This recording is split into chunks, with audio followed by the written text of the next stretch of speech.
invited dignitaries are pressed for time. We don't want them to leave us before we open this Congress. So much for your patience and for coming to be part of this very important Congress under the theme Amplifying Youth Voices for Peace, Unity, and Prosperity. Amplifying Youth Voices for Peace, Unity, and Prosperity. We want to see the voices of the young people in Africa and the Arab world, seeing their voices in all platforms,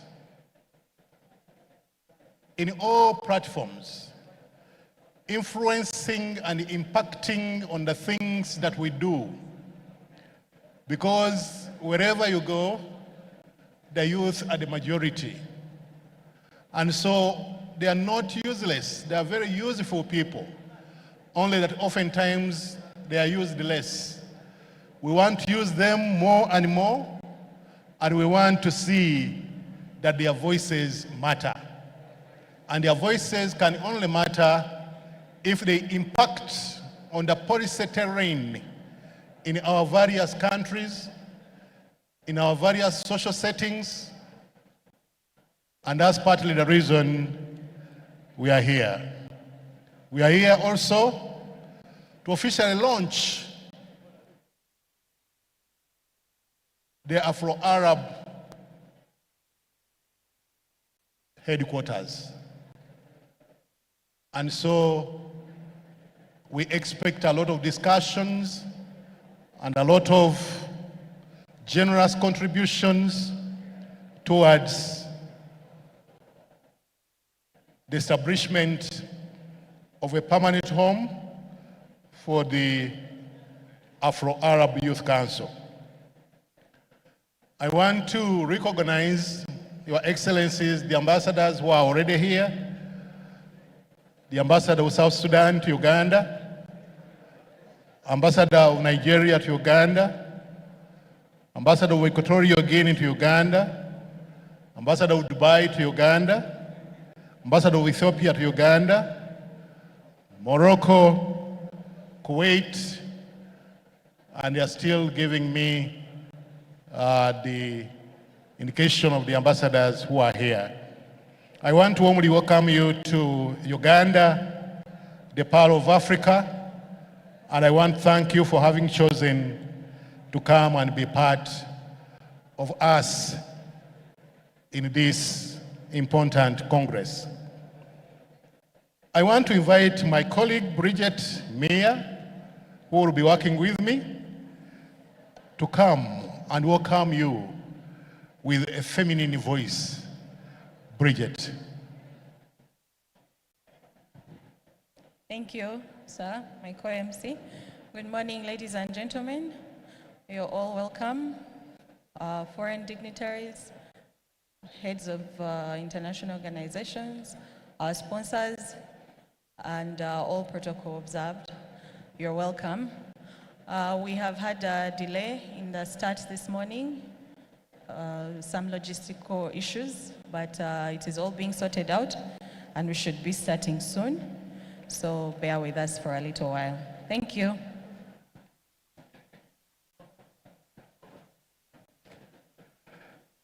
DJ, can you do something to invite the youth delegations to enter so that we can begin? All the delegations that are outside the convention hall, kindly come in. We need to begin now. Our ambassadors and high commissioners are already here. The Secretary General of the Afro-Arab Council is already here. The Deputy Amina is also here. And various political heavyweights are already here. And some are just in the holding room waiting for us to get ready. Then they come in and we do the official opening. Once again, karibu.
Very warm welcome to you all. As we get seated, we shall look for our tags later. Please, everybody who's outside, let's come inside and get seated so that we can start. Now, I'll just take a quick roll call to see which countries that we have with us here. Do we have anyone from the United Arab? Wow.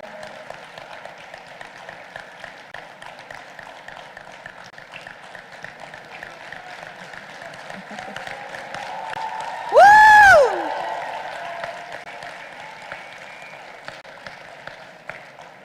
Thank you. Republic of Cameroon. Cameroon. Cameroon. Central African Republic. Central African Republic. Republic of Chad. Welcome. Democratic Republic of Congo. Bienvenue. Republic of Djibouti. Djibouti. Welcome, welcome. Alfred, nice to see you. Republic of Kenya. Yes. Liberia. Republic of Liberia.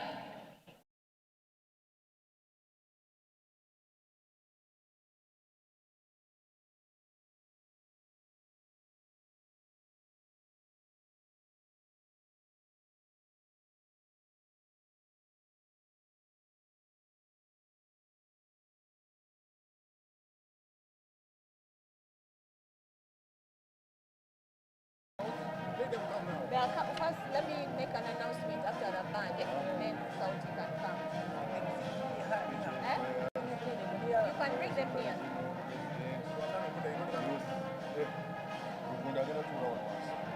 He's around.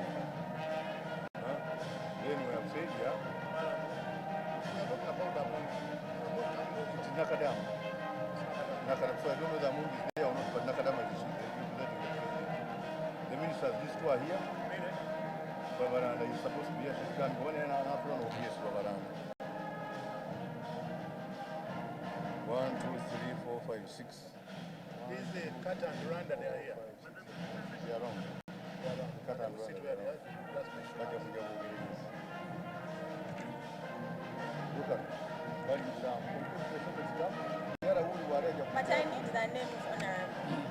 What are their names? Huh? Yeah, we have to read I them. can't see them on the mic. You just inform them. No. Just inform them who are people are. Until now, when we are identifying them, telling people who is sitting up there, we need to know their names. Who don't you know, man? I know your name. I don't know who's representing language. I mean, I don't know.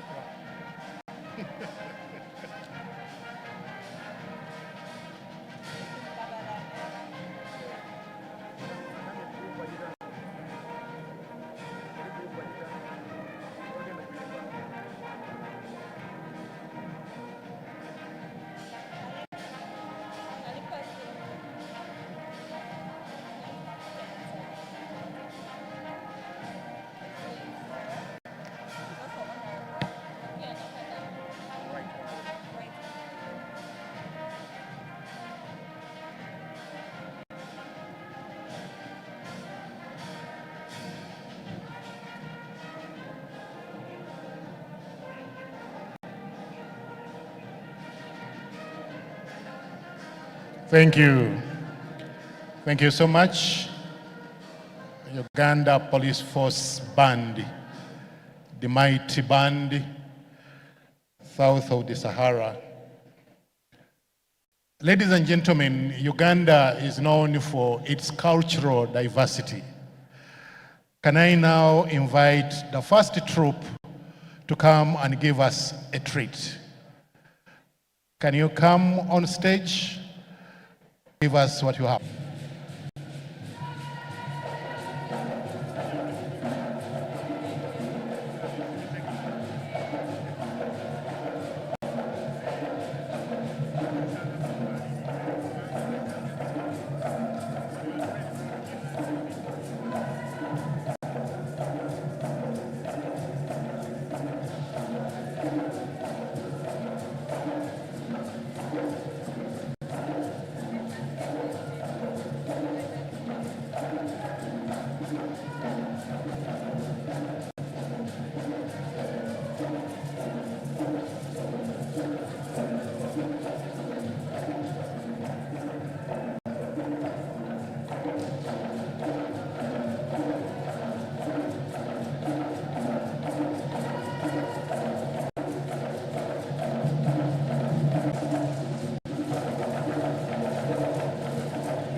Akasolo kalido ukoko kabumase o busikane o wambata bakama bange akasolo kalido ukoko kabumase o bakamere abane kalido ukoko kabumase o busikane o wambata akasolo kalido ukoko kabumase o busikane bakolo banange bakama o bakolo banange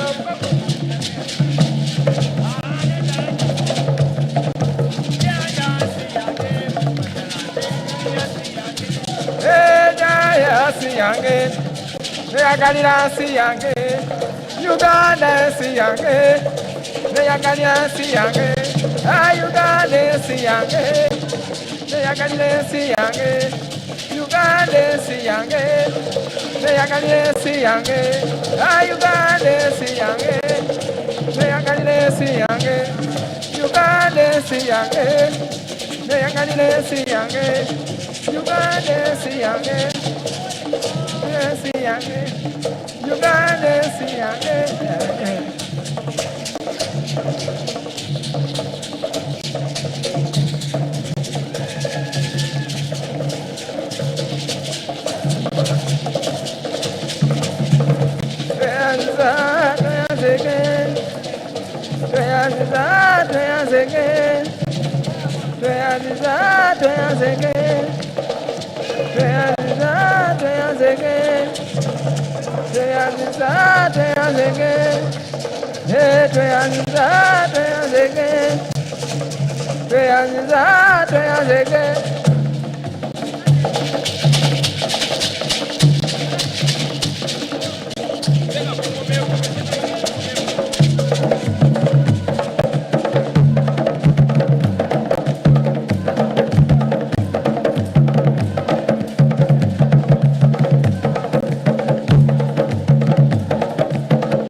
Thank you, thank you. No, don't go away. The leader of the troop, come and tell us, this dance is from where? When do we dance that way? Who should avoid that dance? Tell us everything. Come and tell us. And then where do we find you? If I want to take you to Djibouti or take you to Morocco, what will be the cost? Okay, thank you. You're most welcome, ladies and gentlemen. Good morning to you all. Those who are not Ugandans, you're welcome to Uganda, the Pearl of Africa. And the reason why we are called the Pearl of Africa is because of very many things, but the most important part is our beautiful culture. We have over 50 tribes and each tribe has its own traditional dance. They dance their own style, their own music, their own way of playing instruments, and that is why we are the Pearl of Africa. So the first dance was Runyege Ntogolo. Can you repeat after me? Runyege Ntogolo. Yes, Runyege Ntogolo is from the southwestern part of Uganda among the people called the Banyoro and the Batoro. And that is how marriage was done in Bunyoro and Toro. You had to dance very well and prove to a woman that you are very strong and skilled for you to get married. If you didn't have any skills, you would die a permanent bachelor. Yes, you would not get married. That's why we are Ugandans. And this last dance is from central Uganda, where we are right now, among the Uganda kingdom. So it is called Nankasa Baksimba Muwogola. It is danced on social occasions when we welcome people. That's how we do it in Uganda. So you are most welcome to Uganda. We are South Africa, that is our troop. We are based here in Kampala. You can invite us to your countries and we give you more vibe, more vibe. Thank you so much. You're welcome.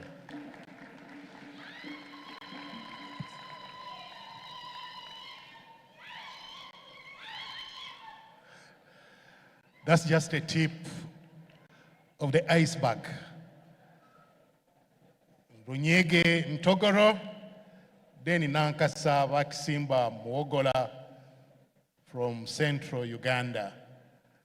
And you see, we have so many other places, and every place, like he has said, has its own unique dance. And if we had come just to be entertained, we would be able just to go on the holiday and we walk you through the entire country with different dances. But each dance is significant and has a reason. He has told you for Runyege Ntogoro, if you don't know how to dance very well, you would never marry. Nobody will marry somebody who doesn't know how to dance. So you have to struggle to learn how to dance. Uganda Police Band give us another treat as my colleague Bridget prepares to come and tell us what next. Can my team make sure that everybody is inside? Everybody should be inside. The chief guest will be stepping in a few minutes. And when she does, we shall do the anthems. We shall do the national anthem of the Republic of Uganda, the Pearl of Africa, but also do the East African Community Anthem before we go into prayers. After prayers, we shall have the theme song by Makorare, and then we shall go into the opening ceremony speeches. We shall keep them short so that by lunchtime we are out of here for lunch before we come back for the plenary sessions. And I'm informed and I can see my team is moving.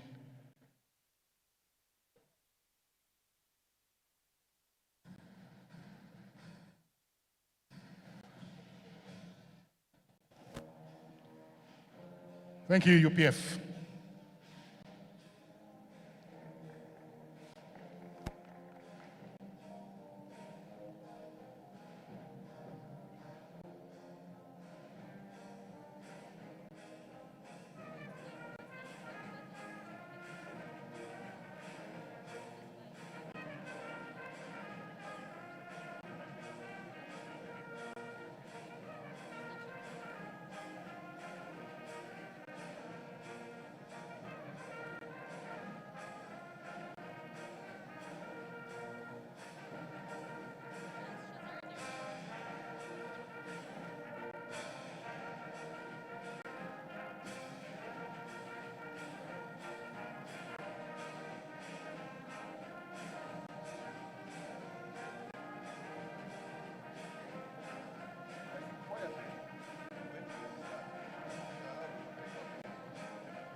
chairman aliwa.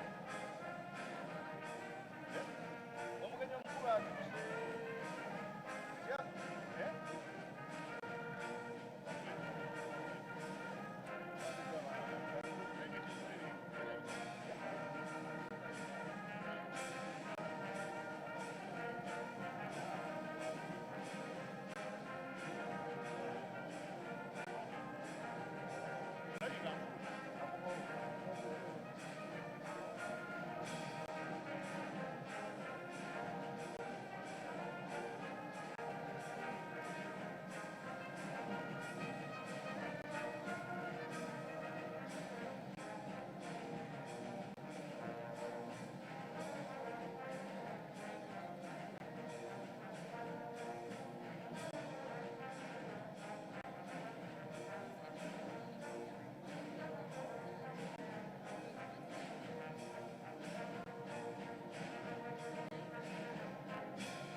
Thank you.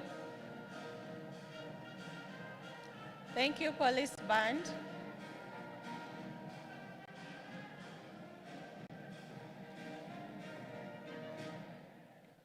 Thank you, police band, for that amazing interlude. A hand clap for them, please.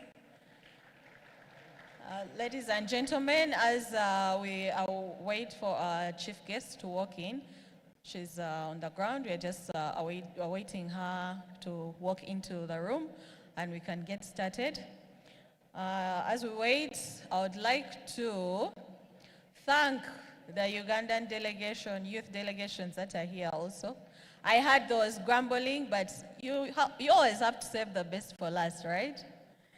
So the National Youth Council Youth, the UNSA, NRM Youth League, and all the other youth leaders in the districts, all are very welcome. Welcome, Ugandan delegates.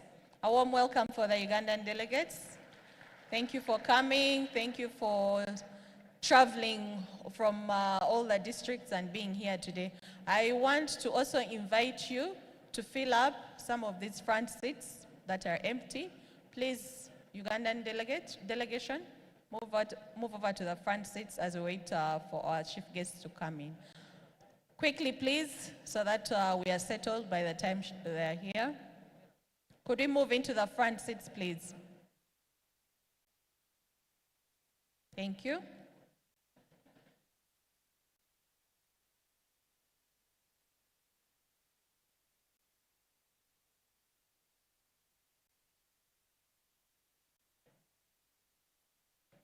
Thank you.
Thank you very much, the mighty Uganda Police Force. Thank you so much.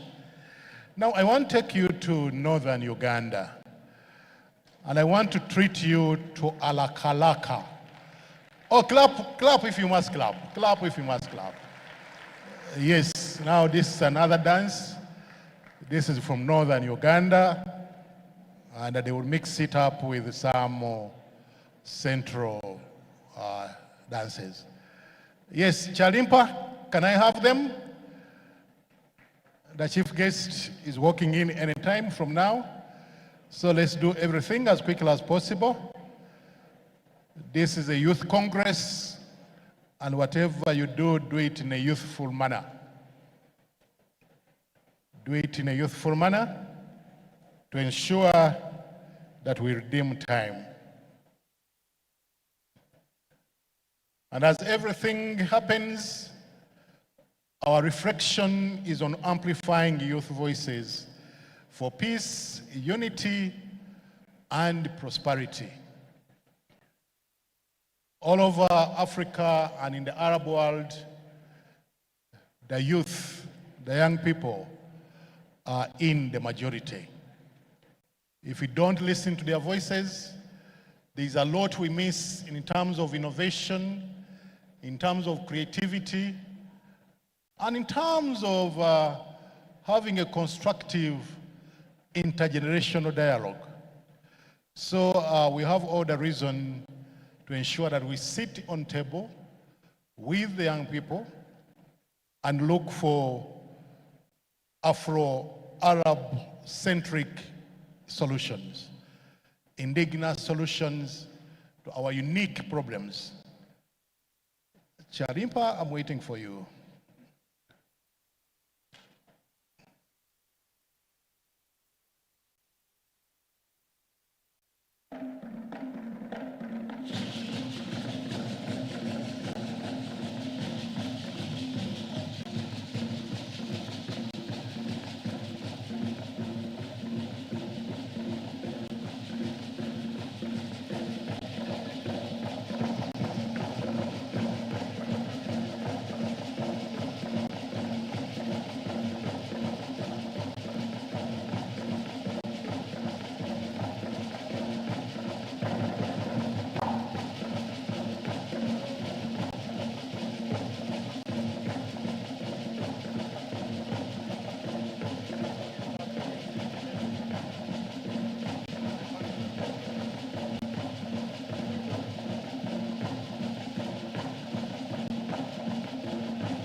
oluyimba lunyumire walalala bamundabira omwana w'omulonde amagezi g'olunaku mweradderadde emirembe wano amagezi g'olunaku babalinda mu mirembe abakyala n'abaami nakola ndange wama olwaleero obudde bukedde abagezi twabagiriza amagezi g'olunaku mwebale abalungi mwebale bakyala n'abaami bana kuliko olugendo mwe twabagiriza amagezi g'olunaku banangeradde emirembe walalala kulyenduulungwa mukwano kunuma twabagiriza mu mirembe abakyala n'abaami abagezi b'olunaku bweradderedde emirembe wano nakola nane wabudde bukedde tusanyusa abakulu abakyala n'abaami ebonayitani tugenda kwerabira walalala mumundabira omwana w'omulonde abagezi b'eŋŋamba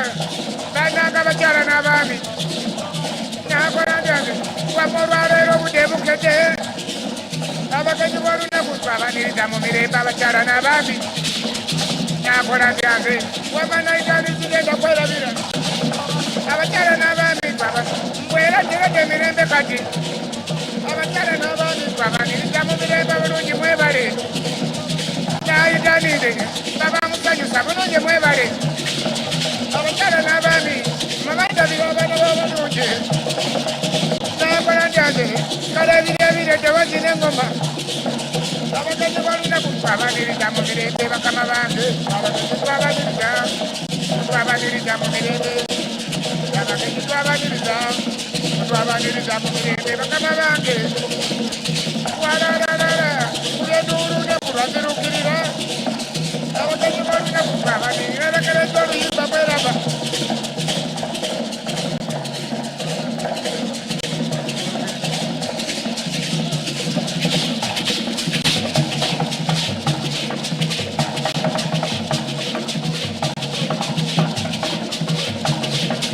abagenyi baffe mama mukuliko olugendo mwe kuliko olugendo wamma abagenyi baffe nanga abakyala n'abaana kuliko olugendo wamma abagenyi baffe bananga abagenyi b'eggwanga olugendo wamma abagenyi baffe mama kuliko olugendo wamma abagenyi baffe gyobadde otya mukama wange kuliko olugendo wamma abagenyi baffe mama mukuliko olugendo wamma abagenyi baffe mama abaana bannange olugendo wamma abagenyi baffe nange kabakulise baba wamma abagenyi baffe mama mukuliko olugendo wamma abagenyi baffe kanyobekereza oluyimba mweraba wamma abagenyi baffe nekulisa abakyala n'abaami wamma abagenyi baffe nkulisa abakyala n'abaami mukuliko olugendo wamma abagenyi baffe bananga abagenyi b'eggwanga wamma abagenyi baffe kale ebirebiri abagenyi mwegale wamma abagenyi baffe kuliko olugendo wamma abalungi bannange kuliko olugendo wamma abagenyi baffe kanyerekereza oluyimba mweraba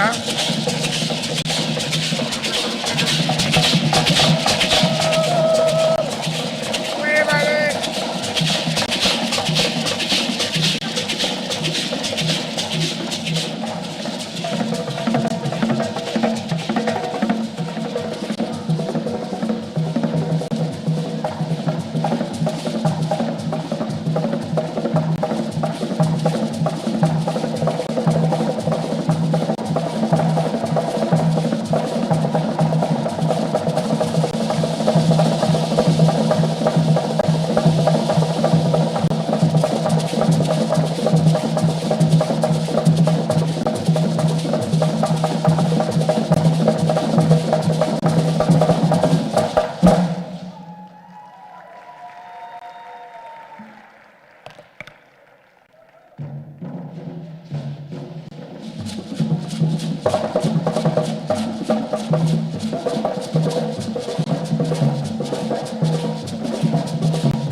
Ladies and gentlemen, our chief guest is right here. Can we stand up and receive the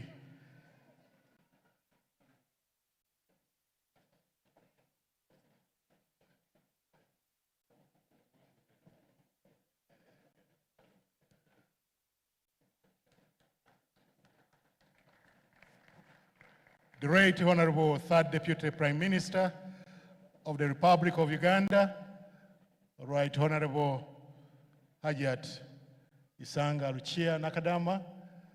You are warmly welcome, accompanied by the Honorable Ministers and the Special Envoy to His Excellency the President. Can we stand up for the anthems, National Anthem and East African Community Anthem, one stanza each.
Can we take our seats? Our chief guest, the Right Honorable Third Deputy Prime Minister, you are warmly welcome. May I invite Sheikh Muhammad Ali Waiswa, First Deputy Mufti of the Republic of Uganda, accompanied by a leader in the Christian faith, to come and lead us in a word of prayer.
أعوذ بالله من الشيطان الرجيم.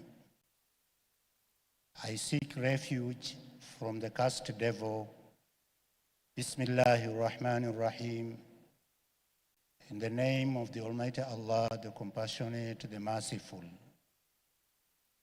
All praise is due to the Almighty Allah, the Creator of the heavens and the earth, the Sustainer of all lives.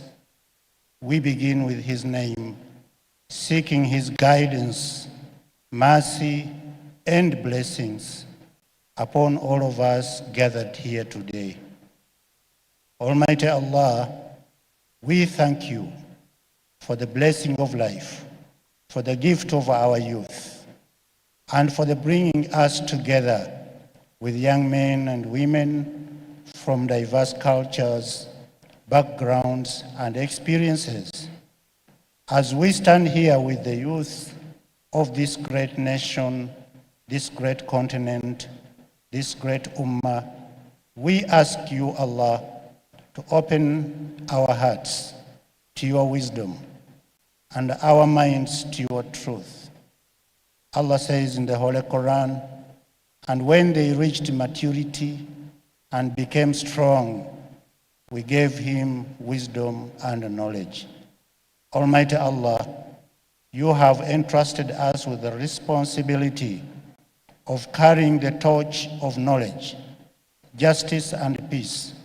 As we gather here today, we ask You to grant us the strength to learn from each other, to build bridges of understanding and cooperation, and to embrace the spirit of unity that transcends all differences. As You have shown in the Holy Quran, You bestow wisdom and knowledge upon those who strive, and it is through this knowledge that we'll become leaders in our communities. According to Prophet Muhammad sallallahu alaihi wasallam, the youth are the trust of the ummah. They are the hope of the future. Almighty God, guide these youth to use their talents, knowledge, and energy for the betterment of our communities and our nations. Protect them from the distractions of this world and lead them toward righteousness, compassion, and integrity. May their words and action reflect the best of their faith, cultures, and our heritage. Almighty Allah, we ask You to protect these youth of Africa and the Arab world from all harm and corruption. Shield them from the challenges that threaten our potential and grant us the wisdom to make choices that honor you and contribute to the welfare of all. May we be like the youth of the past who upheld the values of justice, faith, courage in the face of adversity. At this moment, we ask for the peace and unity within our societies. Bless our leaders, our families, our communities. Let this conference be a catalyst of positive change, and let us live here inspired to be the leaders and the visionaries and the peacemakers that our world so desperately needs. We pray, Almighty Allah, that you bless this gathering with your mercy, and you accept our efforts and intentions. Help us to walk in the path of knowledge, service, and integrity. Almighty Allah, grant us success in all our endeavors and make us among those who will lead with justice, humility, and wisdom. In your mighty name we pray.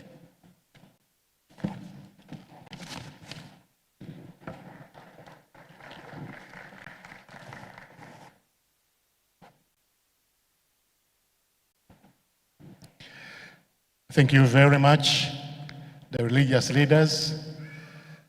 Right Honorable Third Deputy Prime Minister of the Republic of Uganda, Hajat Isanga Rukia Nakadama, Honorable Ministers and Ministers of State, Right Honorable Dr. Ruhakana Rugunda, Presidential Special Envoy, Afro, the President, Afro-Arab Youth Council, Afro-Arab Youth Delegates, Honorable Dr. Abbas Agaba, Afro-Arab Council Secretary General, development partners, senior government officials, the Afro-Arab fraternity, the religious and cultural leaders, youth leaders in your various capacities, civil society actors, members of the Fourth Estate, ladies and gentlemen. You are all warmly welcome to the opening of this important Afro-Arab Youth Congress 2025 under the theme Amplifying Youth Voices for Peace, Unity, and Prosperity. Allow me, Chief Guest, to invite this choir to walk us through the theme song.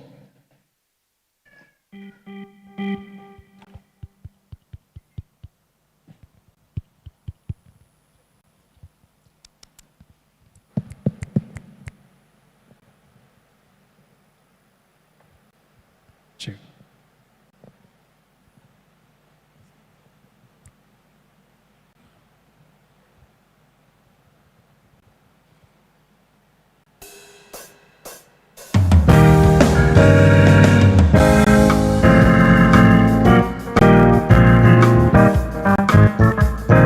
Different times, rhythms too, colors shining yet all untrue. Open purpose bind me to you. Together we rise, together we prosper. The Afro-Arab youth hear the call, bound by dreams that will not fall. Different paths, the same fire burns in every heart at the future time. With all hearts together, you can rise for peace. And that's why I say, let's rise up together and prosper in peace. And that's why I say, let's rise up together and prosper in peace. The youth of Africa, let's rise up together. Africa,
Thank you very much for the theme song, which is Amplifying Youth Voices for Peace, Unity, and Prosperity. Our chief guest, allow me invite my colleague to do a roll call to enable you know which countries are represented here. Bridget.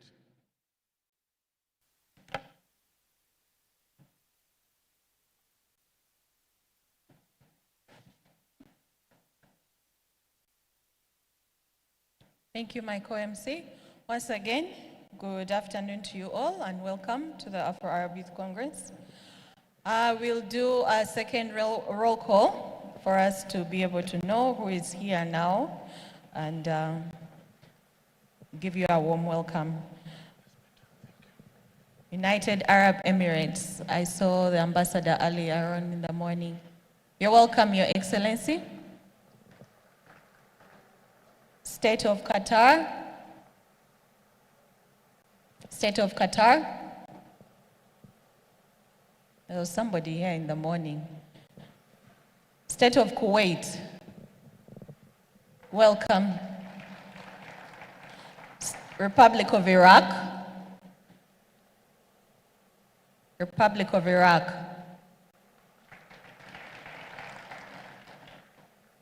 Sultanate of Oman. Oman. Thank you. Clap, please. Kingdom of Bahrain. Bahrain. Kingdom of Jordan. Syrian Arab Republic. Kingdom of Morocco. Egypt.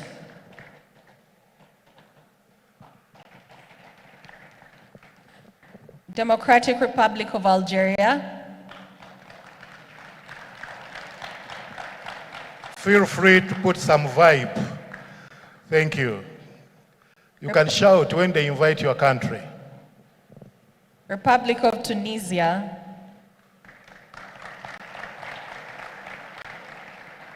State of Libya. Yes, that's better. Republic of the Sudan.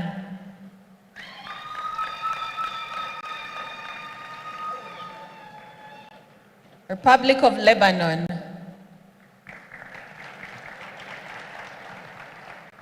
Palestine.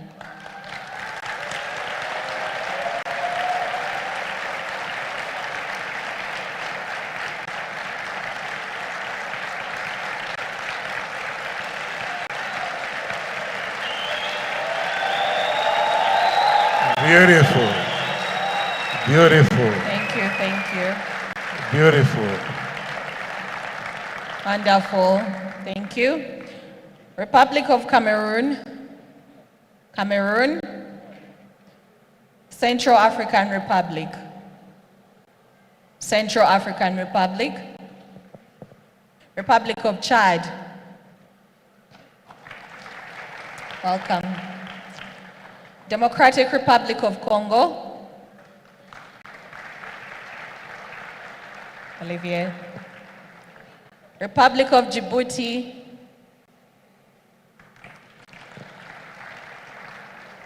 Republic of Kenya.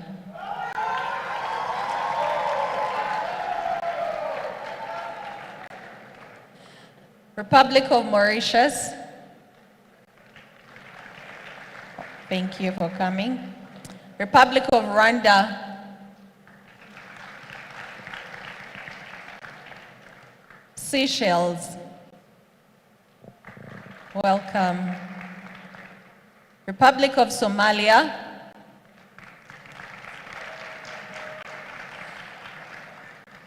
Republic of South Sudan.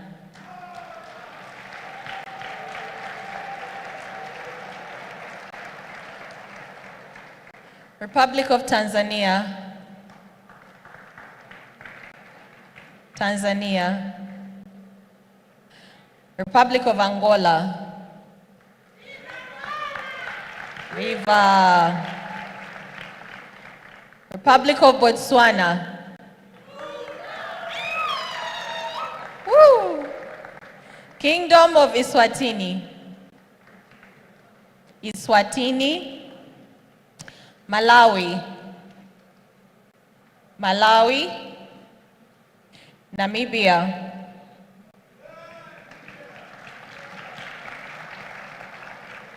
South Africa.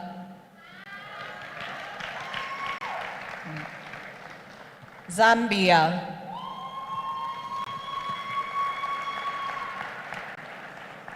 Zimbabwe. Wonderful. Burkina Faso.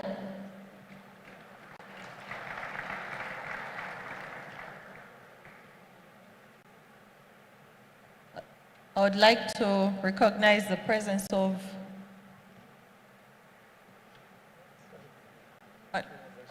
former Vice President, His Excellency Edward Sekandi. Thank you for coming, sir.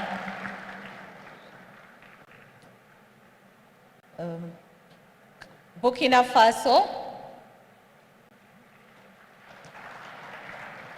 Côte d'Ivoire, Ghana, Liberia, Nigeria,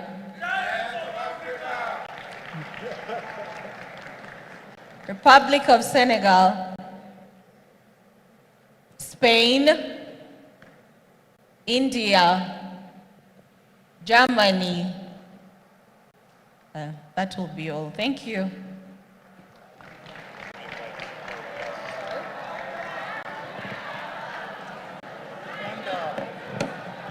The Republic of Uganda. The Republic of Uganda. Yes. Yes. Kabadde kakodyo. Thank you. Thank you, Uganda. At this point, I'll invite the Secretary General of the Afro-Arab Youth Council, Honorable Dr. Agaba Abbas, to take over the program for this session.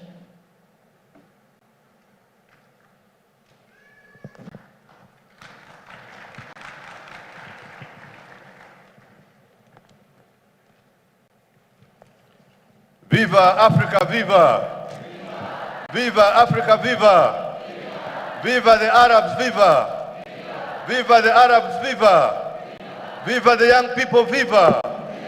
Viva Uganda, viva! Viva Uganda, viva! Viva Museveni, viva! Thank you very much.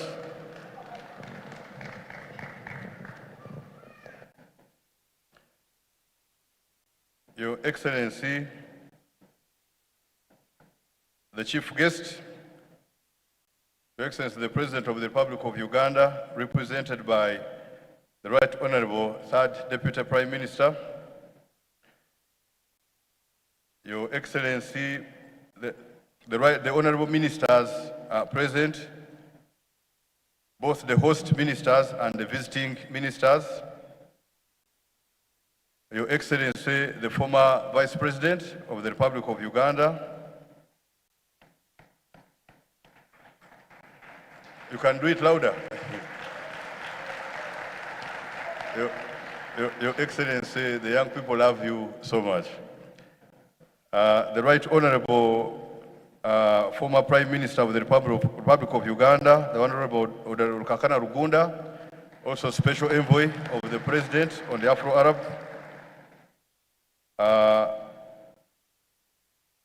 Our President of the Afro-Arab Youth Council, represented by Madam Amina Hilmi, the Deputy Secretary General. The President of the Pan-African Youth Union, the Honorable Diarra, you are welcome. We are happy to have you.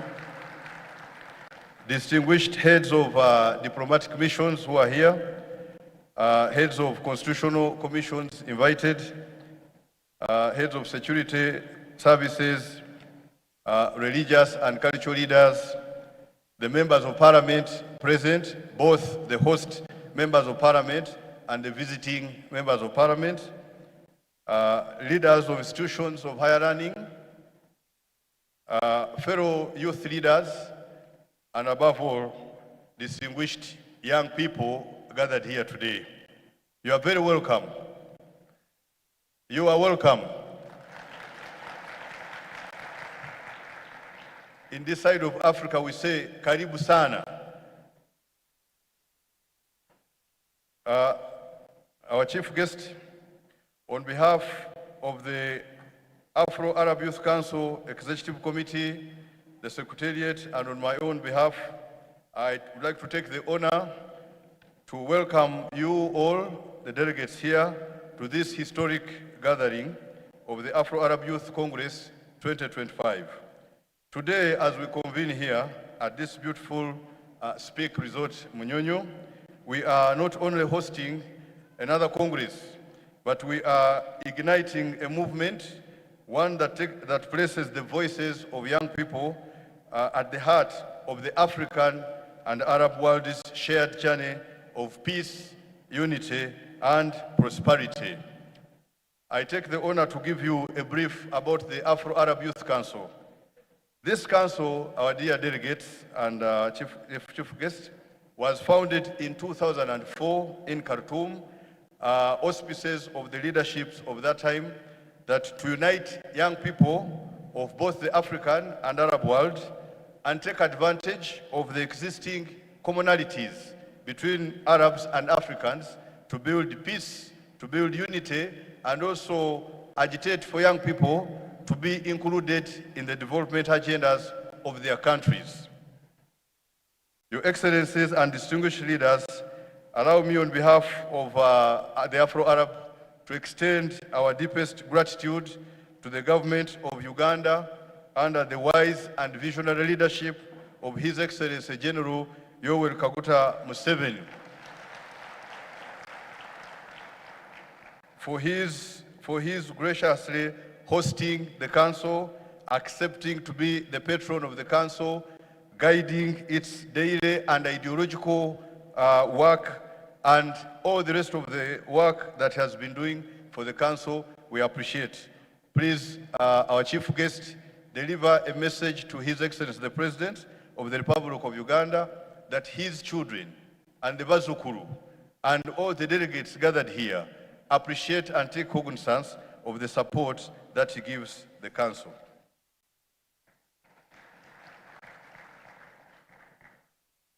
This event is a culmination of several events that I'll talk about in a short while. But allow me to say that this year's theme, Amplifying Youth Voices for Peace, Unity, and Prosperity, is both timely and also urgent. Across the Africa and the Arab world, we face common challenges of youth employment, limited access to resources, conflicts, climate change, the need for a stronger democratic institutions. But in these challenges, we also see unprecedented opportunities. Our youth are not a burden. They are the backbone of the development of any nation. They are not the leaders of tomorrow, but the leaders of today. We therefore thank His Excellency the President of the Republic of Uganda for leading the way for young people and giving them opportunity to shine in the time he's leading, even to prepare for the time beyond the leadership. The Congress today brings together over 1,000 young people, leaders, scholars, innovators, policymakers, a true testament that when Africa and the Arab world unite, we create a force that cannot be ignored. We believe that through dialogue, cultural exchanges, the joint action, we will craft solutions that not only inspire but also transform the lives of young people. Your Excellencies, ladies and gentlemen, allow me to emphasize that the Afro-Arab Youth Council is not just an institution. It is a bridge between generations, a bridge between regions, a bridge between visions of a shared future. Today, we declare that the youth of Africa and the Arab world are ready to lead, they are ready to innovate and to secure a peaceful and prosperous destiny. The theme of the Afro-Arab Youth Council, Youth, Peace, Unity and Development, is enshrined on the realization of the fact that 2/3 of the Arabs in the whole world are on the African continent. And this is a testament or evidence that we have a shared and common gamut called destiny as Arabs and Africans. Let me briefly talk about the journey the Afro-Arab Youth Council has walked.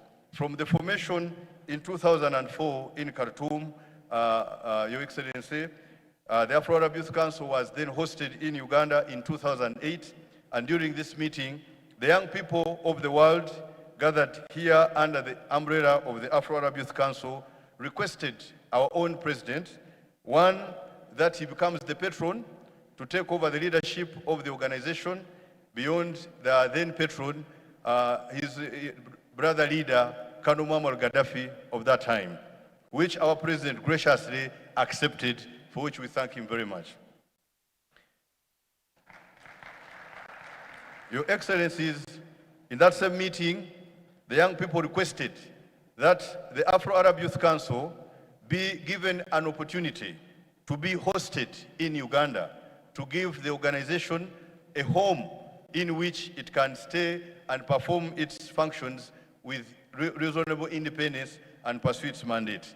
To this line, His Excellency the President graciously accepted the request and donated 50 acres of land for the construction of the international headquarters of the Afro-Arab Youth Council.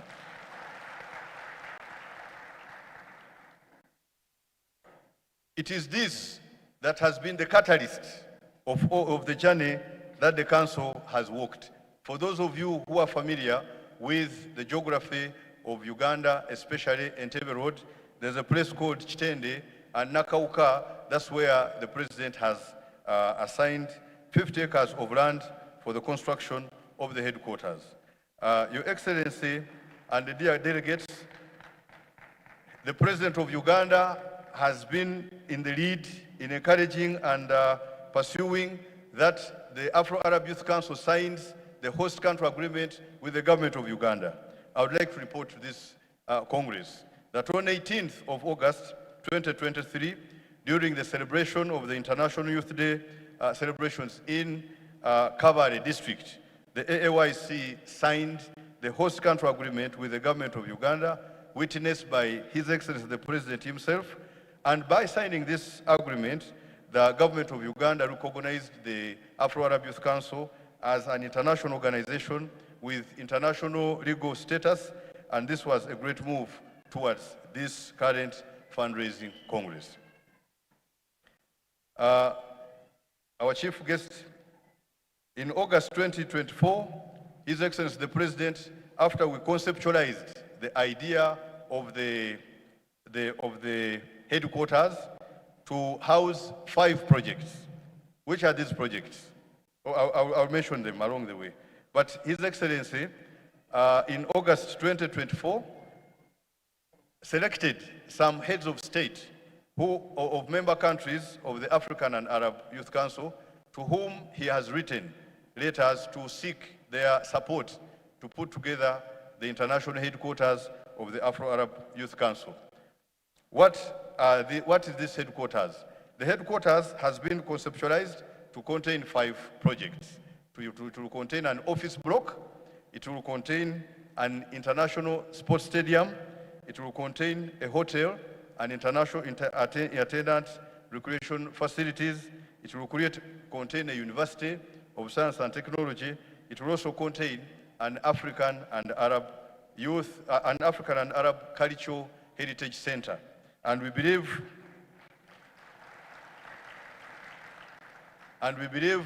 if this is put to exercise like it's being done, then these projects, one, they will give young people enough time to interact together, as the theme is. When you interact together, you learn each other, you tolerate each other, then you can build unity and you can build peace. And when you have unity and you have peace, then you can make progress, you can make development. Of course, it will also create jobs for young people and the rest. In this direction, His Excellency the President also appointed the Right Honorable Ruhakana Rugunda, former Prime Minister of the Republic of Uganda, as his special envoy to pursue the Afro-Arab Youth Council agenda. This is enough amplification of the fact that His Excellency the President is serious and he means business as far as the Afro-Arab Youth Council is concerned.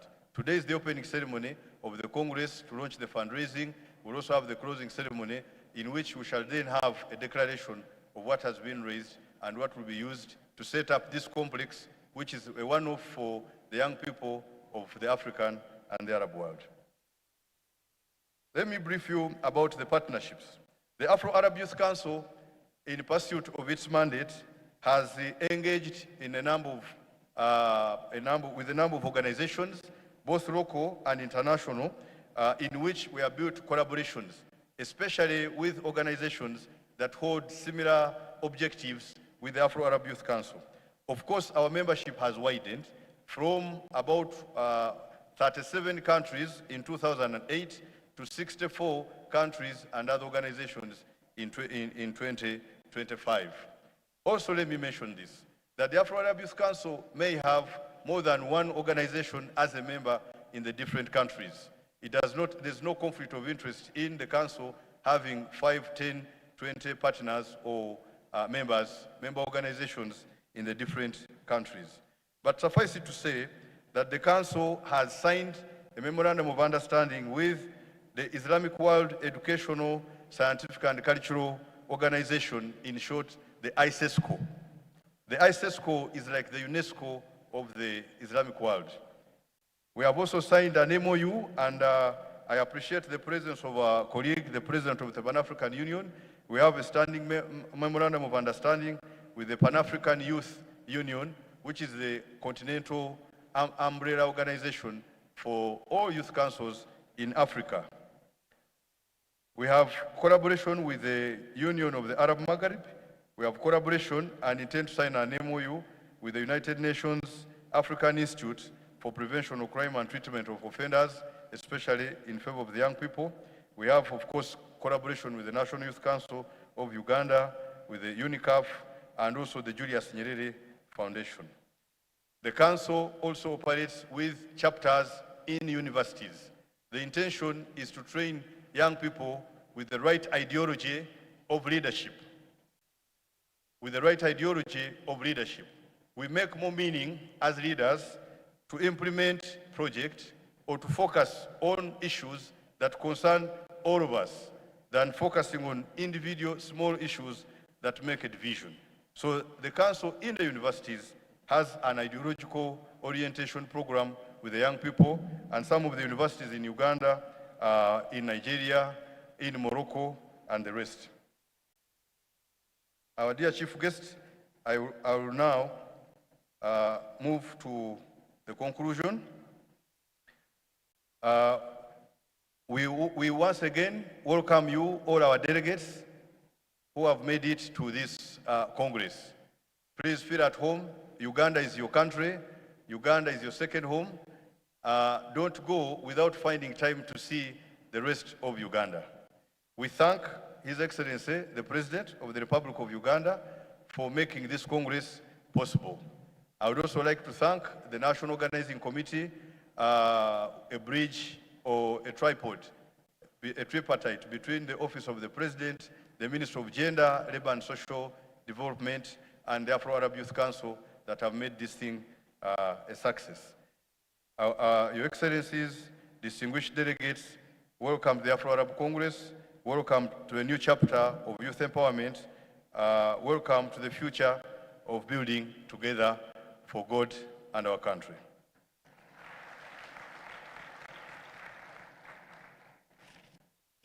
Our dear chief guest, with your permission, I would like to just take another few minutes to introduce to the Congress the recurrent leadership of the Afro-Arab Youth Council. The Afro-Arab Youth Council President is Honorable Dr. Lahouej Abdul Hadi from from Libya, but currently he has not yet landed in the country, but he's on the way, and at the right time when he arrives, he will have a chance to address the Congress. We have the Vice President for the Anglophone countries, Mr. Alfred Muzwake Sugudla from South Africa. Please, you raise.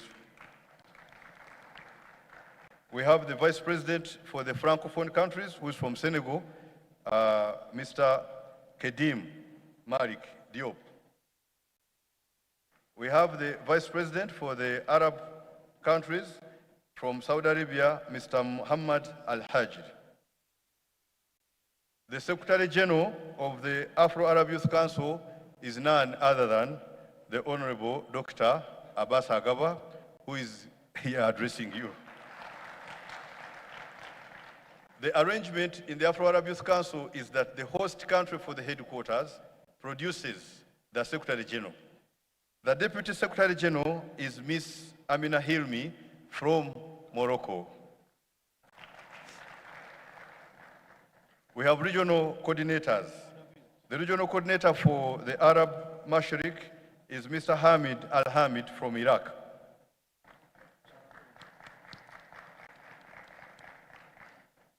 The regional coordinator for the Gulf and Yemen is Mr. Hassan Al-Marzuki from Bahrain. The regional coordinator for Eastern Africa is Ms. Machoka Kericho Lispa from Kenya. The regional coordinator for North Africa is Mr. Moksin Buzaidi from Morocco. The regional coordinator for Western Africa is Mr. Mukhtar Ademora Akoshire from Nigeria. The regional coordinator for Central Africa is Mr. Olivier Muftar from the DRC. The regional coordinator from Southern Africa is Mr. Brown Kudakwashe Gift from Zimbabwe. The coordinator for diaspora is Mr. Yassine Jural for the Africans and Arabs in the diaspora, and is based in France. We have coordinators with regional organizations. Our coordinator with the Pan-African Youth Union is Ms. Mutesi Oliver, a young lady you saw here. Oliver, please raise your hand for recognition. She represents Uganda at the international level. Also, we have Mr. Ahmed Hamadou Ali Mogora from Djibouti, representative also for the institutions. We have the advisory board, which is composed of Ms. Anastasia Ndirovu from Zimbabwe.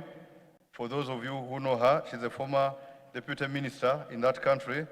The Honorable Ahmed Belal in Egypt, is a member of parliament in Egypt. The Honorable Mamadou Toure, who is also Minister of Youth in Ivory Coast. We have the Honorable Muammar Eliani, who is the Minister of Information, Culture and Tourism from Yemen. We have Mr. Aliatha Usman Al-Gassim from Sudan. Please raise. But in a special way, I would like to recognize Mr. Aliatha Usman. He was the first Secretary General of the Afro-Arab Youth Council while it was in Sudan. Thank you for suffering the birth pains of the Afro-Arab Youth Council. We have the chairperson of the Audit and Disciplinary Committee, the Honorable Ebenezer Oyetakin from Nigeria. And the members are Mr. Abubakar Abdallah from Sudan, Mr. Muhammad Saif Rashid Matar Al-Jabir, our representative in the United Arab Emirates, and also Ms. Mariam Narubega, who is a former member of parliament and a member of the Local Government Finance Commission. Our dear chief guest, I would like to conclude our speech there and take the honor to invite our brother from the Pan-African Youth Union to come and give a solidarity statement. Viva Africa, viva! Viva the Arabs, viva! Viva Afro-Arab, viva! Viva the young people, viva! Thank you very much. Mr. Diarra.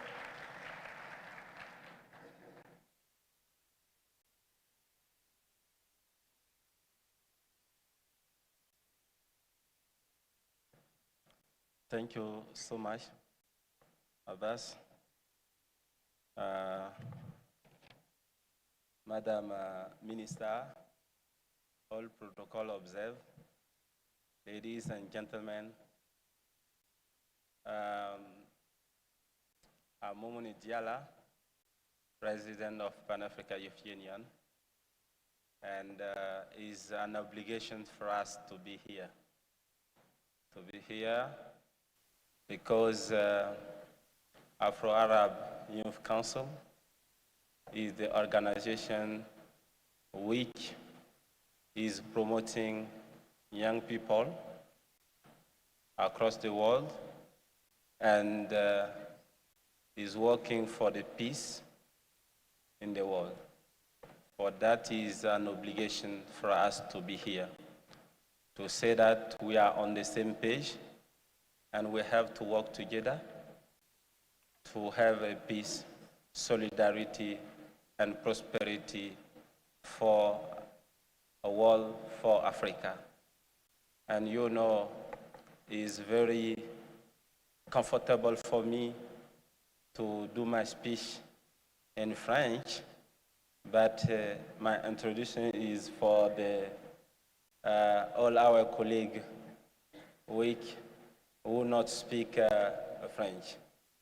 For that, allow me to come back where I'm comfortable. Let me to be comfortable for you. Thank you. Merci beaucoup. Mesdames et messieurs, les ministres ici présents, ma voix va vous réveiller, ne vous en faites pas, hein, parce que j'ai une voix qui porte, donc vous êtes obligés de m'écouter. Messieurs et mesdames, les excellences, le corps diplomatique ici présent, messieurs et mesdames, les représentations des organisations internationales et interafricaines, mesdames et messieurs, les leaders des organisations et mouvements de jeunes et de jeunesse à travers donc le monde et l'Afrique. Je voudrais donc aujourd'hui, en tant que président de l'Union panafricaine de la jeunesse, m'acquitter d'un devoir, celui de marquer notre solidarité avec le Conseil donc, des Afro-Arabes, qui depuis un certain temps abat un excellent travail du point de vue de la promotion de la jeunesse, mais aussi et surtout au niveau donc, de la promotion de la paix, de la stabilité et de la prospérité. Mesdames, Messieurs, chers jeunes ici présents, il faut le savoir bien, il n'y a pas d'épanouissement, il n'y a pas de développement sans paix. C'est pourquoi nous devrons tous être unis pour la paix dans le monde. Appeler nos dirigeants, nos chefs d'État, nos présidents d'institutions à travailler pour la paix. Car le monde a autant souffert et nous avons besoin de la paix. Si nous avons la paix, nous aurons la prospérité, nous aurons donc le bien-être social. C'est pourquoi l'Union panafricaine de la jeunesse, dans un élan de solidarité, va travailler avec le Conseil des Afro-Arabes pour l'implémentation des actions vigoureuses du point de vue donc de paix. Je pense que nous avons besoin de la paix. Nous avons besoin de la paix au Sahel. Nous avons besoin de la paix au Soudan. Nous avons besoin de la paix en Palestine. Nous avons besoin de la paix à travers le monde. Et cette paix ne doit pas être un refrain.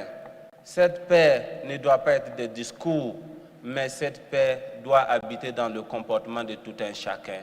C'est pourquoi, en tant que jeune ici, j'appelle tout un chacun à avoir un comportement de paix, à être un acteur de paix, car le monde a besoin de la paix. Et ensemble, construisons la paix, car le monde a besoin de la paix. Si nous avons la paix, nous pourrons construire le développement, nous aurons donc la prospérité.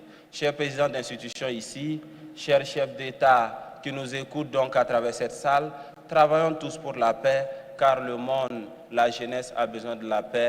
Que Dieu préserve le monde, que Dieu aide et accompagne les acteurs et les artisans de paix. Vive donc Afro-Arabe, vive la jeunesse mondiale pour la paix. Je vous remercie.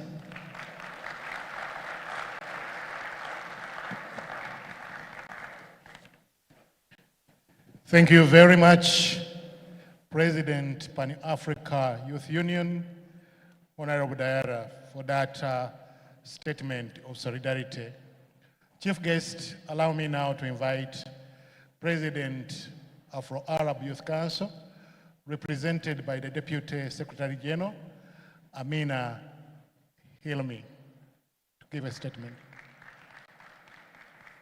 Clap better. I know you have not had lunch, but we are about to get there. Thank you. Karibu Uganda. بسم الله الرحمن الرحيم. ألقي كلمة الدكتور عبد الهادي الحويج رئيس مجلس الشباب العربي والإفريقي، وهو لالتزامات حكومية طارئة لم يتمكن من حضور هذه الجلسة الافتتاحية. أصحاب المعالي الوزراء، أصحاب السعادة السفراء، السيدات والسادة الحضور الكرام، أصدقائي وإخواني الوفود العربية والإفريقية المشاركة في هذا المؤتمر، والتي تتجاوز حضور 47 دولة إفريقية وعربية. يشرفني أن أنقل إليكم تحيات الشعب الليبي وقيادته وتمنياتهم الصادقة لأوغندا وشعبها ولفخامة الرئيس يوري موسيفيني بالمزيد من التقدم والازدهار، وأن أتوجه إلى فخامته بأسمى عبارات التقدير والامتنان على رعايته الكريمة لمجلس الشباب العربي والإفريقي ولإشغال هذا اللقاء الذي يجمع العرب والأفارقة في بلد عرف بحكمته واحتضن قيم السلام والوحدة بقيادة زعيم إفريقي مشهود له بثبات الرؤية وعمق الالتزام بقضايا التنمية والسيادة الوطنية. أصحاب المعالي، أصحاب السعادة، الحضور الكريم، لقد شكلت قيادة فخامة الرئيس موسيفيني الحكيمة نموذجاً يحتذى به في بناء دولة مستقرة ومزدهرة، فبفضل رؤيته المتبصرة عرفت أوغندا مساراً متقدماً في مجالات التنمية والبنية التحتية والتعليم وتمكين الشباب والنساء، مما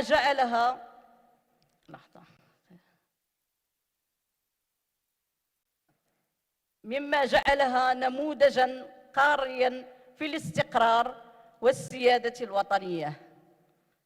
أصحاب المعالي، أصحاب السعادة، الحضور الكريم، يأتي لقاؤنا هذا تحت شعار من أجل تعزيز أصوات الشباب من أجل السلام والوحدة والازدهار، وهو شعار يحمل دلالات عميقة تتجاوز الكلمات إلى الفعل المشترك، فالسلام لا يمكن أن يتحقق إلا باحترام سيادة الدول واستقلال قرارها وضمان العدل والمصالحة بين الشعوب العربية والإفريقية.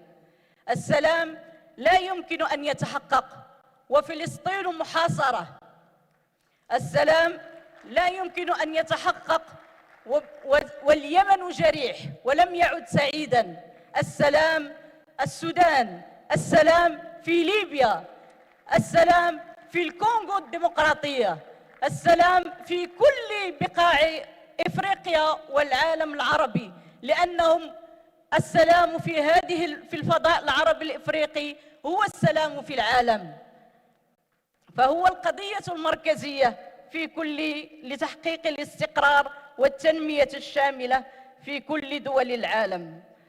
فبالوحدة نعبر عن التقاء الإرادات العربية والإفريقية في مواجهة التحديات بروح التضامن والتكامل. أما الازدهار فهو الثمرة التي نجنيها حين نجعل من الشباب قوة إنتاج وتغيير وإبداع. إن مجلس الشباب العربي والإفريقي يؤمن بأن الشباب هم حماة السلام وحراس السيادة والوحدة الترابية لكل أوطاننا العربية والإفريقية، وأن تمكينهم وتوعيتهم بحقوقهم وواجباتهم هو السبيل الأمثل لصون أوطانهم وتعزيز استقرارها.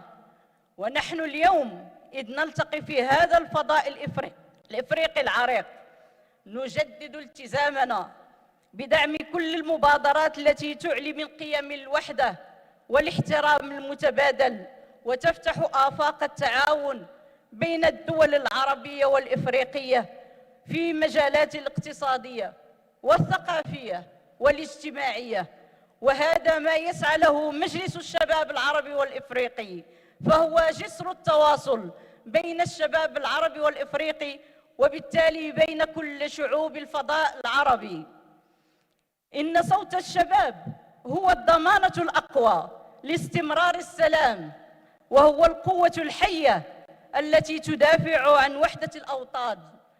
ومن هنا فإننا نقدر عالياً دعم فخامة الرئيس يوري موسيفيني المتواصل لمجلس الشباب العربي والإفريقي، وإيمانه العميق بقدرة الشباب على قيادة التحول الإيجابي وبناء المستقبل المشترك.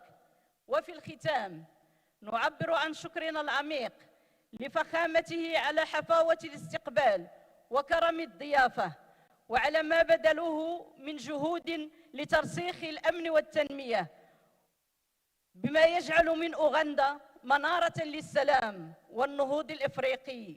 كما لا يفوتني أن أتوجه بالشكر الجزيل للحكومة الأوغندية بكل مكوناتها، ولمعالي الدكتور روغاندا على صبره وتعاونه مع الشباب واستعداده لسماع صوته ونقله بكل أمانة إلى فخامة الرئيس موسيفيني. فأنتم من الشباب وإلى الشباب. شكرا. كما نؤكد باسم الشباب العربي والإفريقي التزامنا بالعمل الجاد تحت راية شعار مؤتمرنا تعزيز أصوات الشباب من أجل السلام والوحدة والازدهار، بما يخدم قارتنا وشعوبنا ويصون استقلال دولنا ووحدة ترابها الوطني.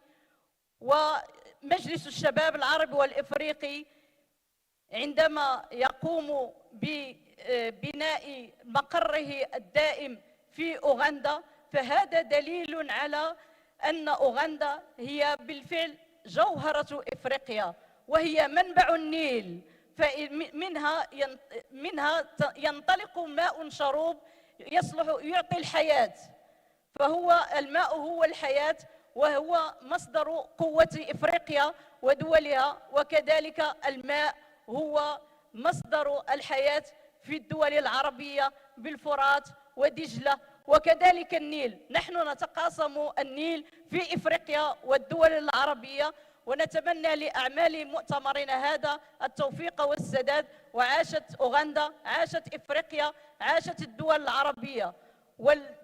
وندعو جميعا نحمل نداء واحدا، وهو من أجل دولة فلسطين دولة مستقلة وعاصمتها القدس. شكرا لك.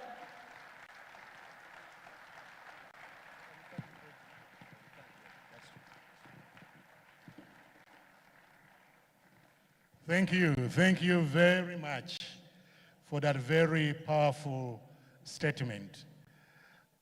Our chief guest, that was the president of the Afro-Arab Youth Council. We are now progressing, and one of the things I picked from what she said, what we are doing is a journey, an accelerated journey, and nobody can stand on the fence, and nobody is useless in this journey. And she reminded me of the words of former president of Zimbabwe, Comrade Gabriel Robert Mugabe, who said, "Nobody is useless. even a bad person is an example of bad people. And so everybody must be. I wish you could clap. Zimbabwe, can you clap for that statement?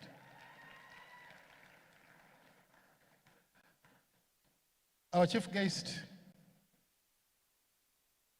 before I invite Honorable Diana, the Minister of State, Office of the Vice President, to take over from us and manage the rest of the program, allow me to recognize two new leaders in the space of youth leadership in Uganda, Mr. Ongom Daniel Azik,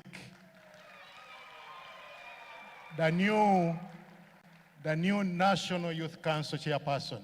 Can you stand up and wave to the people?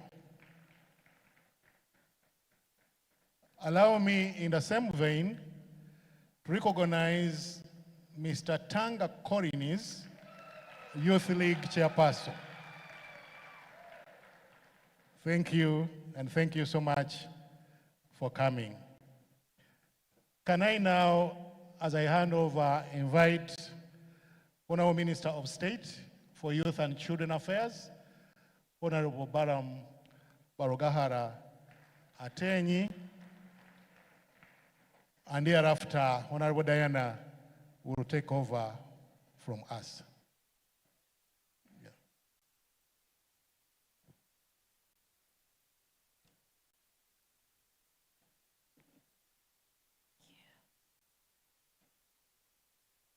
The chief guest today.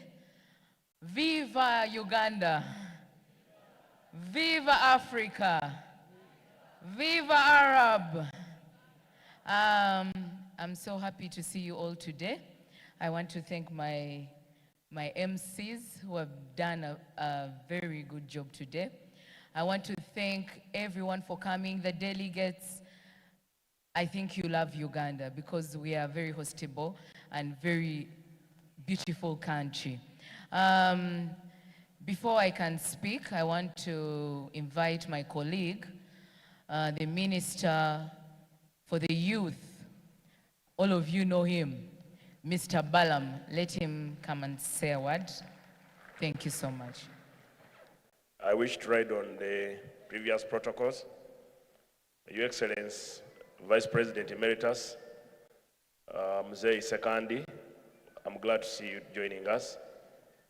Your Right Honorable Prime Minister, also the President's Special Envoy, Ndugura Akana Rugunda, thank you for joining us today.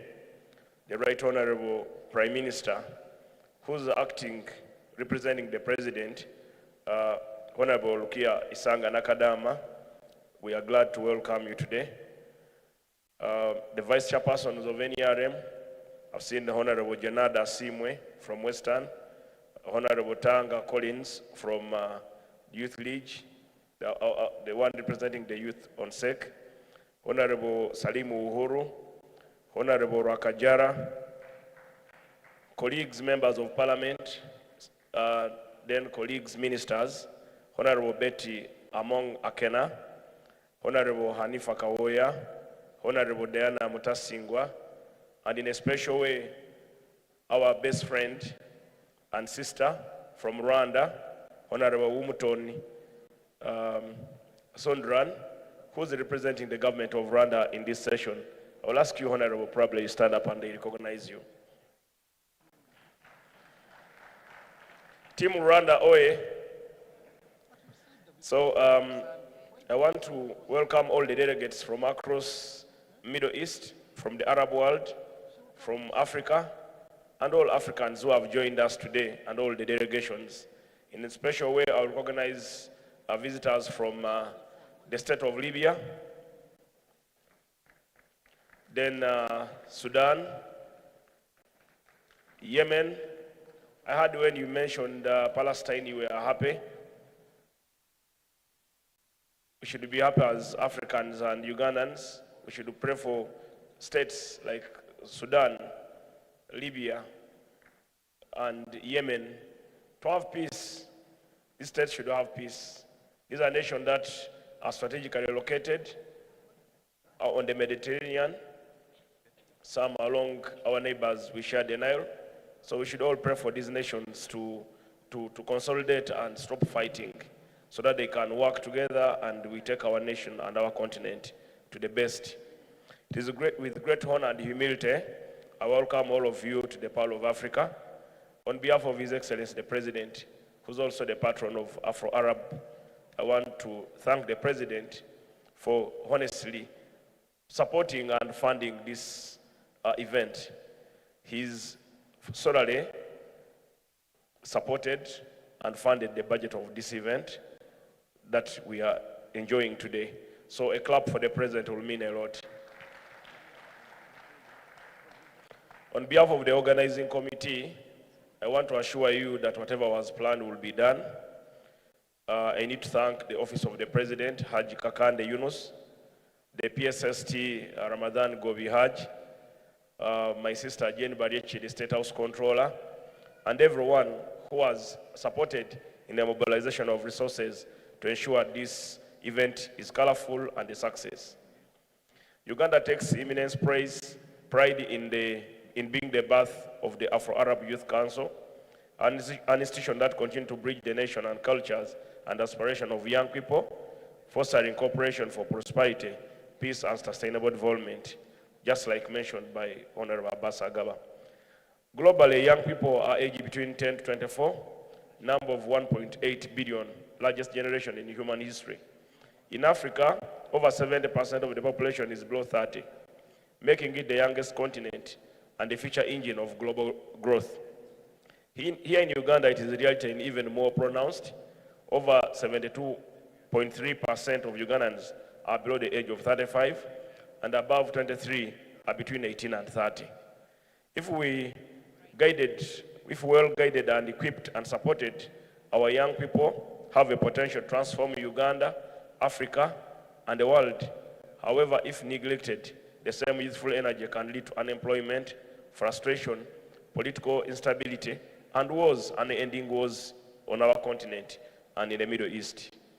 If this is for the reason that is under the visionary leadership of the President, Yoweri Kaguta Museveni, Uganda government has placed youth empowerment at the center of national transformation. It is for this reason that under the visionary leadership of the President, government is deliberately also putting in place programs aimed at harnessing the potential of young people, including ICT innovation, preparing youth for digital economy, nurturing setups, enhancing innovation capacity, and then also putting in place the National Youth Council, which is fully funded by the government of Uganda.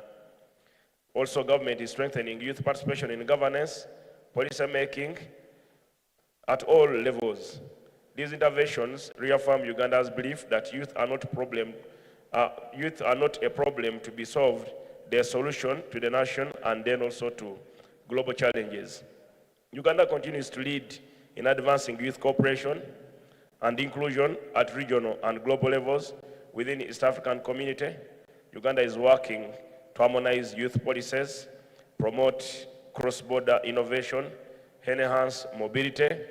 At the African Union, Uganda aligns with Agenda 2063 and Africa Youth Charter, ensuring meaningful youth participation in governance, climate action, and peace building. Globally, our nation, Uganda, champions youth inclusion in achieving United Nations Vision Agenda 2030 for sustainable development, especially SDG 4, quality education, SDG 8, decent work and economic growth. Uganda remains honored to host the Afro-Arab Council, a symbol of South-to-South cooperation, solidarity among youth. Today, the Council was gifted 50 acres of land in Akauka along Entebbe Road. We celebrate this landmark step towards establishing a center of excellence for Afro-Arab youth cooperation. And in a special way, all of you, once again, I will ask you to clap for His Excellency, the President, who has donated this land. We commend the Council for launching the fundraising campaign to build Afro-Arab headquarters, a hub of innovation, leadership development, intercultural collaboration. I call upon all partners, governments present, development agencies, Your Excellencies, ambassadors representing your different states, private sector players to invest in this vision and make it a reality. However, the President of Uganda, Yoweri Kaguta Museveni, insists and he promised there is nothing that will fail this project. We live in a rapidly changing world defined by climate change, digital transformation, and global inequalities. Yet we also live in a time of great opportunity. Let us therefore invest in our young people, not only through skills, jobs, but through values, peace, resilience, innovation, and integrity. May this Congress inspire the generation of Afro-Arab youth who champion peace building, social entrepreneurship, green innovation, inclusive growth across the world.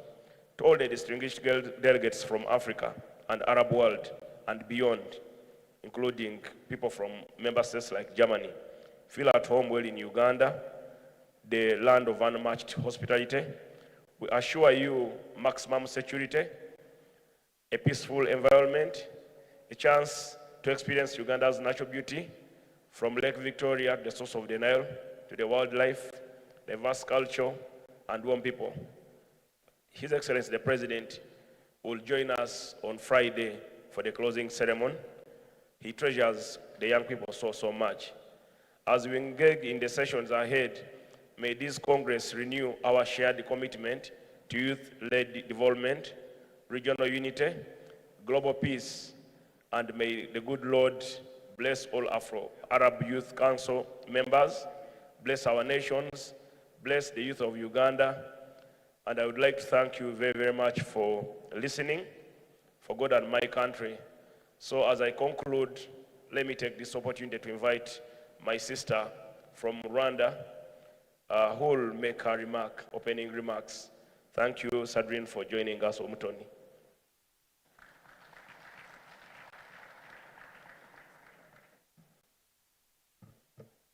Good morning or good afternoon. Right Honorable Prime Minister,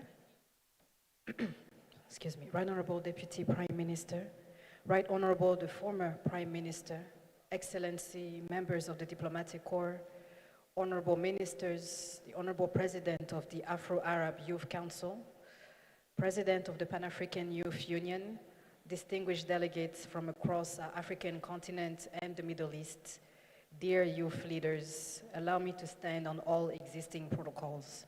Once again, good afternoon, bon après-midi à tous. I would like to begin expressing a sincere gratitude to the government of Uganda for the invitation to attend this Congress and the warm hospitality extended to Rwanda since we arrived. Thank you, Minister. It is indeed an honor and a privilege to join this esteemed Afro-Arab Youth Congress 2025 on a theme that lies at the very core of Rwanda's transformation journey. Our nation's recent history bears the weight of unimaginable pain, but also the strength of extraordinary resilience. Indeed, in 1994, the genocide against the Tutsi tore through the social fabric of our communities, claiming over 1 million lives in just 100 days. In the face of this horror, young people joined forces with the elders and rose to the challenge, using everything in their power to save our country, to reunite her people, and most importantly, to restore hope under the leadership of our visionary president, His Excellency, President Paul Kagame. Thank you. This gave a lifelong lesson to our youth that the decision they make will shape future generations. They are encouraged to dream boldly and act decisively in building peaceful and secure communities. So today, 31 years later, we stand witness to a different Rwanda, a nation that is peaceful, a nation that is secure, that is united, and staying the course in our vision for a dignified society. And at the center of this remarkable transformation is one powerful driver, the youth. Indeed, Rwandan youth are not passive observers of history. They are the architects of our present and our future. So across the country, Young people have taken the lead in reconciliation efforts. They have been preserving the memory and rebuilding the foundations of trust. The acts of courage and forgiveness continue to remind us that peace begins when the next generation refuses to inherit the hatred of the past. In schools, universities, and communities all around our nation, we see youth-led dialogues that embrace the spirit of Ndumunyarwanda. In other words, I am Rwandan. The belief that we are all Rwandans first, beyond ethnicity or background. This powerful mindset has turned a painful legacy into a foundation of national unity. Our Constitution has enabled inclusive platforms such as the National Youth Council, the Civic Academy, Itorero ry'Igihugu, and the Youth Connect series, spaces where young people contribute meaningfully to national development, good governance, and social cohesion. So, distinguished audience, peace and unity must lead to something even greater, prosperity. Across our continent and the Arab world, youth are driving innovations in entrepreneurship, in health, in technology, in agriculture, and last but not least, the sport and creative industries. From tech startups in urban innovation hubs to cooperatives in rural communities, we are seeing young people creating jobs, delivering solutions, and transforming lives.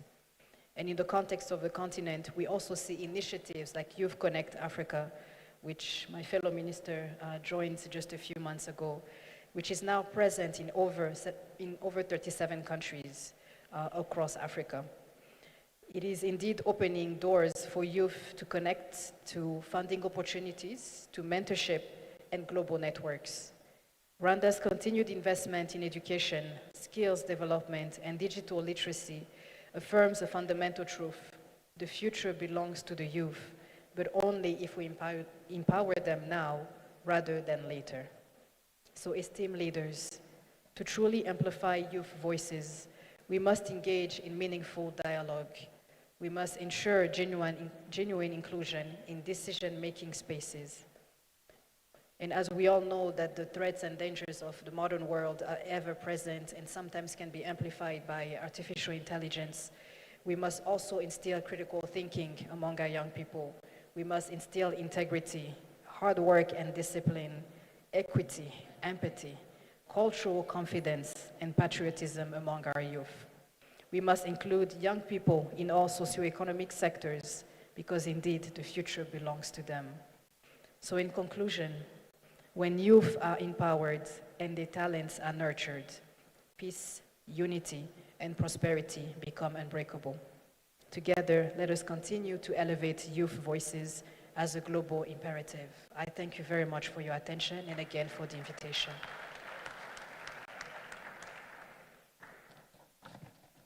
Thank you so much, the Minister for the Youth in Rwanda. I also want to recognize the Minister of the Youth of Qatar, Center representative today. I don't know if they are able to be able to say a word or two,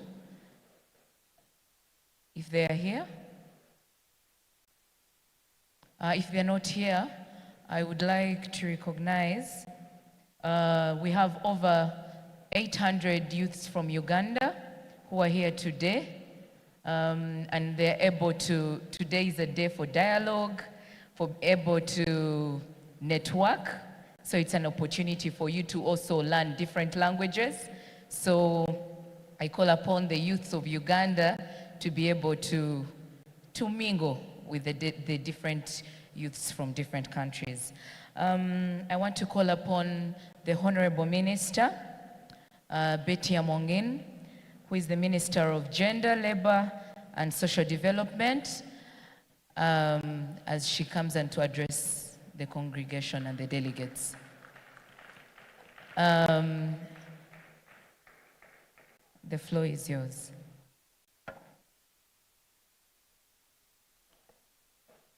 Your Excellency, the former Vice President of the Republic of Uganda, Right Honorable former Prime Minister and the envoy to His Excellency the President, our chief guest, the third Deputy Prime Minister of Uganda, colleagues, honorable ministers, heads of delegations and your delegates, all officials of the Afro-Arab Council. I want to start by welcoming you to Uganda on behalf of the Ministry of Gender, Labor and Social Development, where the youth falls. Welcome and welcome to Uganda, and I hope you are enjoying yourself. I want to also indicate that the Ministry of Gender, Labor and Social Development is in charge of all the special interests of vulnerable groups, the women, the youth, persons with disability, children, older persons. We are also in charge of culture, family, entertainment industry, creatives, and culture. And we are glad that our Minister of State, Honorable Balam, is a very active minister for youth and children affairs in Uganda. I want to state that for us in the Ministry of Gender, Labor and Social Development, His Excellency the President of Uganda guided us to focus on youth because statistically now in Uganda, youth constitute over 73% of the population of Uganda. So you can see that our population actually globally is made of youth, constituting a very high percentage. So youth are very key in the Ministry of Gender and Government of Uganda. That's why His Excellency the President, when the Secretary General came with a request from the Afro-Arab Council to host the headquarters in Uganda, His Excellency did not hesitate. He approved it and instructed the Ministry of Foreign Affairs and our ministry to work to ensure that this Afro-Arab Council remains in Uganda. So I congratulate the Secretary General, who is also from Uganda, for being steadfast and always speaking for you in all the corridors of government in Uganda. But also the guidance from His Excellency the President and Cabinet of Uganda to us who are in charge of the young people are that, number one, if you are to deal with the issues of youth, you must first deal with the issue of poverty, which is the root cause of instability. So for us in the ministry, majority of our program is how to empower the youth economically. We have several projects, the Youth Livelihood Program, the Youth Venture Capital Fund, that gives access to financing, affordable financing and capital for the youth. We have youth skilling programs. We have other youth programs at the rural level with a signature program called the Parish Development Model, where youth gets 30% as a quota from that financing. So our directives from the President is that if you are to deal with the issues related to youth and vulnerable groups, first empower them. Empower them economically and empower them to be included in the decision-making table. That's why majority of the youth from Uganda seated here are empowered to contest in election, to sit at the decision-making, right from the grassroots at village level, at parish level, district level, and at national level. And we have members of parliament represented in our parliament by 5 young people in Uganda. That is the essence, that if you want the youth to be engaged, they must be in the governance and on the table to bring the perspective of youth. So in Uganda, youth are not future generation. Youth are part of the current generation that are shaping the agenda and the decision-making of government. The other guidance that His Excellency the President always tells us as those in charge of the youth is that you must preach coexistence and tolerance. And I hope all the youth goes with the message. Coexistence and tolerance. That first look at ourselves as human beings. We are first human beings. We must coexist and preach the gospel of coexistence. How do you coexist with your neighbor? How do you coexist with other people who are in different ethnic community, different religious community? How do we, without coexisting and tolerating one another, you are not going to preach peace and unity. So the Pan-Africanism, coexistence, patriotism is one of the key elements that we focus on as a key tenet of driving youth. The third issue is the issue of continental, regional, and global cooperation. How do we cooperate with other states, with other countries, with other global institutions? And I think that's why we are here. The Afro-Arab here today is an example of His Excellency's principle that you as a country cannot stand alone. You must stand with other countries. That's why we value East Africa. We value Pan-Africanism, and we value our relationship with the global architecture, and in this context, the Afro-Arab Council. The third and last is the issue of non-alignment. That if you want to push, you must look at your interest. What is our interest as a country? Our interest as East Africa? Our interest as Africa? How do we align to what is important to everybody? So that is our policy of non-alignment. And at the global architecture, you know when I talk about non-alignment. So I want to congratulate all of you today, and I hope you go with this guidance that we have as a ministry on how to drive the young people and the philosophy that drives us.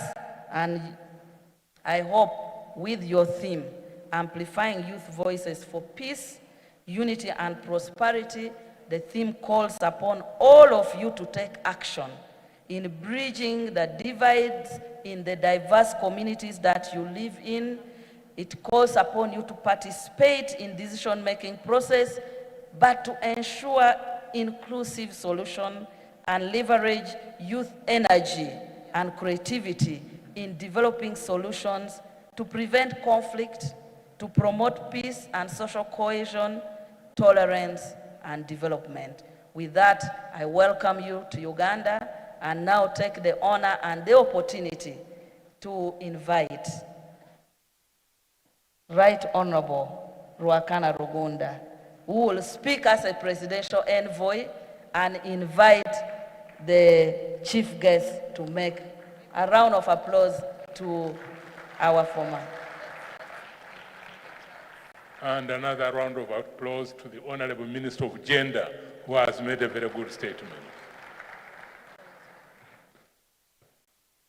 The chief guest and also the third Deputy Prime Minister of Uganda, Honorable Ministers, my senior colleague, His Excellency the former Vice President of Uganda, Your Excellency the Ambassadors, the leadership of the Afro-Arab Youth Council, many leaders in their respective capacities, ladies and gentlemen. a few additional remarks to make to join those who have already welcomed many of you who have come to Uganda, and for the Ugandans who have come to attend this Congress. It was extremely gratifying to me during the introductory phase to hear young men and women from all corners of the continent of Africa and all corners of the Arab world. It clearly showed that this togetherness, this conference, this Congress is giving an opportunity to the young people in the Arab and African continent to ensure that you know each other, you relate to each other, you harmonize your views, and you sharpen your focus on the way forward. This is extremely important because in the olden days, this partnership and the collaboration at such a young level in terms of age was not there. Fortunately, our elders, like Gam Abdul Nasser of Egypt, Kwame Nkrumah of Ghana, although they were a little older, pioneered this Afro-Arab collaboration and partnership. So much so that President Gamal Abdel Nasser of Egypt made Cairo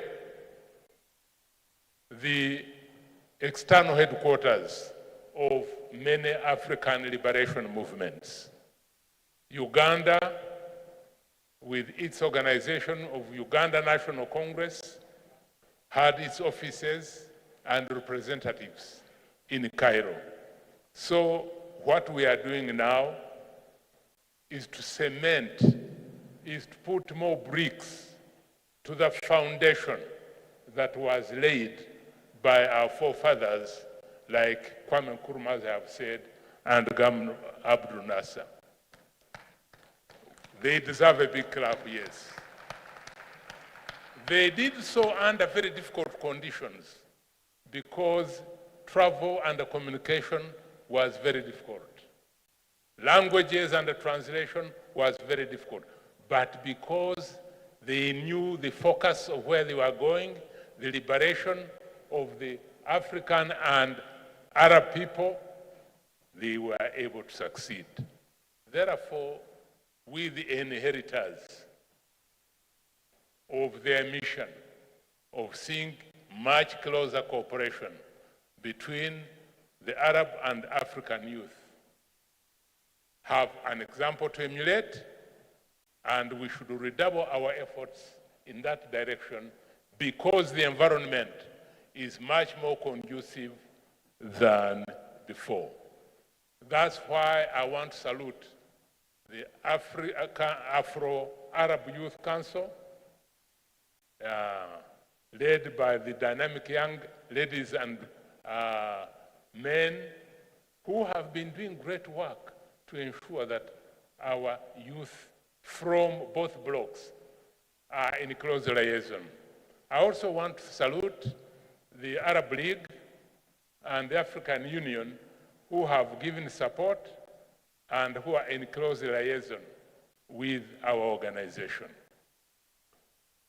We as young people, I was one young person at some stage, are actually representing about 2 billion people, because when you look at the fifth Arab world and African continent, we are in that range, 2 billion plus or so. So we have enormous human resources, but we also have human, and not only human, but natural resources enormously available here. Therefore, when we organize ourselves the way we are doing now, we will prepare ourselves better to put to optimal use the human and material resources available to the Arab and African people for the benefit of the people in the region.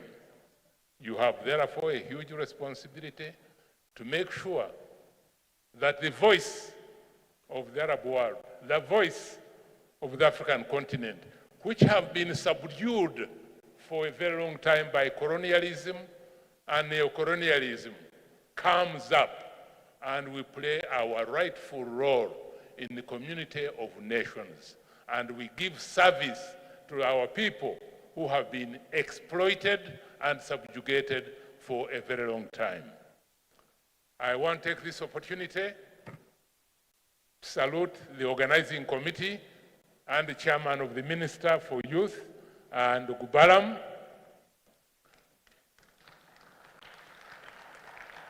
I also want to salute the Afro Arab Youth Council leadership, represented here by the Secretary General and Deputy Secretary General and many others, for the good work done to organize this conference. Let me also salute President Yoweri Museveni, who, since his youthful days, has been a mobilizer and a youth leader and continues to passionately support the cause of the young people, because the youth are the future generations, the people who are in charge tomorrow. I want to once again welcome you to Uganda, and I want to advise our friends, especially from South Sudan, Sudan, and Egypt, to take off some time and visit the source of the Nile, because the source of the Nile that is responsible for livelihood in the countries concerned. Once again, I'm extremely happy that you are all gathered here, and I wish you very successful deliberations. And it's now my great honor and pleasure to invite the chief guest, the third Deputy Prime Minister of Uganda, Right Honorable Nakadama, to address you on behalf of His Excellency the President. Thank you.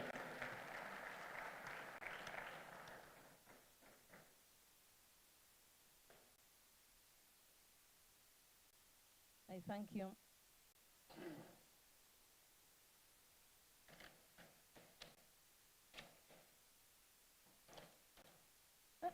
I want to thank you, my brother, Your Excellency, the former Vice President, Edward Sekandi, the former Prime Minister and Special Envoy to His Excellency the President, my brother, Right Honorable Rakana Rugunda, colleagues, honorable ministers present, the President of the Afro-Arab Youth Council, the Secretary General, Afro-Arab Youth Council, heads of delegations from all countries represented here, all delegates, ladies and gentlemen, good afternoon. I'm Nakadama Rukia Isanga, the third Deputy Prime Minister and Minister without portfolio, but I'm also a member of Parliament, and I was once a youth. Right now, I'm here to represent His Excellency, the President of the Republic of Uganda, who would have loved to be with us, but because of his schedule, he will be with us on Friday. And before I go to his speech, I want to congratulate the Honorable Minister of Gender and his team for organizing such a wonderful conference of the Afro-Arab Youth Council Congress 2025. Bringing all these youths together for a common cause, it is not all that easy, but they have done it, and so far it is a success. Congratulations, Honorable Minister and the team. Back to His Excellency's speech. I warmly welcome you all to Uganda and to this year's Afro-Arab Youth Congress. We are honored to host such a distinguished gathering of young leaders, thinkers, and change makers from across Africa and the Arab world. This Congress offers you a unique opportunity to interact, to understand each other better, and to build networks that strengthen the shared vision of unity, peace, and progress. In a world that is increasingly complex, your presence here today is both a symbol and a commitment to solidarity and shared destiny. As a patron of the Africa Arab Youth Council, I'm aware that their aim is to take advantage of the existing commonalities between the African and Arab to build peace, unity, and accelerate development in both worlds. These historical relations between Africa and the Arab world are deeply rooted and undeniable. They are traced and evidenced in our cultures, religions, and even our languages. For example, in Kiswahili, the first 10 numbers are a mixture of Arabic and Bantu languages. That is, moja, mbili, tatu, nne, tano. Those are from the Bantu dialect. Then, sita, saba, nane, tisa are from the Arabic. This linguistic connection is a simple yet powerful reminder that our histories have long been intertwined. The Afro-Arab Youth Council is therefore built upon the right foundation, one that reminds our people that we have commonalities strong enough to unite us. And this Congress, under its timely and well-conceptualized theme, Amplifying Youth Voices for Peace, Unity, and Prosperity, calls upon the youth to take ownership of the foundation and to build upon it with energy, creativity, and purpose. As you engage in your sessions over the coming days, remember that your network is your net worth. The friendship and partnership you form here have the power to outlive this event, to become bridges of collaboration that can change communities and transform nations. To the young people gathered here, I make a heartfelt appeal: strive to understand the dynamics of the world you live in. The future is shaped not by chance, but by the clarity of your ideology and the strength of your conviction. We encourage the youths gathered here today to promote the ideology of shared interests and commonalities instead of division. So I ask you today, what is your ideology? What do you stand for? Are you part of the solution? Or have you become deeply rooted in the problem? The answers to these questions will define your contribution to history. As we open this Congress, let us reaffirm our shared values, unity, collaboration, and purposeful leadership. Let us remind ourselves that the destiny of the Afro-Arab world will not be written by others, but by us, by our courage to connect, our wisdom to lead, and our will to act. With those remarks, I would like to officially open this Congress and wish you fruitful deliberations. I thank you for God and my country.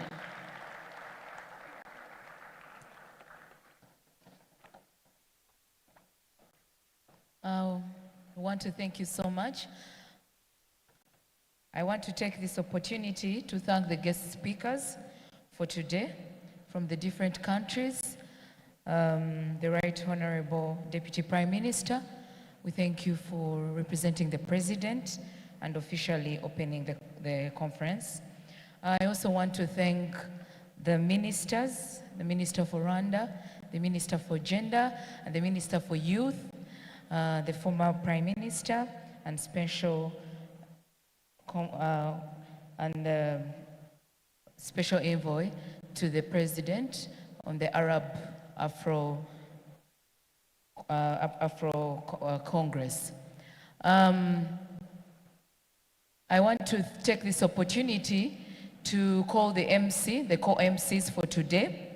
I want to thank you for the opportunity, and I also want to call the MCs for the next program. Thank you so much.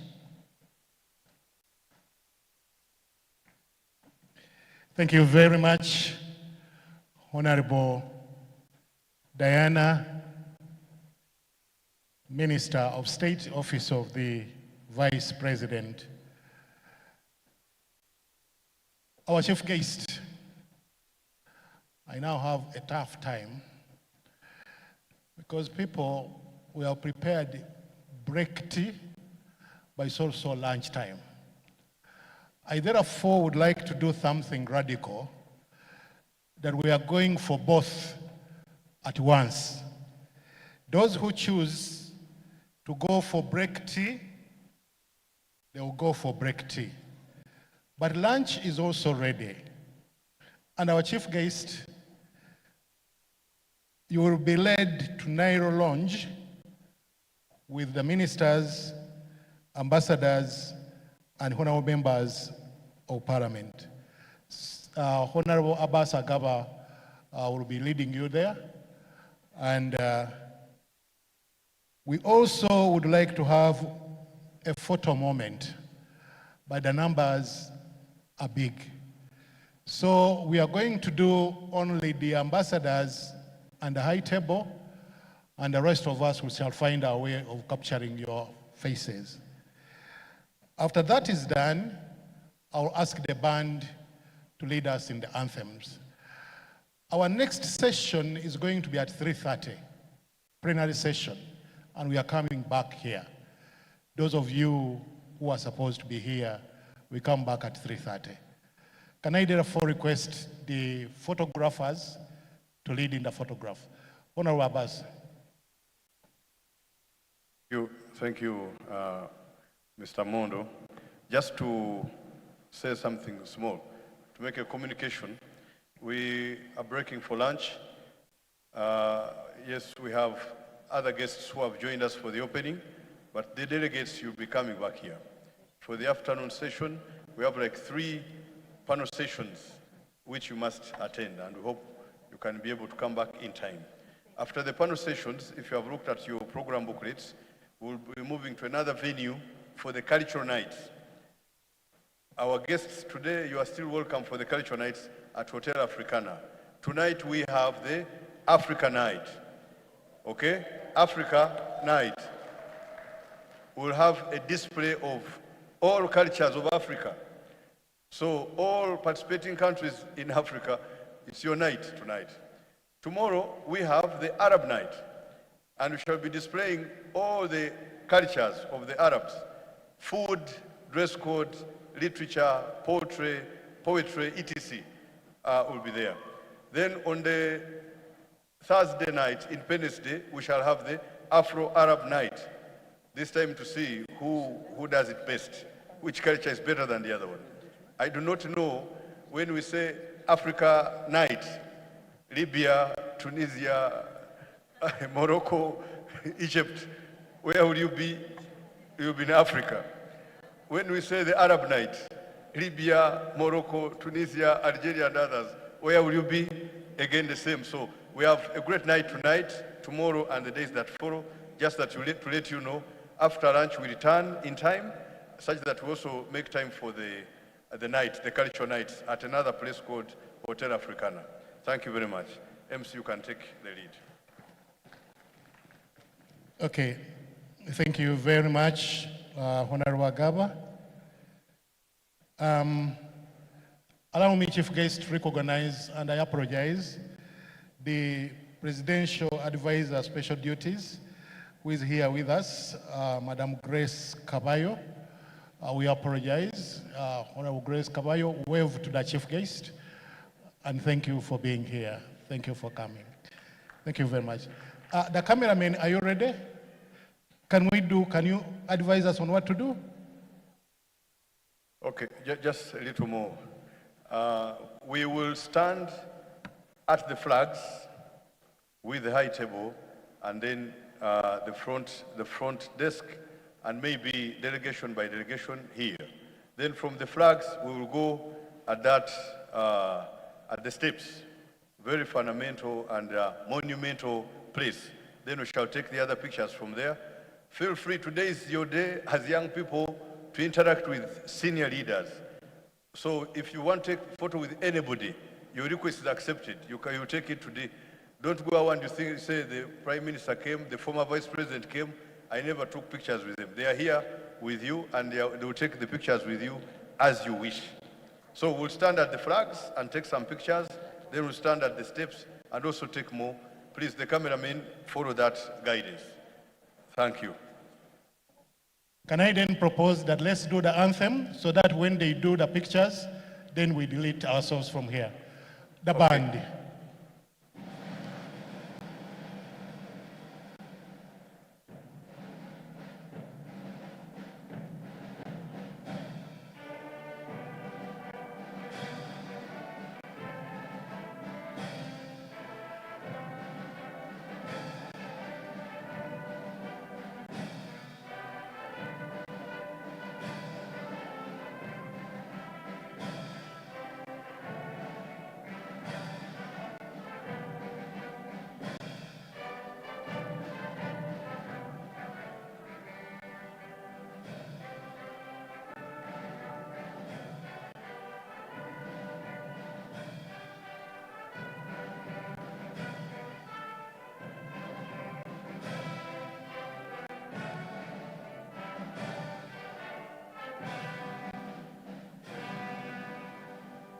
National anthem.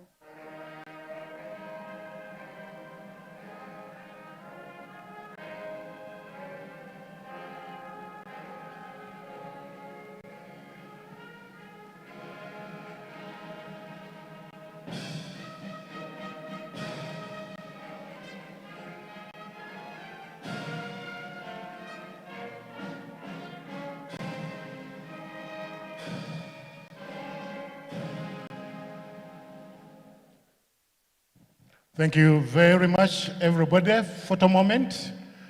And then people will go for lunch. And thereafter, we should be back here at 3:30. 3:30, the first plenary. MC, let the SEC members join us for the photo. Also, they should join us for lunch.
We are having a panel session this afternoon.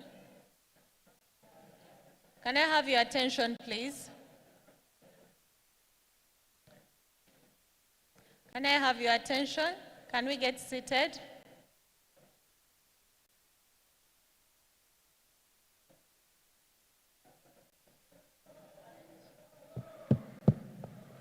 We have closed the session for photographs.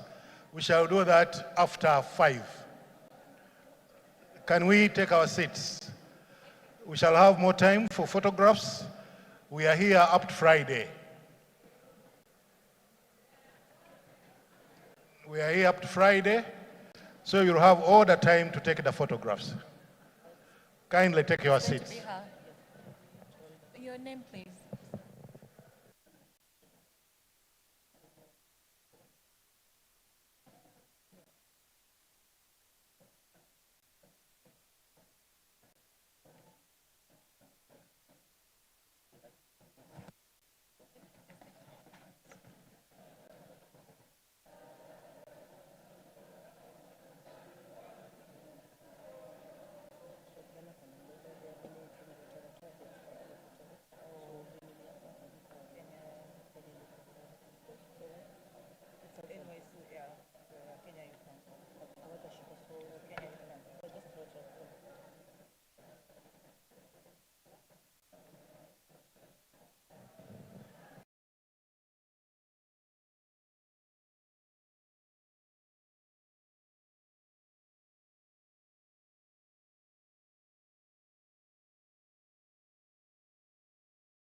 Could we take our seats, please?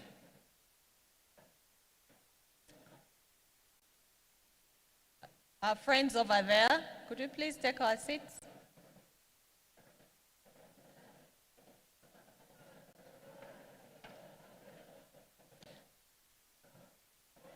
Hello, could we please take our seats?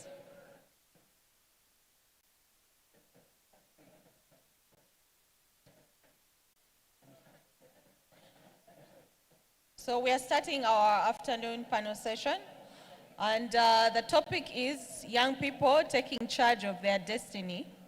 It should be a mentorship session, and it's going to be moderated by Mr.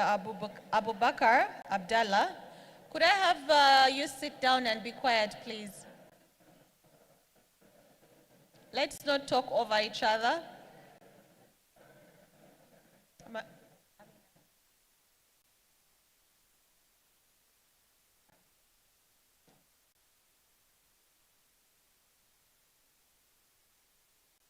Okay, our moderator for this afternoon will be Mr. Abubakar Abdallah,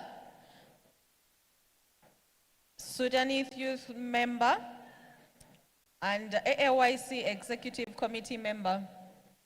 Our presenters are Sela Kombo from the National Kenya Youth Council. We have Mr. Haitham Alwa Fali, Youth from the Youth of Future Movement, Libya. We have Ms. Nabulo Asha Mafari, a development practitioner and political leader in Uganda. Mr. Saeed Al-Shaksi, JUSOR International for Media and Development from the UAE. We have Mr. Naftali Paulus from Angola, CEO, Jesmic Youth Projects of Namibia. I'll hand over to you, Mr. Abubakar. you can start the afternoon session.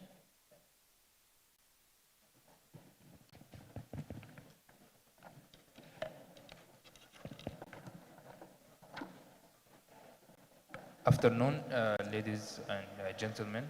Hope that you had a good lunch. We are going to have our first panel discussion for this afternoon. It's going to be, the title is going to be Young People Taking Charge of Their Own Destiny. So, our fellows and colleagues here, will share their thoughts, strategies, approaches for the young people on overcoming or taking the lead to overcome their own challenges rather than just depending on governments or private sector to come and help them to solve their own issues. So I will start with Ms. Silla. If you could share with us your thoughts on how young people can take lead in overcoming the issues that that are facing them in terms of entrepreneurship, in terms of employment, health, and education.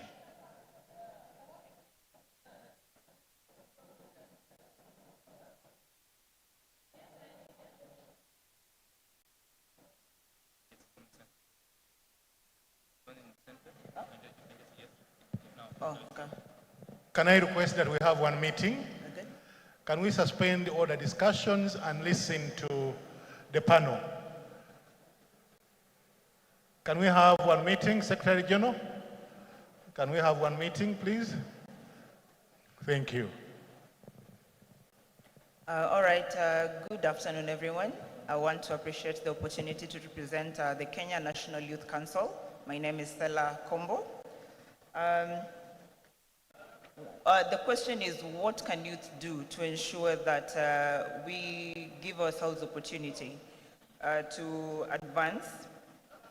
I would say the youth are under government, so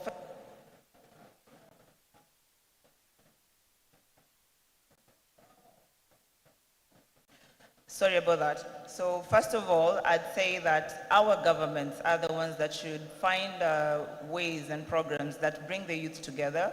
I would give an example of what my government is doing in Kenya. We have programs that bring together government institutions, ensuring that opportunities across all institutions are brought together for easy accessibility for the youth. So that is one thing that government can do for the youth and make the youth aware of these opportunities. That for me would be a key starting point. Thank you. Thank you, Stella, for your thoughts. My next question for Napalo Asha, and for me is that for young people, what are the thoughts in terms of leadership roles that they can take? If you can also share with us your thoughts in this. Thank you so much. Good afternoon, ladies and gentlemen, distinguished leaders. My name is Mafabi Asha Nabulo. I am the NRM woman representative of Sironko District, and I've been holding this position for the second term now. And I went through unopposed. Thank you.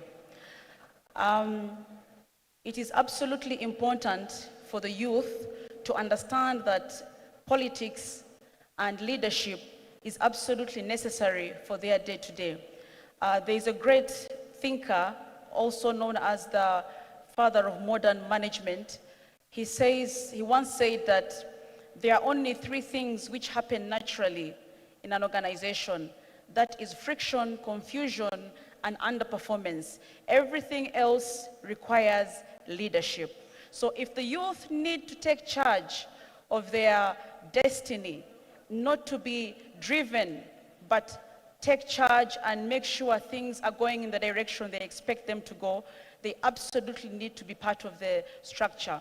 And instead of doing demonstrations and making unnecessary noise and insulting the government, it would be ideal to use this particular platform of the Afro-Arab Youth Council to be able to discuss their issues and front them in the right spaces and platforms.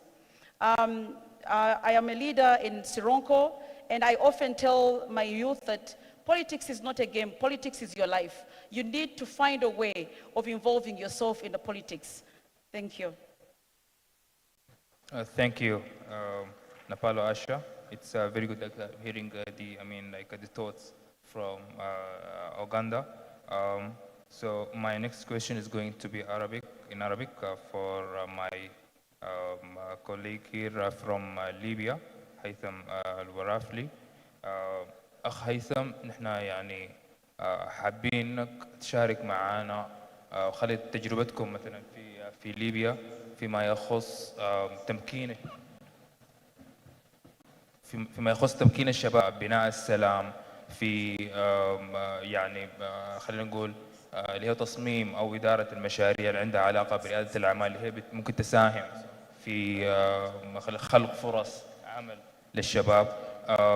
برضو يعني إذا ممكن برضو تشاركونا مثلا تجربتكم أو يعني أفكاركم حول يعني اللاجئين اللي هو في ليبيا، وكيف مثلا الشباب يعني بيلعبوا دور في الجوانب دي.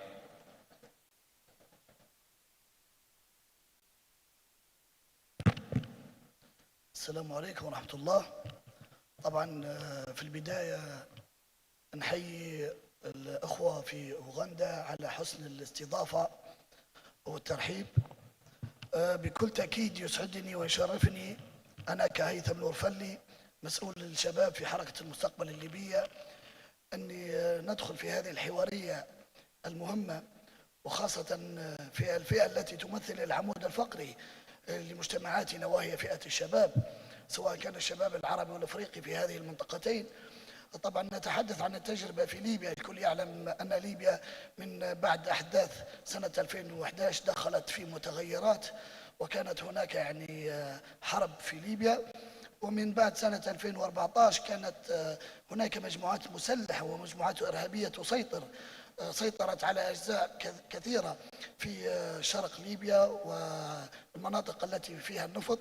هذه المجموعات تتبع للقاعدة وتتبع للدولة الإسلامية داعش، ولكن طبعا بفضل الله وبفضل شباب ليبيا وأبطال الجيش تمت يعني الانتصارات في هذه الساحة. والمتغيرات التي حدثت بعد ذلك والتي ساهم فيها الشباب، نحن الآن في ليبيا نعيش في فترة أمن واستقرار تلاها الإعمار. هذا المشاريع التي تحدث الآن لدينا من إعمار في ليبيا بشكل كبير جدا ساهم في استقرار الشباب، كذلك يتمكن الشباب من الحصول على فرص عمل كثيرة.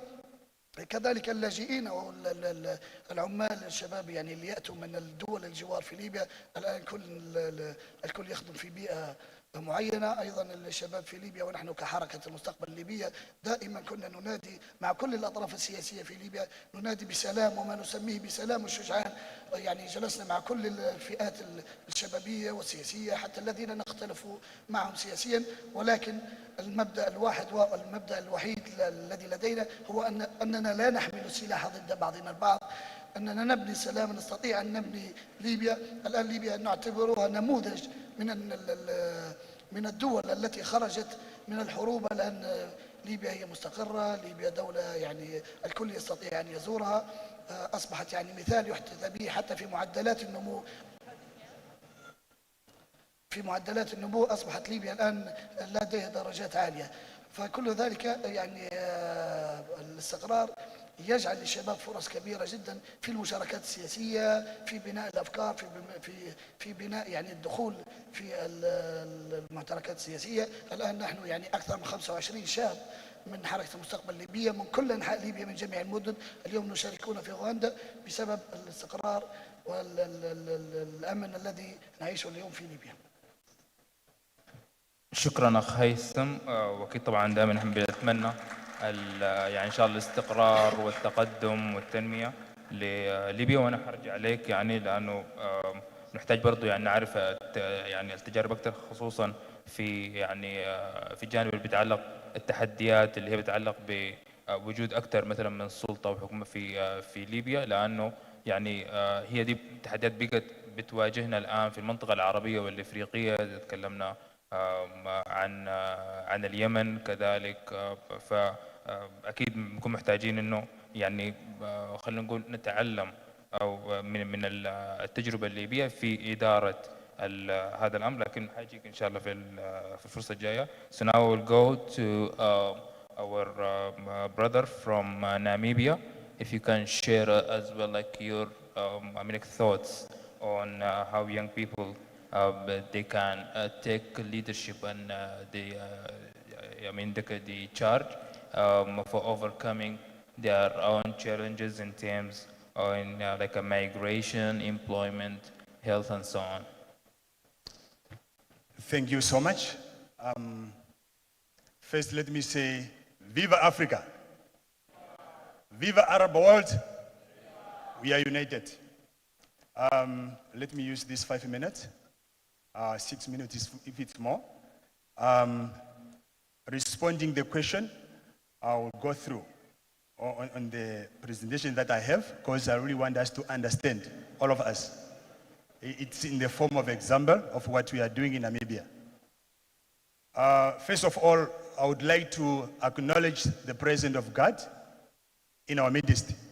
He is the creator of everything.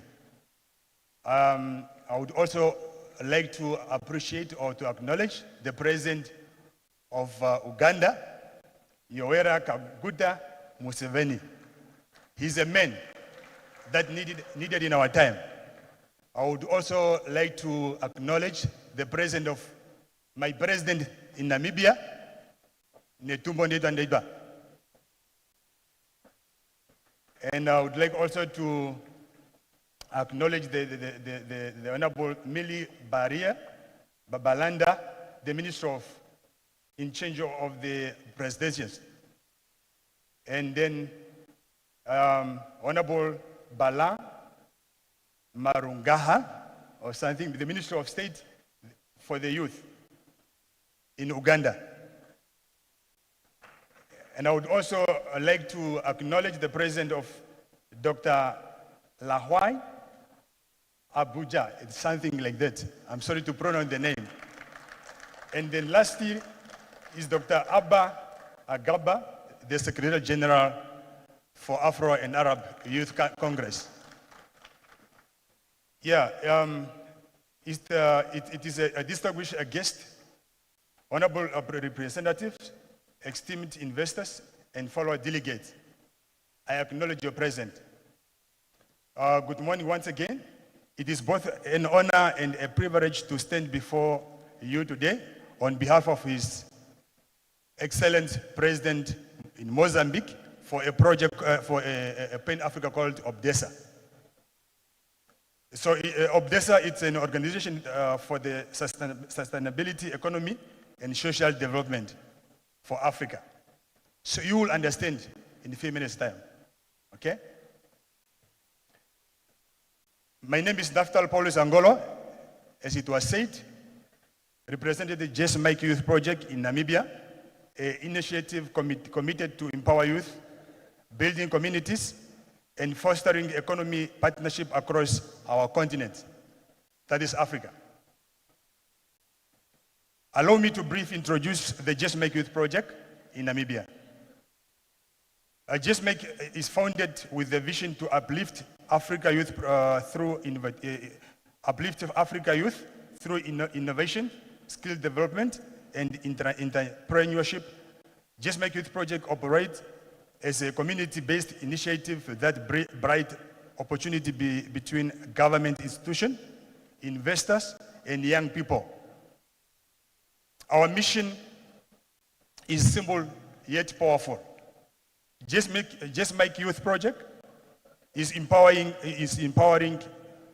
young Africa with knowledge, tools, and sustainability opportunity to drive social economy transformation in their communities.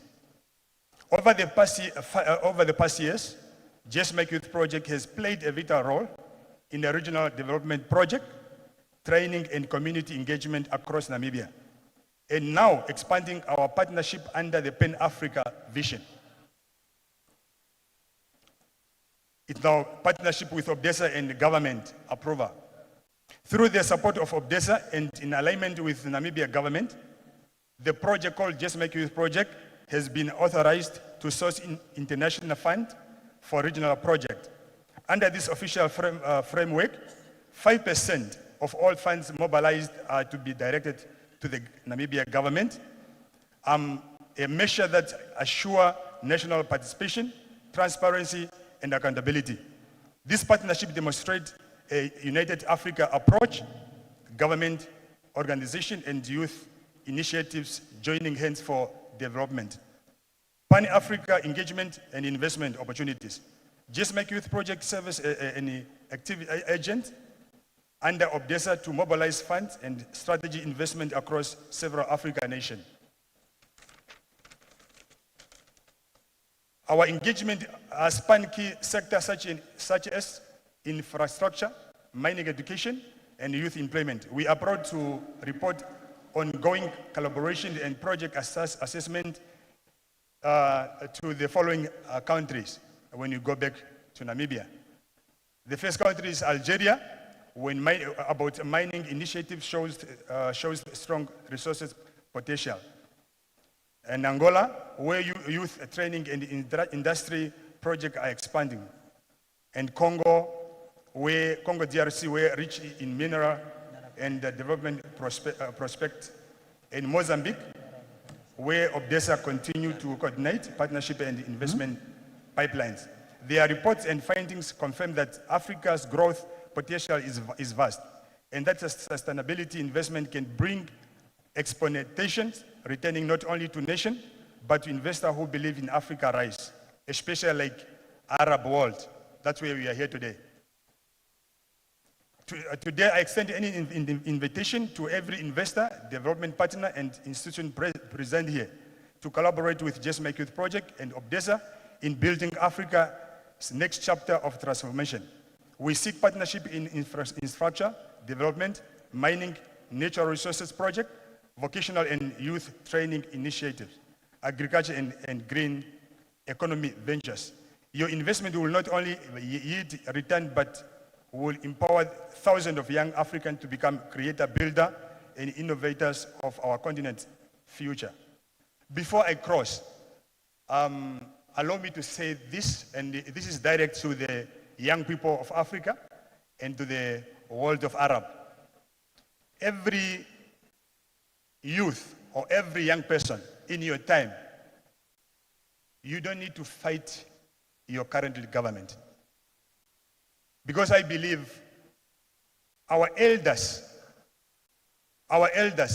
they did something in their time. So, if you want to succeed in life, if you want to have a breakthrough, never ever fight your government, but come with a strategy that will speak in action. The reason why I went through and present 2 organizations, that is what we do in Namibia. I don't know what you do in your country. So every generation, you are supposed to identify something, a freedom that you need to bring in your time. So identify what you need to do in your time, in our country, Namibia, and I think it's in the whole entire of Africa. The freedom that we need to come up with in our continent is financial freedom. And then we cannot be free if we fight our government. So let us come with a strategy that can help the government to identify that you are using God's wisdom and they can rely on you. Then conclusion, I just want to say, if you are here and you are a young person, when you go back to your country, please identify something that you need to do. Approach your government in the right way. Go to your president, if it's possible, go to your minister. I believe the reason why we have this Congress is not because this institution does not have a connection with the government. So this is a platform where we can be united, where we can make Africa to become very grateful and to become a better place for all. And I'm really thankful.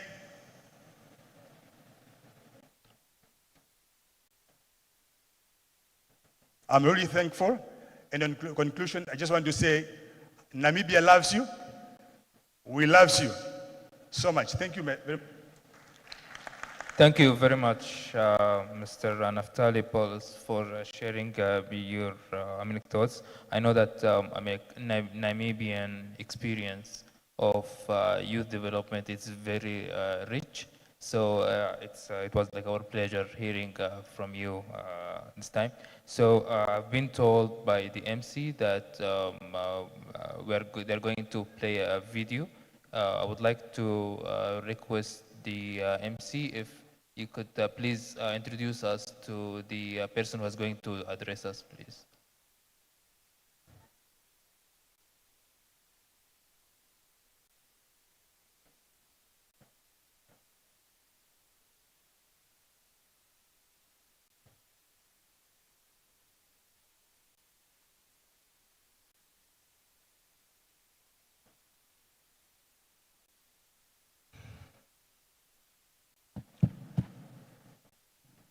Thank you.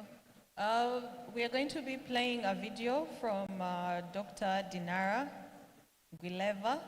She is the expert in social and human sciences sector at ISESCO. She was not able to make it today, so she sent a video message instead that we are going to play for you, and then can hand it back to the moderator. Honorable colleagues and youth leaders, Bismillahirrahmanirrahim, Assalamu alaikum wa rahmatullah wa barakatuh. Distinguished guests, honorable colleagues and youth leaders, Bismillahirrahmanirrahim, Assalamu alaikum wa rahmatullah wa barakatuh. Okay. Distinguished guests, ladies, gentlemen, young leaders, on behalf of the Director of the Social and Human Science, it's a great honor to stand before you today to open this monumental event. As we all witness, the COVID-19 pandemic disrupted education, increased youth unemployment, and heightened social emotional distress, particularly among young generations. And in many places, especially in the Islamic world, youth struggled with disconnection and lost hope.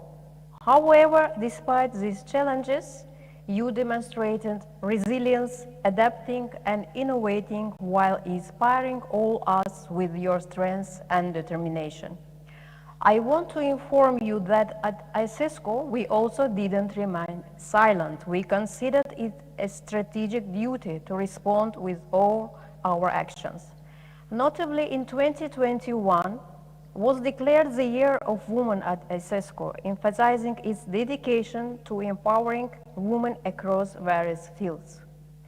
Since the pandemic, we have launched various initiatives focusing on education, entrepreneurship, youth and women empowerment, mental health, humanitarian aid, and psychological support.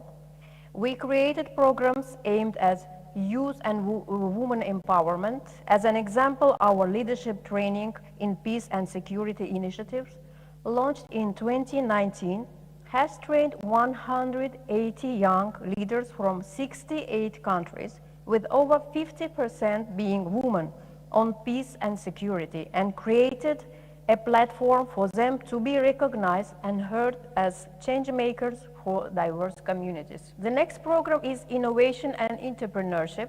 In 2019, we launched the COVID-19 Most Innovative Ideas Initiative, which welcomed entrepreneur and change-making ideas from youth in different countries and provided them with financial support to launch this project and create an impact in their communities. Last year, we held the Most Innovative Idea Initiatives held in Baku, Azerbaijan, which accepted business ideas from young leaders and was also generously funded by the ICDT in partnership with ISESCO. The next program is building emotional resilience and mental health support.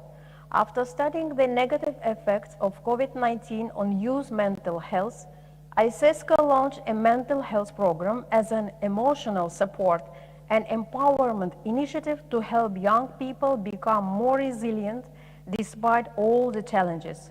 Through these initiatives, we launched the first psychological aid in partnership with the Ministry of Youth, Culture and Communication. This effort has been endorsed by key players in the education sector such as Confemen, Confages, who are willing to incorporate this guide into their educational frameworks.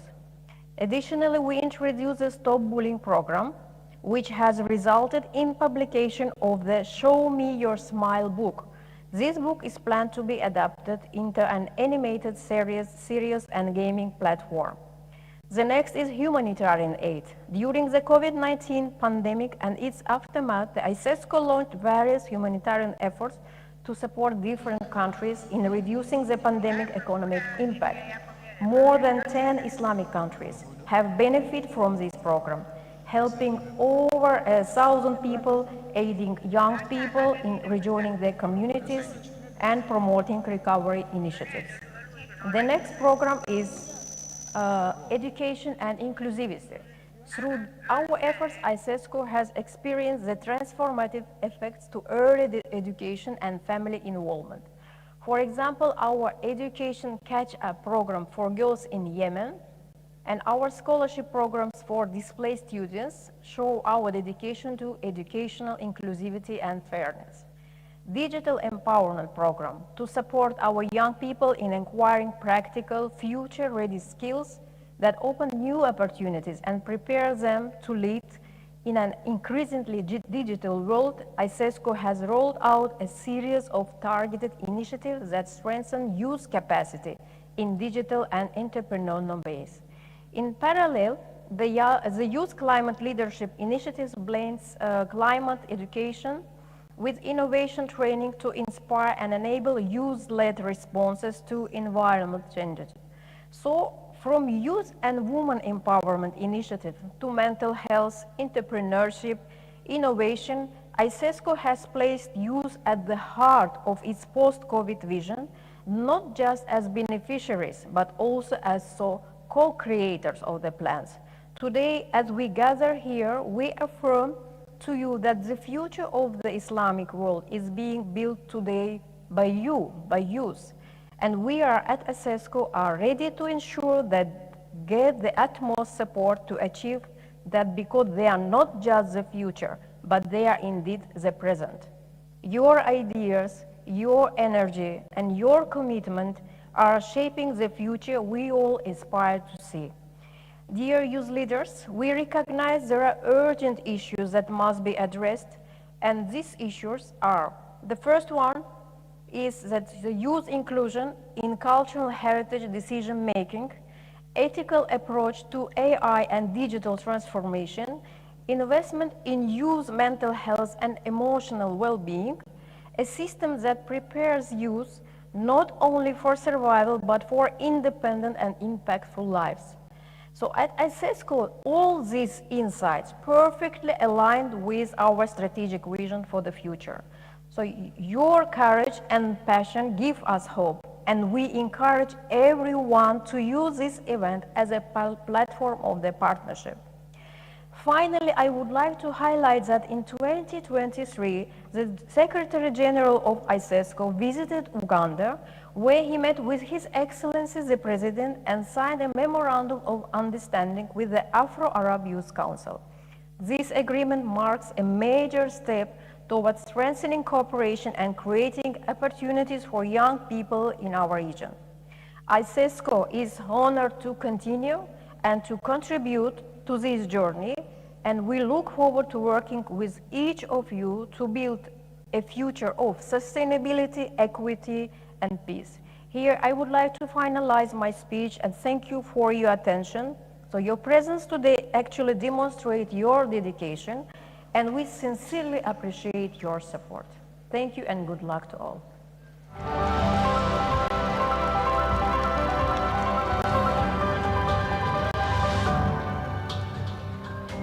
So I would like to thank our colleague from ISESCO sharing with us their efforts in terms of a youth empowerment. ISESCO, they have a strategic partnership with the Afro-Arab Youth Council. So this like it's going to generate opportunities for young people in both in Africa and the Arab world. So I would like to go back again to Napolo Asha, and I would like to hear from you more in terms of, the young people, how they can get access to opportunities in terms of like business, in terms of like SMEs and entrepreneurship. Thank you. Once again, I'm happy that you're here today. Welcome to Uganda. I hope you're enjoying your stay. Uganda, I would like to take this opportunity, first of all, to thank His Excellency Yoweri Kaguta Museveni. He has pioneered and has advocated the youth to take charge of their lives, of their future, and he has given them opportunities and opened doors for them to utilize. For example, currently I'm a volunteer instructor at the Brigisu Presidential Industrial Hub, where the president has taken young people off the streets and those who are extremely vulnerable. He has given them technical skills, and on top of that, after they have finished the skills, he has provided them with SACCO money. He has given them with seed capital for them to be able to empower themselves through the skills they have acquired. And furthermore, he has given us the industrial parks where those who cannot be able to do startups on their own, they can go and get employment under the industrial hubs in the various industries under the industrial hubs. And on top of that, the Ministry of Gender and also the Ministry of Water and Environment have different programs and projects that have put in place for the youth to be able to empower themselves. The government of Uganda recognizes that when a youth has come out of school, or a youthful person generally does not have access to certain incentives to allow them to propel them in life. So therefore, it has provided for them these platforms and this access to resources to be able to empower themselves. Now, a youthful person should take this opportunity and also help themselves. When we look at this kind of setup, this is leadership in action. Youthful people should not only depend on taking, they should also give back to the government. We should give back through our own energy and service and dedication to the country instead of fighting the country. But above all, honesty in this program is absolutely fundamental. You cannot achieve success when you are not honest, but above all, you need to be able to give back. It's absolutely important. On the same note, I would like to implore all the youth across Africa to be able to work hand in hand in grabbing these opportunities and taking full effect of them. Thank you. Thank you very much, Napolo Asha. Now as well, I would like to hear from Ms. Silla, if you could also share with us, the experiences of the National Youth Council in Kenya in terms of the main areas and projects that you you are initiating towards youth empowerment. And Chair, you have 5 minutes to wind up the panel. Thank you very much for this opportunity once again. I'm glad to be part of this great initiative of the Afro-Arab Congress. The Kenya National Youth Council has a lot of programs in place in conjunction with the government. Our president, Honorable William Ruto, has come up with a lot of projects that consolidate opportunities across all divides in the government and in the private sector. He has brought together both there's a lot of private-public partnerships that encourage investment and encourage the youth to innovate, to get employment. There is, when it comes to employing, one of the biggest employing opportunities right now the Kenyan government has in place is the affordable housing. Skills that are learned by the youth and they're seeking employment. The government is uptaking a lot of youth and employing them. It is encouraging entrepreneurship. There is the youth fund that is given.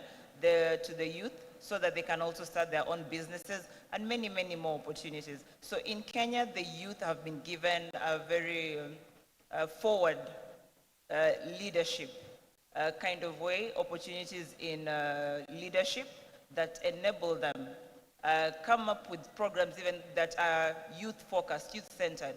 It is the youth who have decided what works best for them in conjunction with the government, which supports the youth fully to ensure that, as we said, the largest percentage of population is the youth.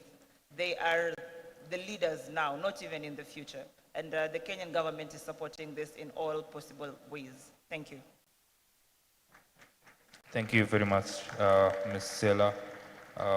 So next, again, we would like to hear from our brother from Libya. يعني أخ هيثم، حابينك زي ما قلت لك قبل شوي، محتاجين يعني إذا ممكن تشاركنا يعني تجربتكم في ليبيا فيما يخص يعني التحدي بتاع الانقسام السياسي اللي هو تعدد الحكومات، وخاصة دور الشباب في توحيد خلينا نقول الصف الوطني. فياريت تفضل. طبعا الموضوع مهم جدا، ودائما نحن كسفراء نمثلوا في بلادنا نحب نوضحوا لكل، خاصة يعني نتحدث مع قامات شبابية من أكثر من 45 دولة أو 50 دولة، يجب أن يتفهموا الانقسام السياسي الذي يحدث في ليبيا الآن. نحن نتحدث كشباب دائما أننا نؤمن بدولة مؤسسات، دولة القانون ودولة الديمقراطية، الشعب الذي يختار من يحكمه.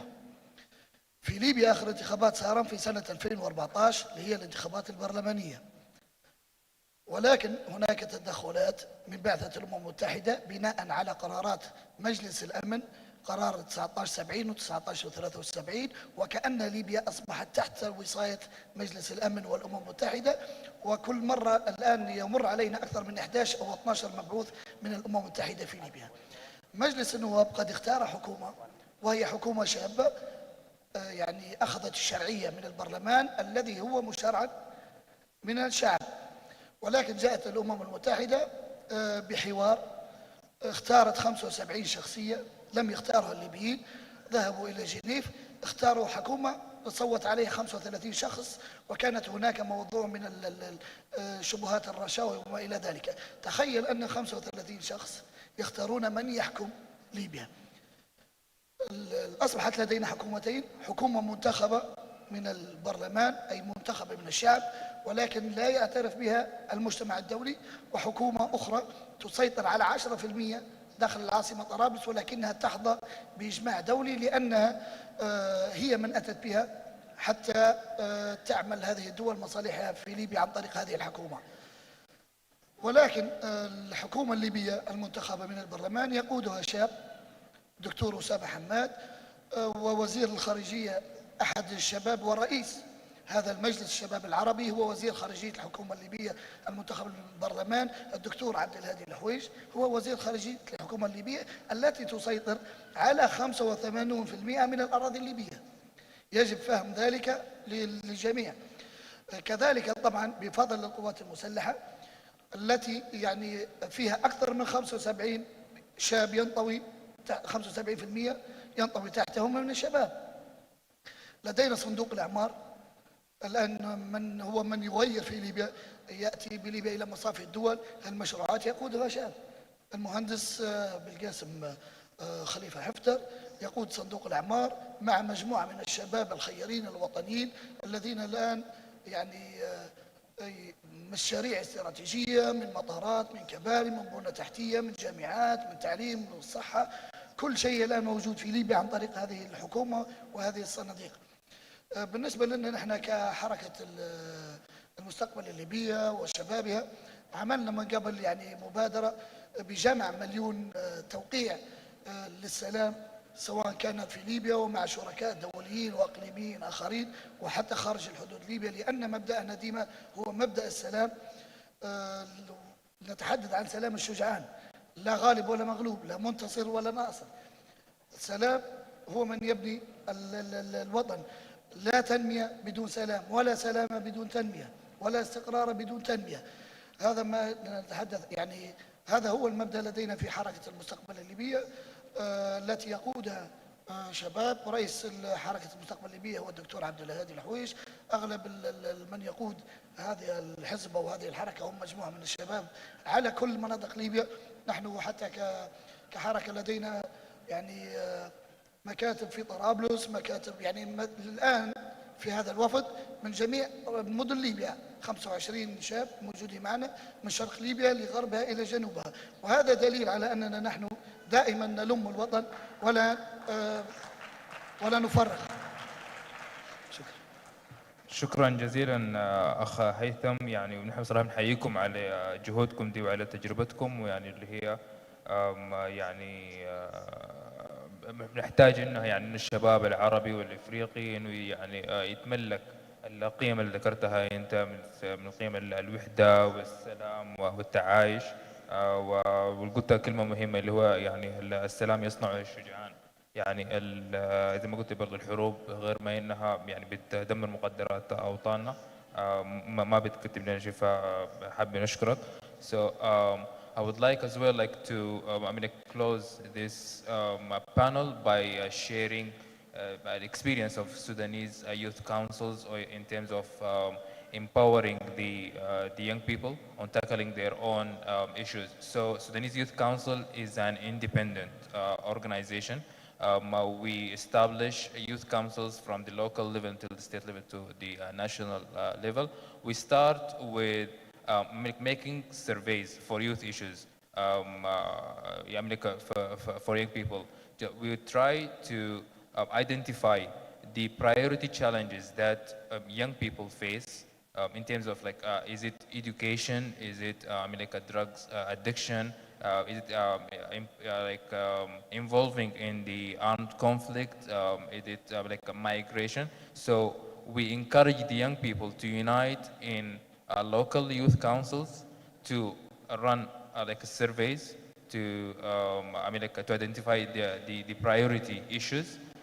After identifying these issues, then we design projects and to tackle those issues. So this demonstrates the role of young people rather than just waiting for government or private sector or the international organizations to come and identify for them their own issues and to initiate or helping them in solving their challenges. So through this approach, we empower the young people to take the lead and to come up with projects and proposals, and then they approach the government and they push the government to fund and to support these let's say it's a youth-led or a youth-generated solutions. So I think this is what we can share with the other national youth councils, and this is how we could amplify the voices of young people. This is how we can giving young people the platform to take the charge in solving their own challenges. With this, would like to thank my fellow panelists and also for the audience for hearing with us, and thank you.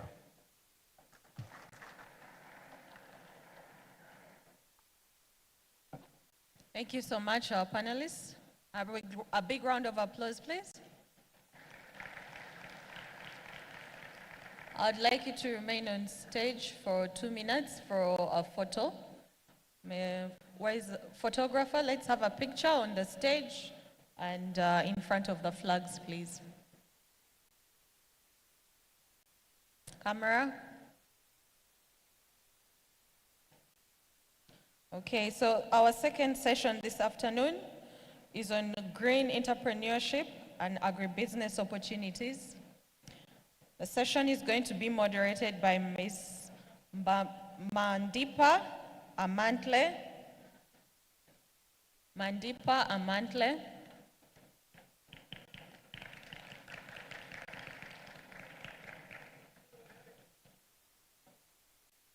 Discussants, we have Mr. Adnan.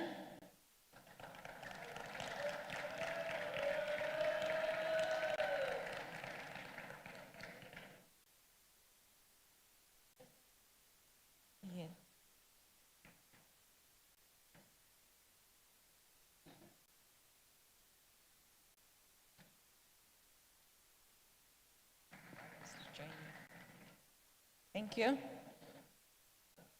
Mr. Adnan? Okay. Ms. Marian Stechi? Marian Stechi? Mr. Antonio Oliveira?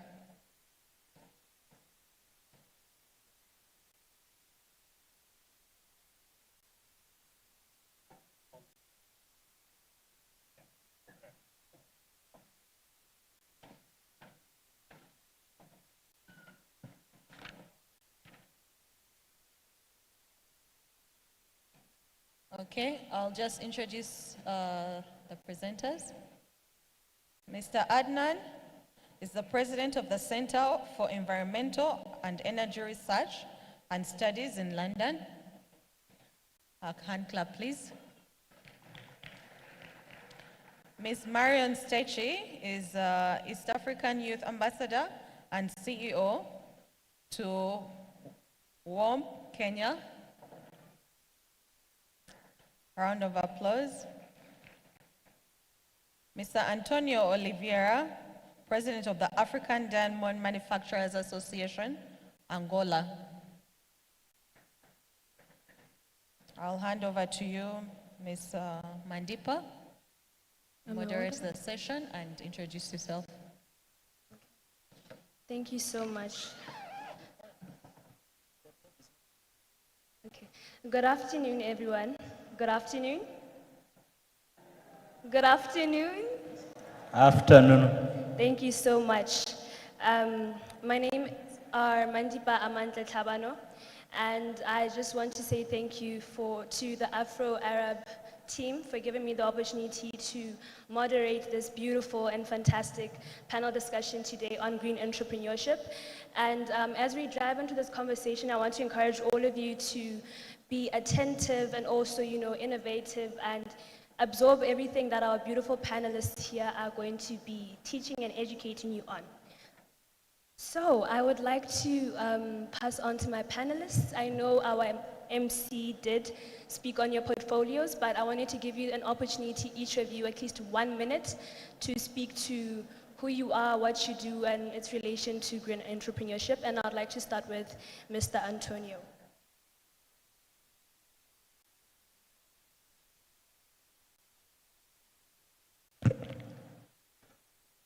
Good afternoon, everyone. First, I would like to thank the organization for this invitation and say that I'm very, very glad to be here and share my experience with all of you. I'm Antonio Oliveira. I'm from Angola. I'm the president of African Diamond Manufacturers Association, the organization that protects, preserve, and advocate for young entrepreneurs, diamond industry, and we have agribusiness as well. We are based in Luanda, Angola, but we have representatives in all 18 producing countries in Africa.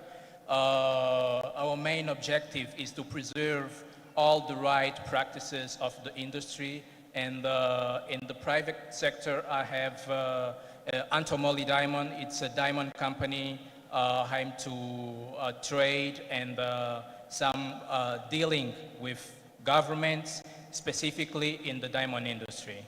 Thank you. Let's give him a round of applause. Thank you so much. Over to you, ma'am. Thank you very much. My name is Marion Stechi, and as a young person, I believe in taking power, so I do not wait for power to come for me. And in my little spaces, I've been able to change the capacity of youth inclusion and matters peace and security, climate change, in the sectors that I've been working on. So I serve as the East African Community Youth Ambassador. I also sit at the Commonwealth Students Association, and also serve as the CEO of a youthful organization where we teach about leadership and governance. We also teach about public speaking and debating, basically upskilling. Thank you so much, and I'm an SDGs expert. Thank you. Round of applause, please. Over to you, sir. Bonjour tout le monde. Je m'appelle Adnan Touil, président du Centre international de recherche et études environnementales et énergétiques, CEO de la marque UK Certified, une organisation de normes internationales qui va servir de créer de la valeur ajoutée et simplifier les normes pour certaines entreprises. Notre centre de recherche en environnement et énergie travaille sur l'impact du réchauffement climatique, notamment sur l'Afrique et le Moyen-Orient. Nous proposons des idées innovatrices, des solutions pour des écosystèmes et des stratégies pour les gouvernements afin de continuer à produire de la valeur ajoutée en gardant la propreté du continent et du monde. Merci.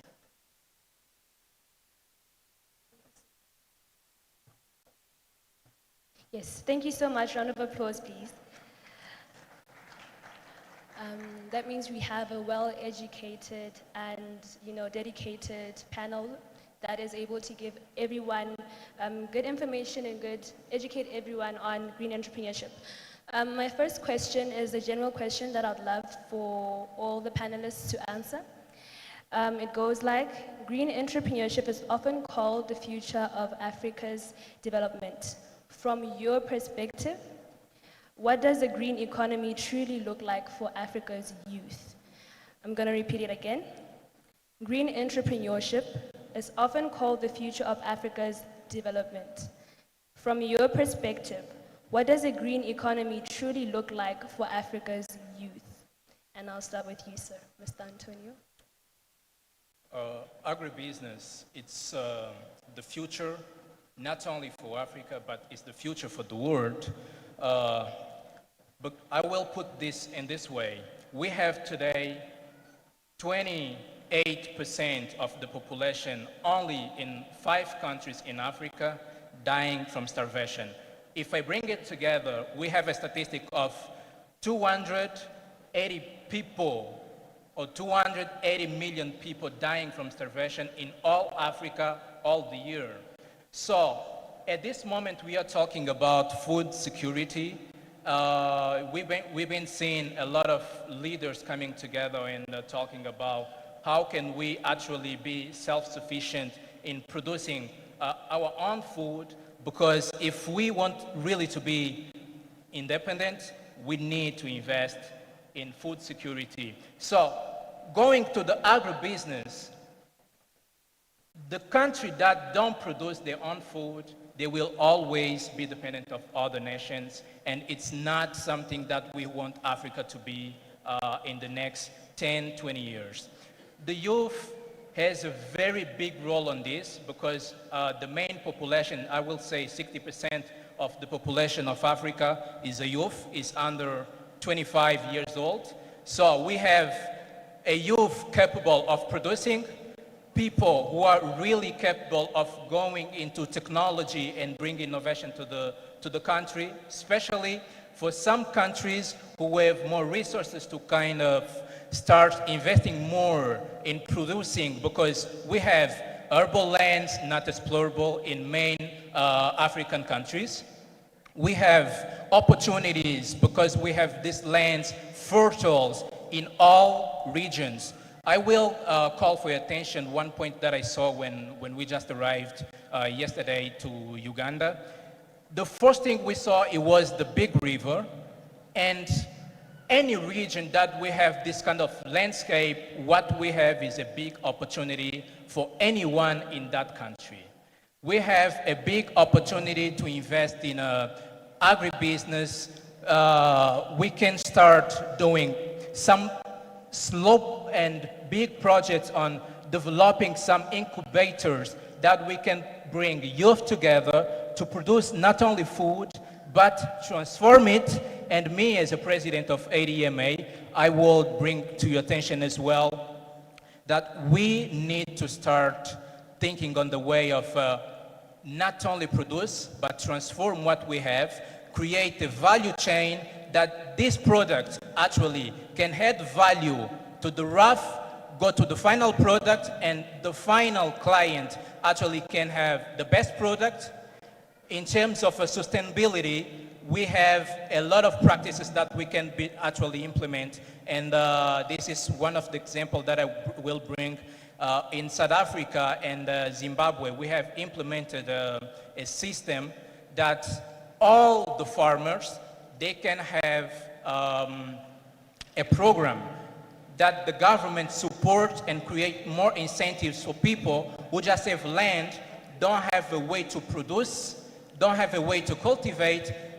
The government come to these people and offer a special package to give know-how, not only know-how, machines, and finance. So this is something that will drive something different to the African continent. We will be self-sufficient in food security, let's say in 20, 25 years. So this is the future.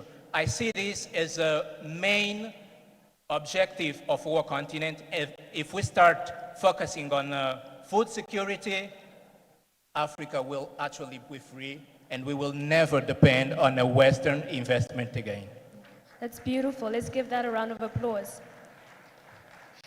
And Ms. Marion, as a passionate youth leader and entrepreneur championing environmental sustainability, what is your take? What does, green economy truly look like for Africa's youth? Thank you so much once again. Very good remarks from my colleague here. To me, I look at it as a green revolution. Allow me base my argument from the Africa Climate 2 that was recently completed in Addis, and then the upcoming COP30 that is coming up in Brazil. Looking at the policy reforms that we have, even the youth statements, I sit as a position where I make youth statements and youth positions for young people.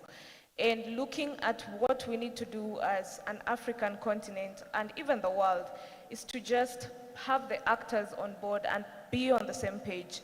Having the government, the private sector, and the civil society would really help us move milestones. However, I feel like it's already working. Even for the young people to sit in such a panel today, it is working.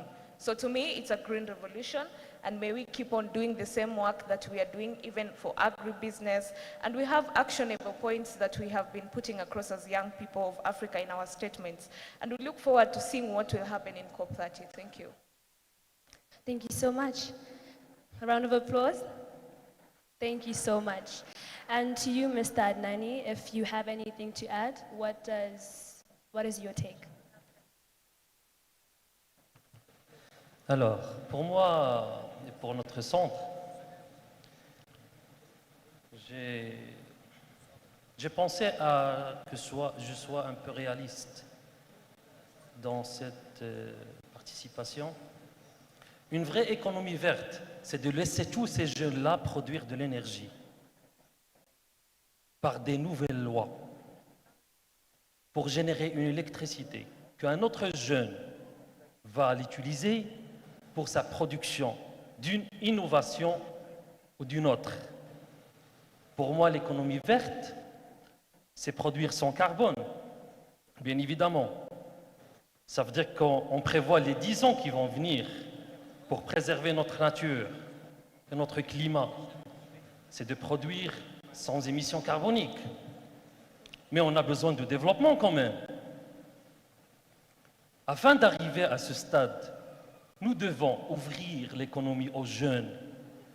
Nous devons créer des postes de travail propres à ceux qui veulent convertir une petite innovation qui est malheureusement importée de la Chine ou de l'Europe et qui va servir à créer de la valeur ajoutée à son pays et qui va la vendre à un autre pays du continent. Ça veut dire que c'est une vision globale d'une économie qui sera porteur d'une idée, créateur d'une énergie. Si je parle d'énergie solaire, ça veut dire qu'on peut marier les énergies fossiles avec les énergies solaires. Et d'arriver à créer notre indépendance économique.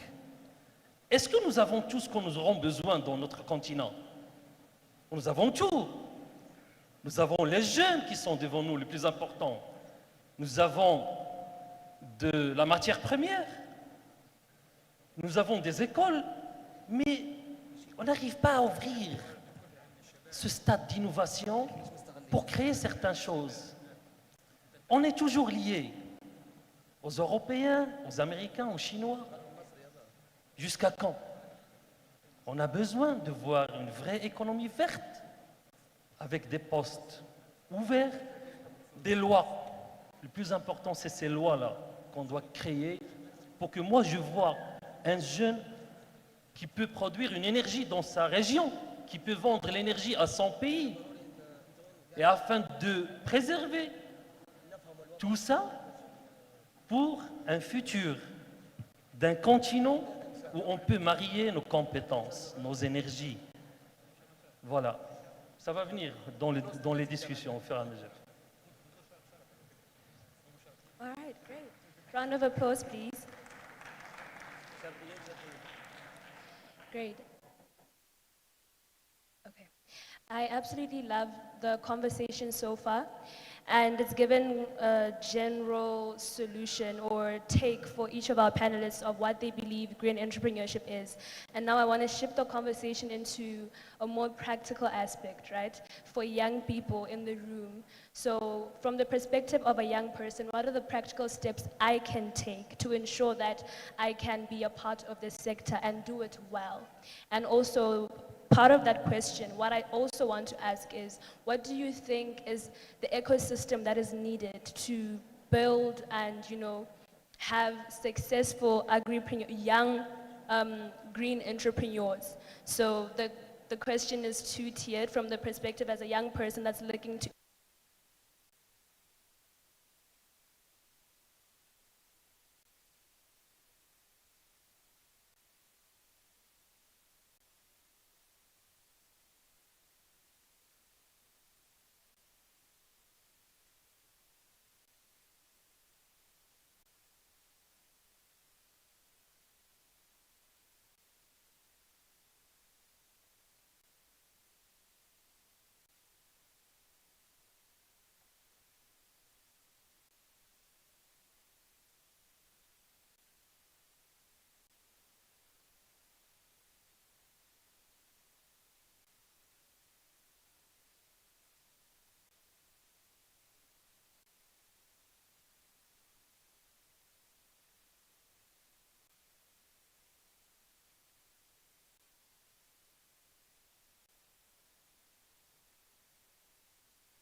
some leaders here in different industries that have been investing in different aspects in business. We have to start thinking about education. We have to start thinking about how can we start teaching the new generation, the youth, how to start a business, how to produce locally, how to be self-efficient. Because we're talking about agribusiness, and there is diverse things that we can do in this industry. I will focus on food production mainly. We have in Africa some academies that are willing to form some youth in this field, but we have a few investments from the government and from the private investors.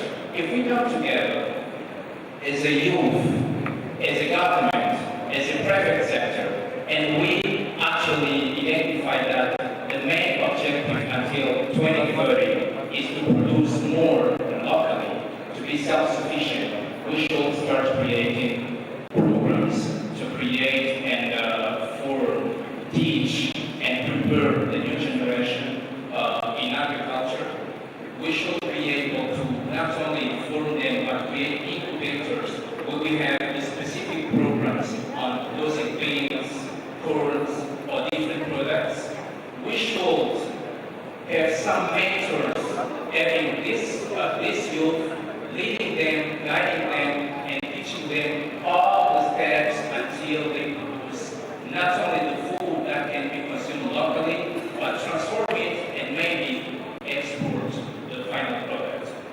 We have the most important point is how can we come together and solve this problem of the lack of education and mentorship. Most of the youth, when they approach some leaders, they always complain that they don't have the opportunity to do the follow-up because most of them just listen, take advantage, take the project, and just keep the project for themselves. What we should do as leaders, we should identify a niche, the people that are really willing to work, to develop, and to contribute for the Africans in general. And we should start engaging private entities that are capable of investing in private sector, in agribusiness, to come to create a fund, African fund for agribusiness, for example, to come together and provide solution of finance. Because this is the most barrier that young people have been facing when they think, okay, I want to start a business. I'm going to learn about the process of creation of a business, developing it, producing, but when they want to start, one thing happening is the finance. They don't know how to get the finance. They don't have someone to guide them.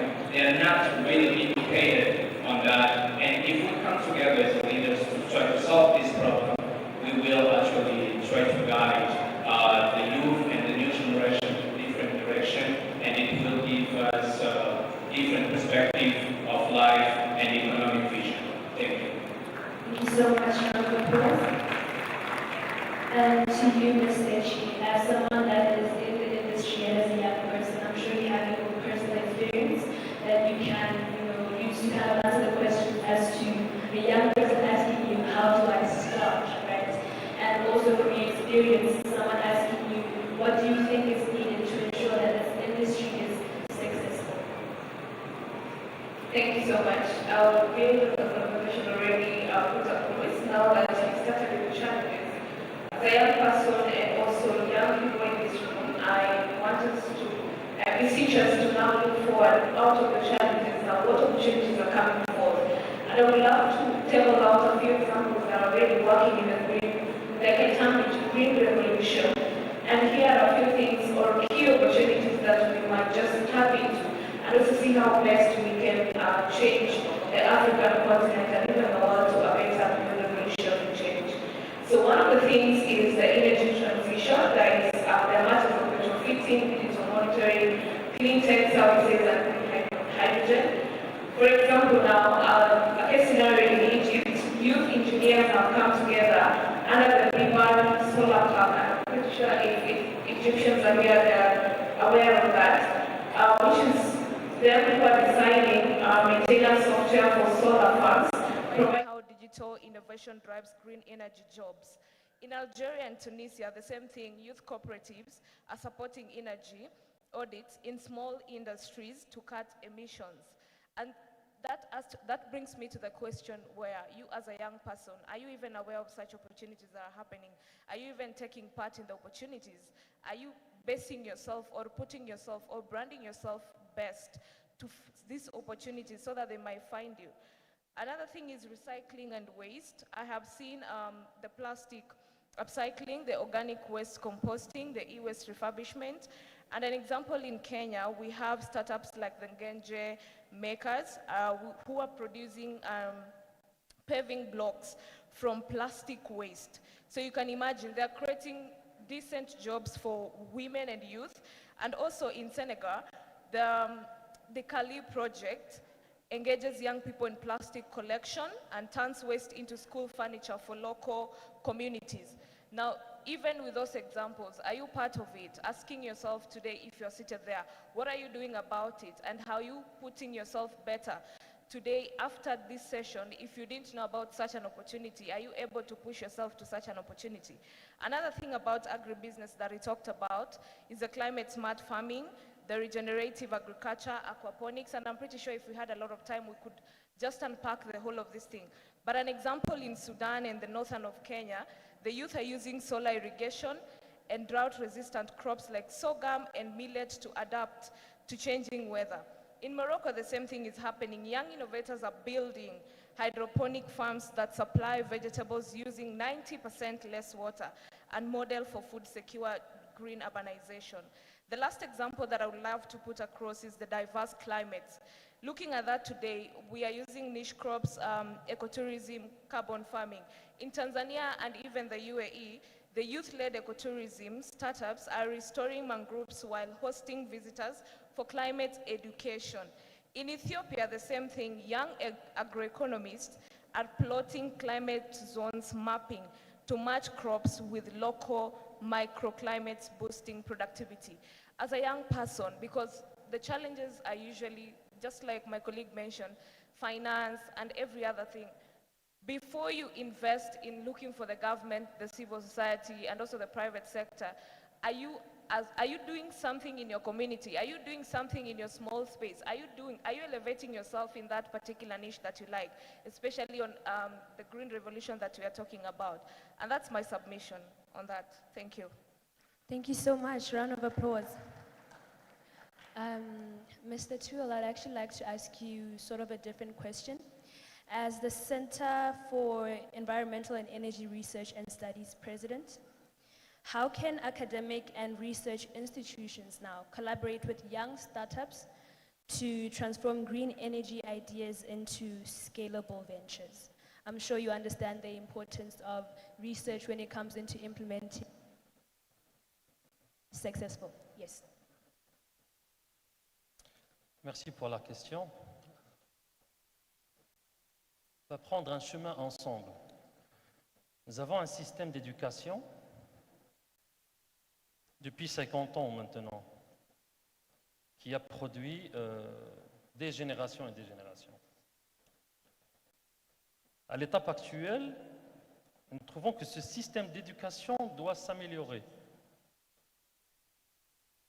On doit se mettre d'accord sur un objectif, former des entrepreneurs. Le système d'éducation doit travailler en mode entrepreneuriat, en mode projet, pour que les jeunes, avant d'arriver au centre de recherche, avant d'arriver aux universités, doivent savoir que le gouvernement qui a préparé ces centres et ces universités attend cette open mind, cette réflexion d'un jeune qui est prêt à savoir comment faire cet entrepreneuriat, comment convertir cette idée qui va lui donner encore du temps dans ce centre afin de la produire. Ça veut dire que si moi, je ne sais pas mon objectif en tant que jeune, comment je peux savoir qu'il y a un centre qui va m'aider? Les universités et centres de recherche sont ouverts juste à ceux qui ont fait l'école. Mais vous savez qu'il y a certains qui n'ont pas fait d'école, qui ont des idées. Ça ne doit pas être lié à certains jeunes, mais ça doit être lié à un citoyen. Un vrai citoyen peut produire. Les centres de recherche doivent être ouverts pour lui.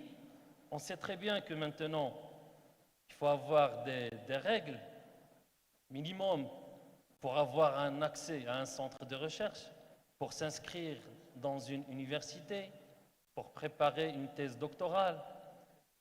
Mais réellement, dans notre centre, on trouve beaucoup de jeunes qui ont créé des idées sans passer ni par centre de recherche, ni par université.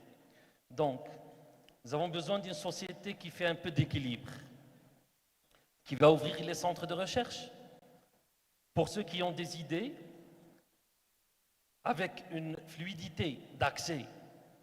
Des centres de recherche qui seront ouverts le samedi et dimanche aussi, pour ceux qui veulent convertir leurs idées vers des produits qui vont servir localement.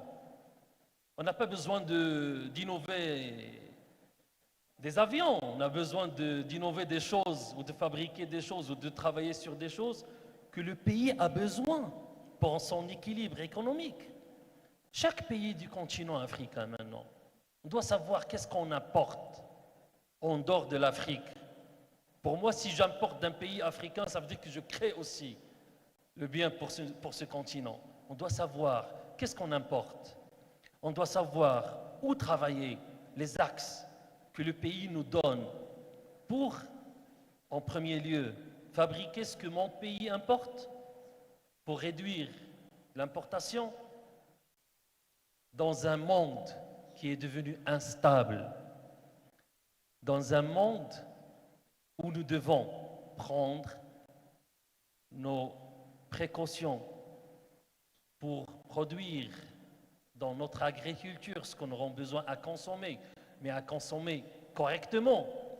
Une surconsommation, ça veut dire une émission carbonique. On n'a pas besoin de jeunes qui vont créer des idées pour devenir des riches. On a besoin de jeunes qui ont des idées réelles, qui peuvent produire des choses qui sont correctes, mais pas un seul jeune. Allez-y en groupe, partez en groupe, partez en tant que 4 ou 5. J'invite maintenant les jeunes, 4, 5, prenez en main l'idée de produire de l'énergie, soit en énergie solaire, soit en recyclage. Et allez déposer votre dossier. Nous serons les jeunes qui vont produire de l'énergie dans les futurs 20 ans qui vont venir afin d'équilibrer. Équilibrer quoi? Équilibrer notre position dans la Terre. Le continent doit prendre sa place avec cette vision. À l'écart de ça, à l'écart du changement du programme de formation et d'éducation, à l'écart d'ouvrir les centres de recherche et universités aux citoyens, pas seuls aux étudiants, à l'écart de produire ce qu'on aura besoin, qui est importé, à l'écart de tout ça, on serait à côté de l'histoire. La future génération va parler de nous. La future génération doit attendre ce résultat, cette vision correcte.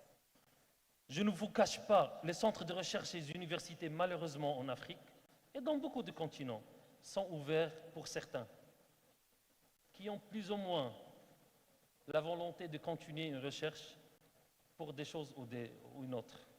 On sait bien qu'en Afrique, il y a beaucoup d'énergie, beaucoup d'idées, mais malheureusement, le pouvoir d'achat ne peut pas laisser ces jeunes continuer jusqu'à la fin. Ils doivent travailler pour aider leur famille. Merci beaucoup et on espère développer tout ça.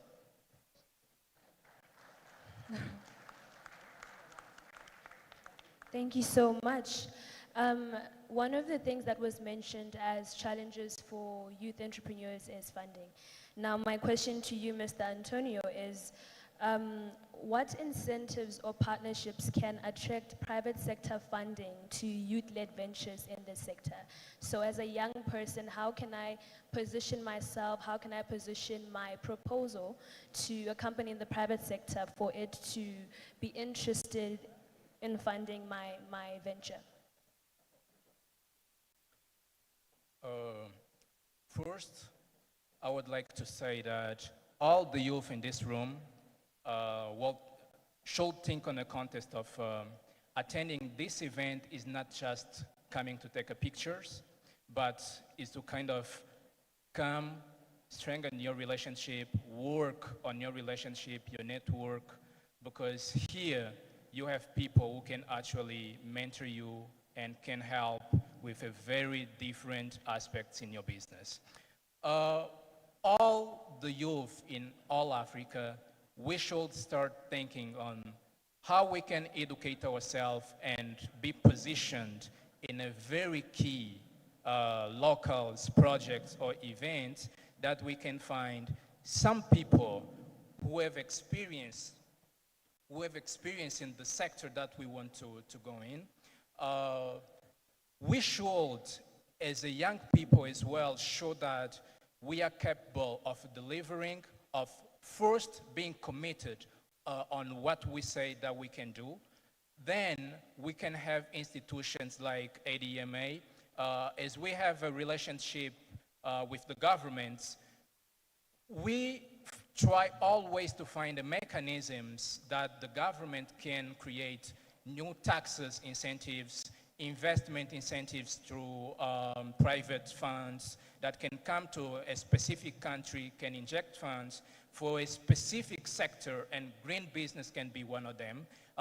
Now, as we're talking about private, let's say, food security, most of the funds or credit lines being opened in all African countries are being to this kind of, or this particular field that is green, because we want to produce more. So if the youth actually have the opportunity to position themselves in events, strategic events, have a know-how of what they want to do, how they want to produce, and identify key people that can actually preserve and help them to achieve their goals, what we will have is a infrastructure that everyone can come together, can teach, and can give the opportunity of these entrepreneurs, young entrepreneurs of Africa, to have opportunity of getting funds. But there is a big challenge when we're talking about funding, because, you know, there is always guarantee issues when the funding institutions come to the ground. We as intergovernmental entities, we always try to address in a very high level the aspects of creating national sovereignty and national, let's say, guarantees. Why? Because we know that a young man of 24, 25, 30 years has no capacity to offer a guarantees that the bank is asking. But if the government is willing to take the risk, if the government has a national plan of development in this field, we can actually achieve a very different result in 10 years because we have the potential, we have the land, we have the youth who is willing to win, who is willing to work, who is willing to learn, and we just need to invest on how can we open the doors and offer the guarantees for these young men that want to help the Africa to grow and produce more for our fellow Africans. Thank you. Thank you so much. Round of applause. And to my two final panelists, I have one question. We're about to wrap up. In just 1 minute, please just tell the audience what is one thing you would advise a young entrepreneur entering into this business to prioritize. One thing, keep it short, sweet, and quick. Thank you. Thank you so much. Just building up on his conversation, I would like to ask this room today, is there any young person in a youth-led organization who has gotten it easy on funding? Please, we want to tap into your blessing. You can raise up your hand if you have. Yes. It's a silent voice sometimes when young people just raise these issues and they're not addressed. However, it's a serious plea that we are saying. When you see a youth-led organization that is also doing well, you as a donor, you as someone who wants to fund that organization, please do it in an easy and seamless way for the organizations, because we've been struggling as young people. It is a conversation that does not end. But just like a panel that left here said, that the youth are the leaders of now. We are not leaders of tomorrow. Are we in agreement, the youth? We are the leaders of now, we are not the leaders of tomorrow. So if this funding does not come to us now, how are we implementing our own initiatives? How are we running our own programs? Then as young people, we request for seamless processes. Even when sometimes you understand the process is very difficult, guide us. We want to learn from each and every donor in the house that what do you want? Please make it seamless for us so that we achieve our goals as young people. Parting shot is we are the leaders of now, we are not waiting for tomorrow. Thank you. Thank you so much. And to you, Mr. Twill, what is one thing you advise a young innovator to prioritize when entering into agribusiness? Alors, moi je vais présenter des idées. C'est à eux de capter les cycles ou les pistes à suivre. Je veux que les gouvernements créent des lois. Ces lois peuvent donner à la nation la possibilité d'investir dans des idées pour les jeunes. Ça veut dire qu'un jeune n'a pas besoin d'aller partir chercher un incubateur, une banque ou un fonds d'État. Non, je veux que l'État ouvre les règlements pour que moi, en tant que citoyen, si cette idée me plaît, je vais investir dedans. Ça veut dire que c'est un sort de réseautage entre citoyens pour convertir les idées en projets réels. Ils sont en train de me couper. On doit sortir des idées classiques. On doit ouvrir l'éducation, l'apprentissage doit s'ouvrir à tout le monde. La liberté d'apprendre, la liberté de participer dans des projets d'innovation et la liberté de convertir ces projets. Translators, there is no translation in English. Translators.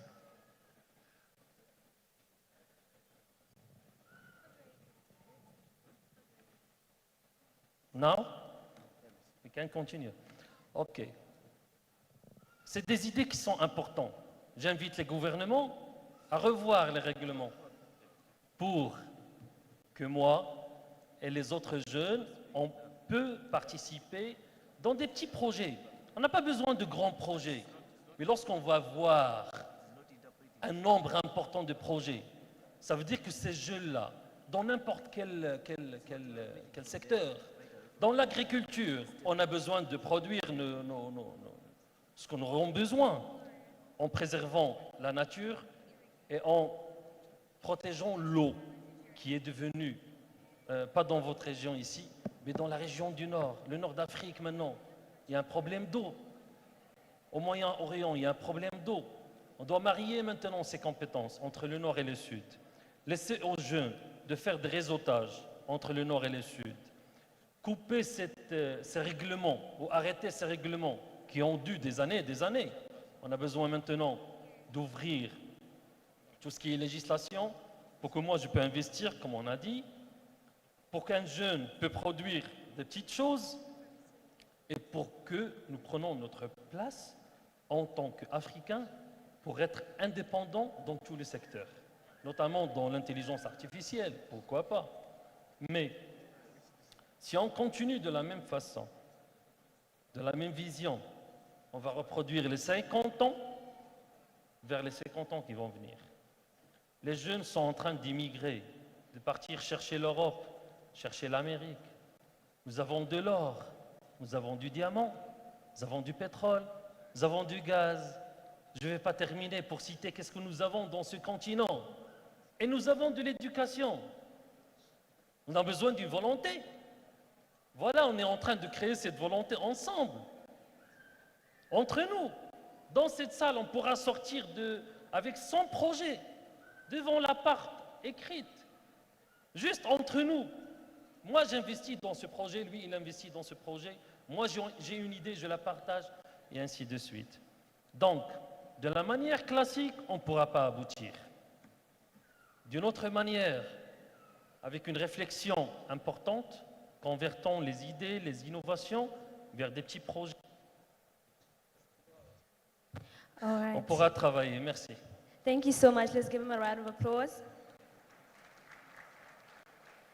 As mentioned, my name is Mandipa Amandla Tabano, and I come from a small country called Botswana with just 2.3 million people. And as we come to the end of this session, I would like for you guys to join me in saying a particular word that we always end our sessions or our successful meetings in my country. So it means rain, and rain in my language is basically pula. Can we say pula? Louder. So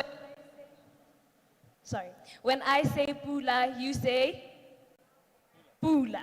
So on 3, yes? Are we good? We don't sound like you. Okay, 1, 2, 3, pula. Pula. Pula. Okay, thank you so much. And also thank you to my panelists. It was an amazing time. I hope you all enjoyed. Thank you.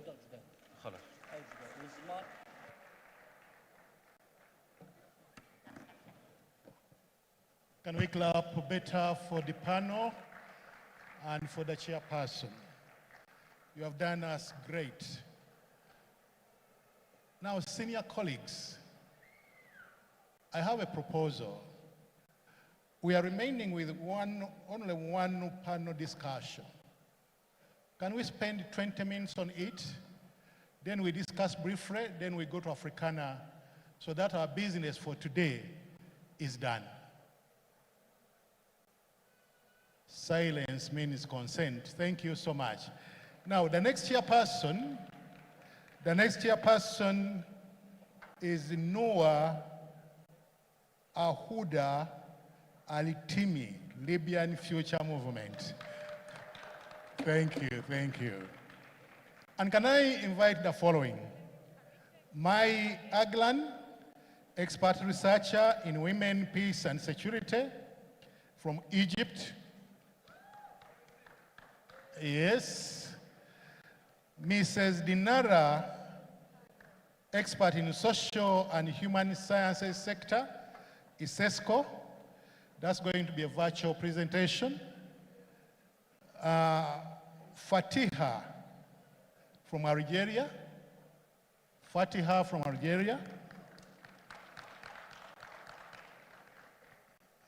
Miss Mutesi Oliver, Vice President PYU, coming from the Republic of Uganda.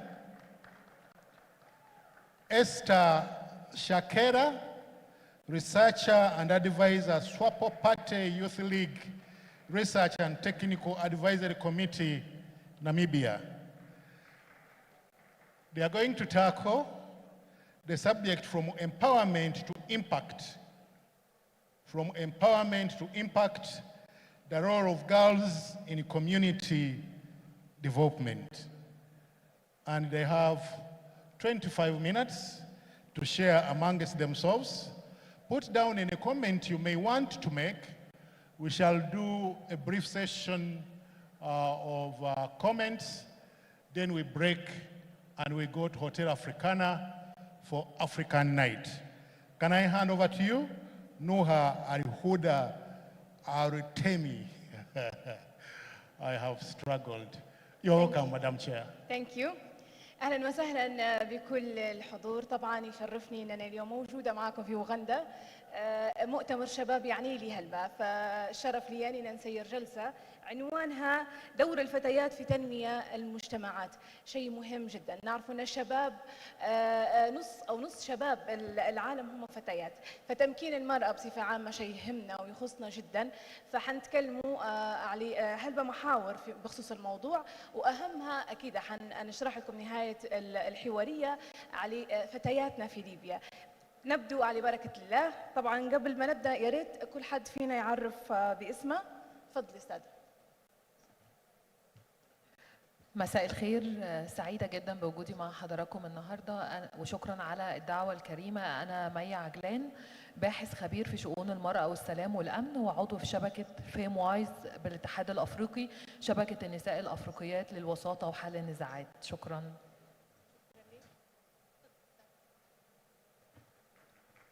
Good afternoon, ladies and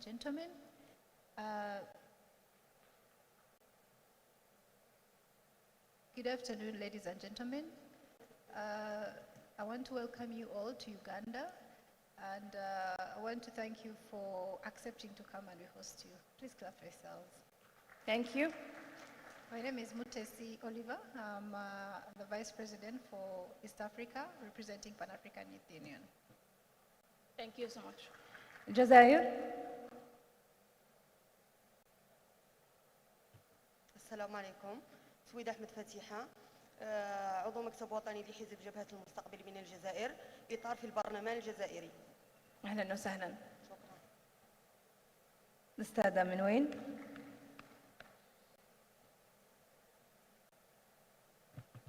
Am I audible?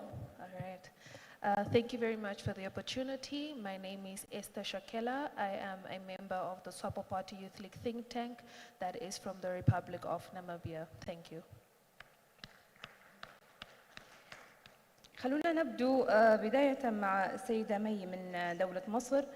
ما هي أنجع السبل لتمكين الفتيات في السياق الأفرو عربي المعاصر؟ شكرا جدا على السؤال. لما نيجي نتكلم على تمكين الفتيات مهم جدا ان احنا نشوف في السياق الافرو عربي على داخل السياق العربي والافريقي مهم ان احنا نركز على قرار 1325. وقرار 1325 هو قرار اممي صدر في عام 2000 ويعني بشؤون المرأة والسلام والامن. مهم جدا واحنا بنتكلم النهارده على السلام وبنتكلم على التمكين ان احنا نسلط الضوء على قرار 1325 بمحاوره الاربعه، وخصوصا المحور الاول اللي بيركز على المشاركه. المشاركه تعني مشاركه النساء داخل مواقع صنع القرار في مختلف المستويات، وكمان بيتكلم على الحمايه والوقايه واعاده الادماج والانتعاش. جهود تمكين النساء قبل ما نيجي نتكلم على التمكين مهم قوي ان احنا نتكلم على التأهيل. هنا احنا ممثلين عن دول مختلفة، عن مؤسسات مجتمع مدني وعن احزاب. قبل ما نيجي نمكن المرأة في مواقع صنع القرار مهم ان احنا نبدأ نشتغل على التأهيل. تأهيل النساء بيبدأ منين؟ من داخل مؤسسات، من داخل الدول، القوانين والتشريعات اللي موجودة. الدستور بينص بنسب قد ايه الكوتا النسائية داخل البرلمان والتشريعات المختلفة الخاصة بتمكين النساء والفتيات، وهو ده كان صلب قرار 1325.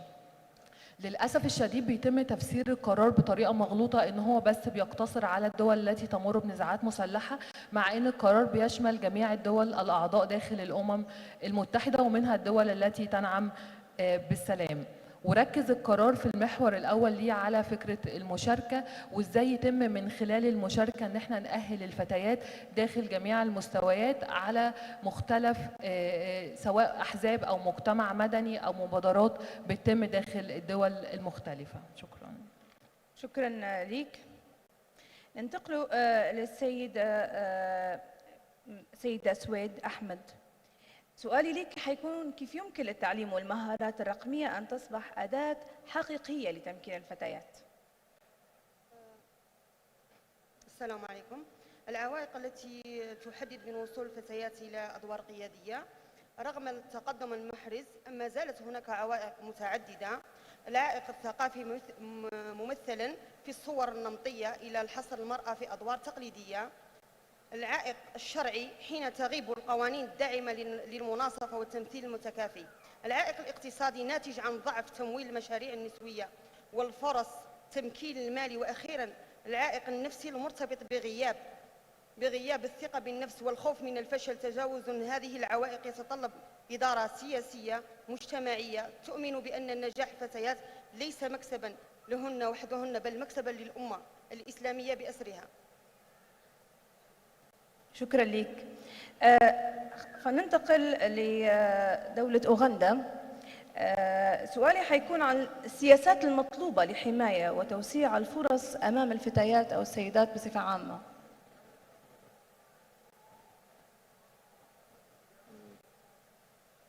Thank you so much. I think we need more of youth, women-friendly policies when it comes to one, involvement in education, where we need more empowering women, because as you're aware, in Africa and also in Uganda, find yourself that young women, they face so many challenges when it comes to acquiring education, long distances of learning. Our parents can't afford school fees, some areas others can afford. So we need to first of all empower the girl child to acquire education for them to know what policies they need to advocate for themselves. Secondly, we need access to credit. The people or the women or the young women who are intending to invest in business, they have challenges that they can't access credit. Where we do not in health, we are living in a patriarchal society that things are owned by men. So a young woman, if you do not own a piece of land, you do not have a title, you cannot get money, and being that you do not own property, it's hard to access credit. So we need to advocate for getting access to credit so that young women can do business and empower themselves, because you cannot be dependent and also survive, because the moment you are given to being dependent, you're going to face a challenge of you're going to be, you can't make your own decisions. The other issue should be, we need policies that are going to help young people to participate in leadership spaces. Because when women are in leadership spaces, they can advocate for themselves because no one else can understand their issues apart from themselves. So I also feel that when we have policies that are going to protect and expand opportunities that are formulated by women from a women's perspective, they are going to help and protect young people. شكرا لك. ننتقل لجنوب أفريقيا سيدة ناتولي، وسؤالي لي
that they require in order for them to also basically foster whatever it is that they're doing in the spaces, and also so that they are better researched, more structured, and therefore have more meaningful contributions to these policy spaces.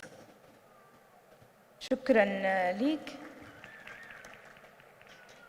سيدة مي، بحكم أن أنت اشتغلتي في أو خبيرة في قضايا المرأة والسلام والأمن، برأيك شنو هي العقبات التي لا تزال تحد من وصول الفتيات إلى أدوار قيادية في صناعة القرار المجتمعي؟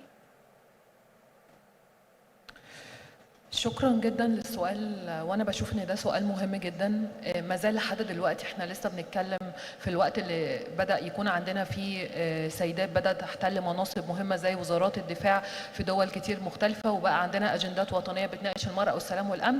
ما زلنا ان احنا في الوطن العربي عندنا عوائق وعندنا تحديات رئيسيه امام تمكين المراه، واهم تحدي بشوفه هو فكره الثقافه المحافظه او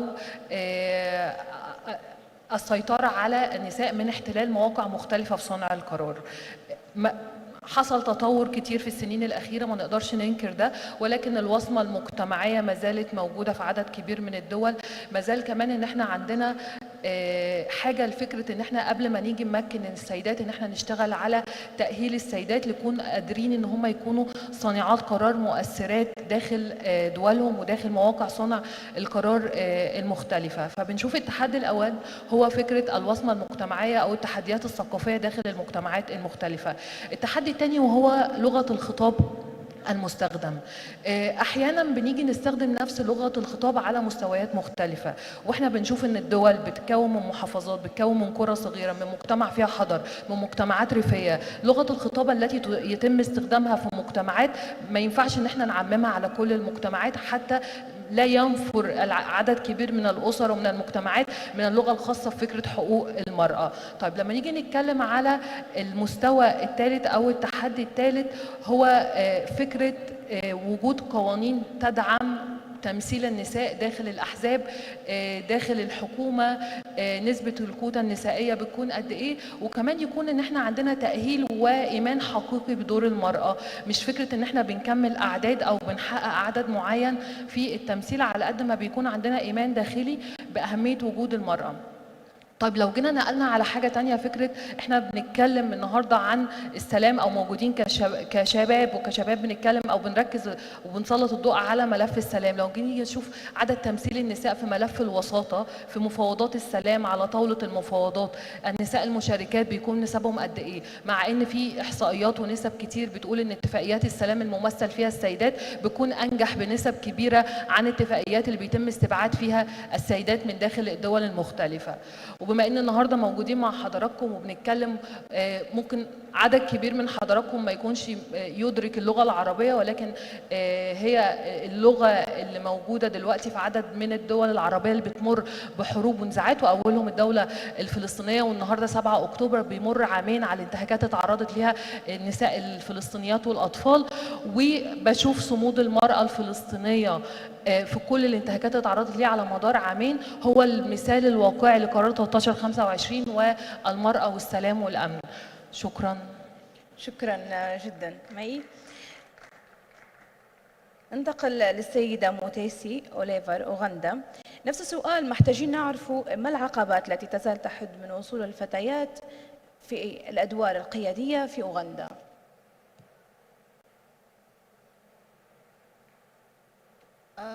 Well, first of all, we have cultural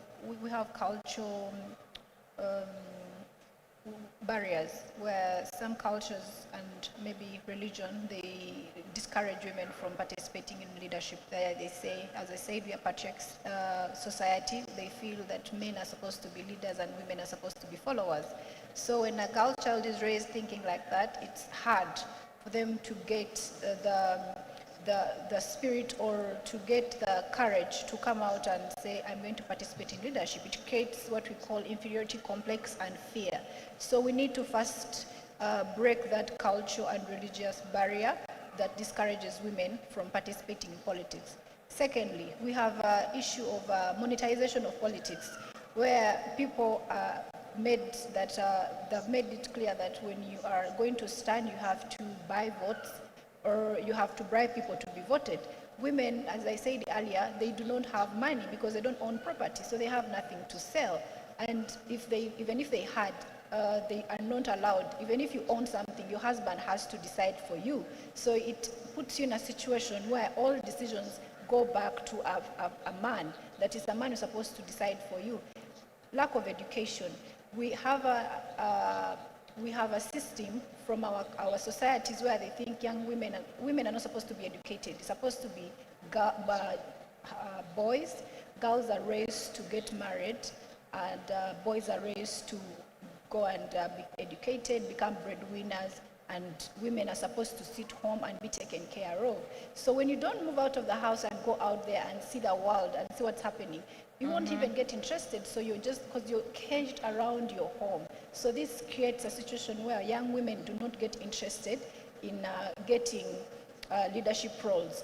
The other issue is about lack of education. As I said earlier, when you're not educated, you do not have knowledge about so many things. So there is no way you're going to come up and say you're going to be elected in a position of leadership. So I think those are the few issues I have to raise.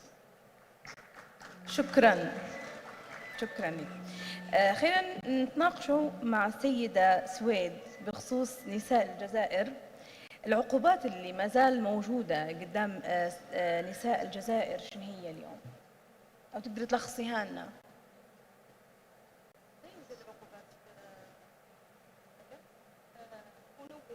العقبات، سوري، العقبات. يوجد عندنا عقبات في الجزائر. يوجد بتجربة الجزائر عندنا إدماج المرأة في الحياة.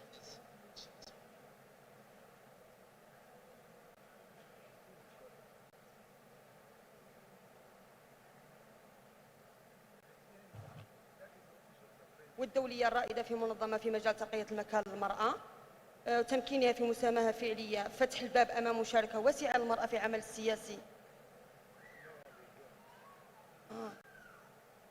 نكمل.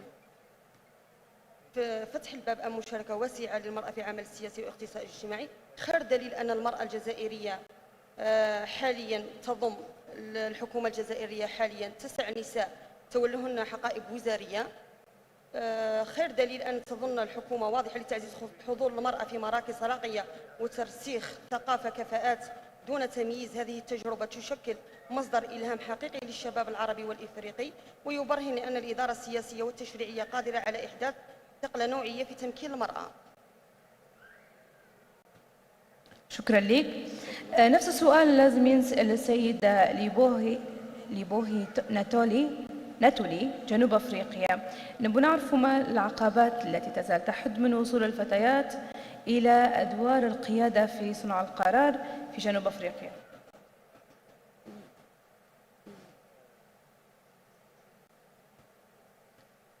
Perhaps firstly, let me just correct you, the comrade moderator. I am from the Republic of Namibia and not South Africa. To answer your question, I wholeheartedly believe that some of the limitations that young women are facing in terms of accessing leadership roles is within the access itself. That is further exacerbated, of course, by societal norms and systems as well as values. Ms. Mutesi mentioned some of them earlier in her response. We live in a society that dictates that women should not be leaders, but they should rather be followers. And I am saying this coming from a country that presently has a female president, a female vice president, a female speaker of parliament, and a ruling party that has 50% representation of women in their national assembly, national councils, as well as going down to all political party structures. But you still find that there are narratives that are perpetuated within our society and even within our nation that says women cannot be leaders, we cannot be led by a woman, we cannot have a woman telling us what to do, for lack of better phrasing. So I think that is some of the barriers that still exist for women accessing leadership roles. And of course, if we have to talk about political leadership roles, it is also a lack of mentorship, especially from other women. And then it is also a lack of network and financial support, because I think beyond the patron clientelism system, it is also not rocket science that in order for you to run for a leadership role, you do require a certain level of funding. And sometimes women, and especially young women or younger women, just do not have the access to these finances to enable them to step into these leadership roles. So I think those are really some of the limitations for women accessing leadership roles. Thank you. شكرا لك. كنت حابة أوجه ليكي سؤال، لو في إمكانية إن احنا نتطرق لتجربة المرأة الليبية. أكيد جدا، رغم أني مسيرة هذه الجلسة ولكن بحكم أني ليبية وشابة ونعرف كويس المعاناة للمرأة الليبية. احنا مشاكلنا أبدا مش زي ما طرحتوا تو، ممكن 13 25 حتى هو الفترة الأخيرة اشتغلنا عليها هلبة، ولكن الفكرة متاعنا كانت كلها في الفكر في حد ذاته. يعني فكر المجتمع هو اللي خلى المرأة الليبية طول الوقت وهي تناضل، طول الوقت وهي عندها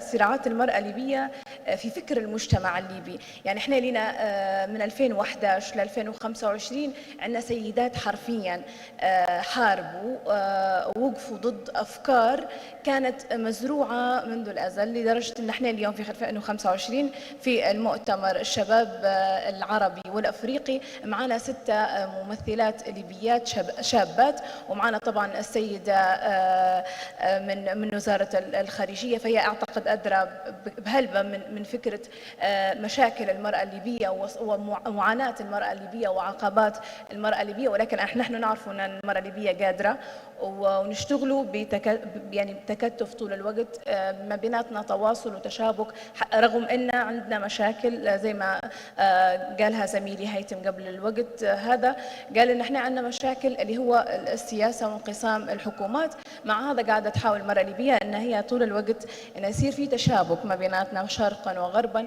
اللي متابع السياسة الليبية يعرف أن في عندنا حكومتين هي سبب الخلل، هذا العقبة الثانية حتى هي تعتبر للمرأة الليبية، ولكن نحن يعني احنا عارفين احنا ممكن نمشوا للقدام، ورغم أن في 2025 زي ما قلت لكم عندنا مجموعة كبيرة ممثلة، فهذا الشيء يشرفنا وربي يوفق كل نساء العرب.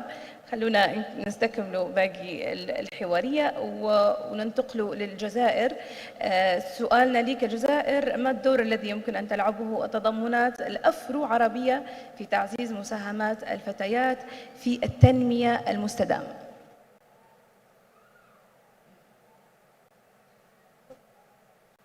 السلام عليكم.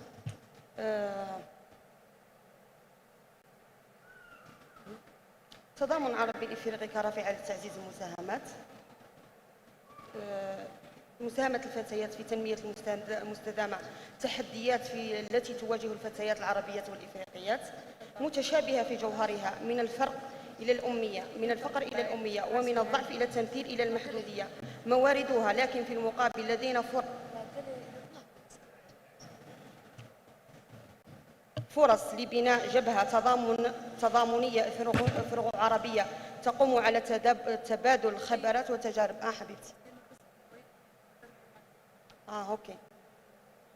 لكن في المقابل لدينا فرص لبناء جبهة تضامن إفريقية عربية تقوم على تبادل خبرات وتجارب في تمكين المرأة، وينبغي تنبيه بالمرأة الصحراوية والمرأة الفلسطينية، واللتان تشاركان في الرمز الصمود والنضال، فكلتهما تواجه تحديات دفاعا عن الكرامة وحق الأول، والنضال من أجل تقرير مصير والحفاظ على الهوية في وجه نزوج في المعاناة، والثابتة تقاوم الاحتلال بكل أشكاله، حاملة رسالة للحرية والعدالة وعلى امتداد القارة الإفريقية. يظل الفقر أحد أبرز العوائق أمام تحقيق التنمية وتمكين المرأة، إذا يعمق الفوارق اجتماعية بحد من الفرص للتعليم والمشاركة.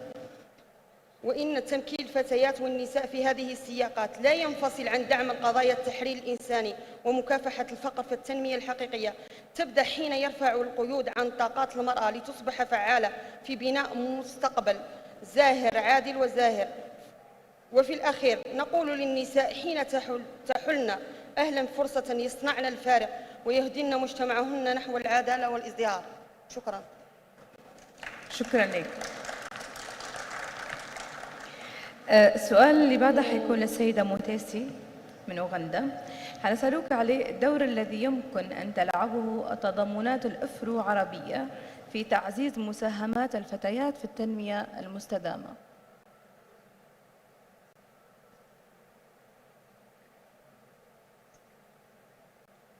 And Madam Chair, you have 7 minutes to wind up the panel discussion. Thank you.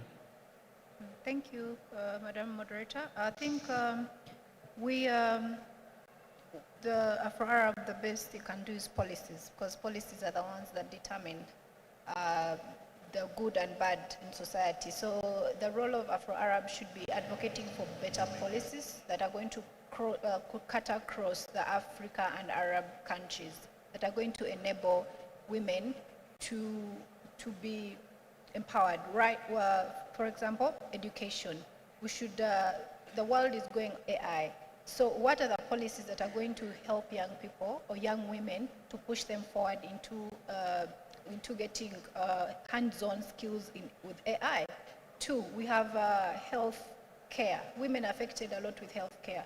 How can we get free and quality health care for them? Because you lose so many young mothers in childbirth and also other complications that are related to women issues.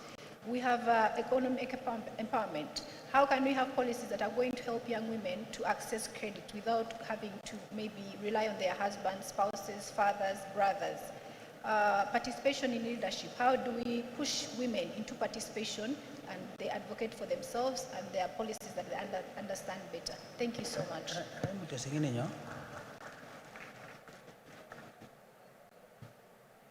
شكرا لك.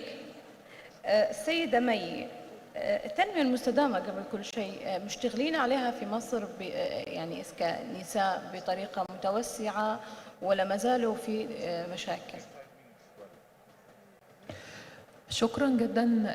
انا حابه ان انا استعرض تجربه المراه المصريه خصوصا في السنين الاخيره. من عام 2017 تم اطلاق عام المراه المصريه، وايمانا من القياده السياسيه باهميه تمكين المراه داخل المجتمع. في الدوره البرلمانيه داخل مجلس النواب عدت نسبه النساء داخل مجلس النواب لاكثر من 27%، وفي مجلس الشيوخ عدت نسبه تمثيل المراه لاكثر من 17%. وحاليا احنا في صدد انتخابات مجلس نواب جديده ولسه منتهيين من مجلس الشيوخ خلال الاسابيع الماضيه. عندنا كمان السيدات ممثلات بالحكومه بشكل كبير جدا.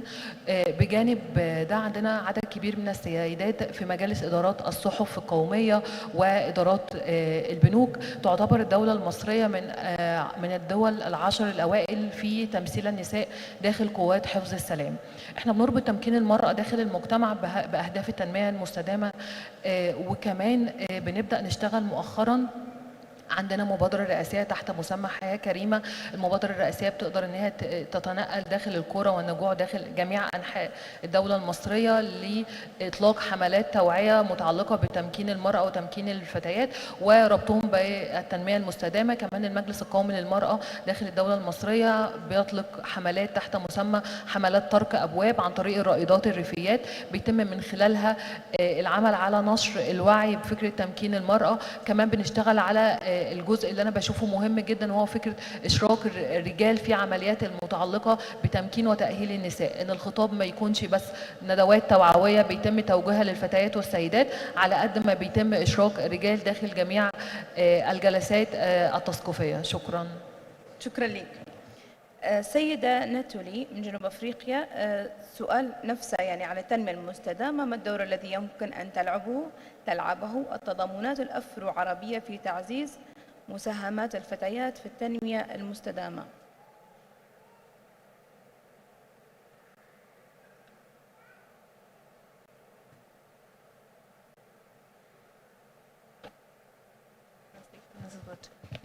Thank you for the question. I think when we speak about solidarity, solidarity is very important, and the Afro-Arab relationship is essentially based off solidarity. And I'd like to give an example.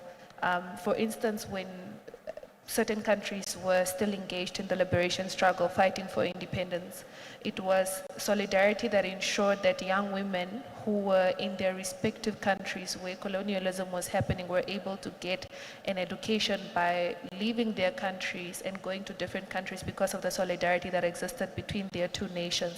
So I think that with the relationship between the Africans and the Arabs, it is a vehicle or a tool that can be used to ensure that we improve access to education for young women, and also that we're able to foster cross-border mentorships that are able to also basically just buttress the fact that young women are able to dream and aspire to be where they have not been or what they have not seen in their respective countries. Yeah. شكرا لك. لازم نختموا بكلمة لكل سيدة من معانا. بداية بالسيدة موتيسي أوغندا. نبو رسالة موجهة للفتيات الأفريقيات والعربيات بصفة عامة.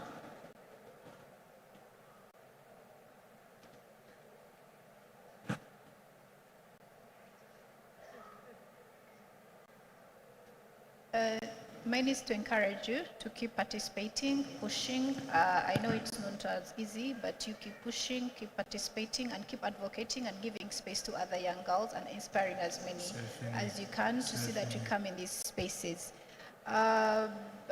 To wrap it up, I think the best we can do is to all advocate for women-friendly policies that will help us come into this space, because as Africans normally say, when you educate a woman, you educate a nation. So I want to thank you once again for this opportunity to come here. Thank you. May God bless you. سيدة مي، ختاما الحوارية هذه محتاجين كلمة أخيرة من شابة مصرية لكل شابات أفريقيا والوطن العربي. شكرا جدا. انا مهم ان انا اقول بكوني شابه مصريه لكل الشابات الموجودين معانا ان هم يكونوا عندهم ثقه في قدراتهم، ثقه في نفسهم، وكمان لكل الشباب والرجال الموجودين ان وجودهم ودعمهم ومشاركتهم والعمل على تمكين المراه بشكل حقيقي ده دور مهم جدا. وكمان حابه اقول ان في حاجه مهمه جدا محتاجين كلنا نبدا نركز ونشتغل عليها، وهي فكره البريفنشن، الوقايه والانذار المبكر. ازاي يكون عندنا انذار مبكر بقضايا كتير مختلفه تخص النساء داخل جميع الدول، مش بس دوله بعينها او قاره بعينها، وازاي يكون عندنا تاهيل حقيقي للنساء داخل جميع الدول. شكرا جدا. شكرا لك سيدة مي. سيدة سويد من الجزائر، كلمة ختامية لنساء وشابات أفريقيا والوطن العربي. شكرا. نحث النساء على العمل السياسي والتضامني في جميع الدول العربية والإفريقية، ونتمنى إن شاء الله تكون يناصروا الشعوب المظلومة مثل فلسطين والصحراء الغربية. وشكرا. شكرا لك. ختاما للحوارية هذه كلها ننتقل للسيدة ناتولي جنوب أفريقيا، كلمة أخيرة لكل شابات الوطن العربي والأفريقيات.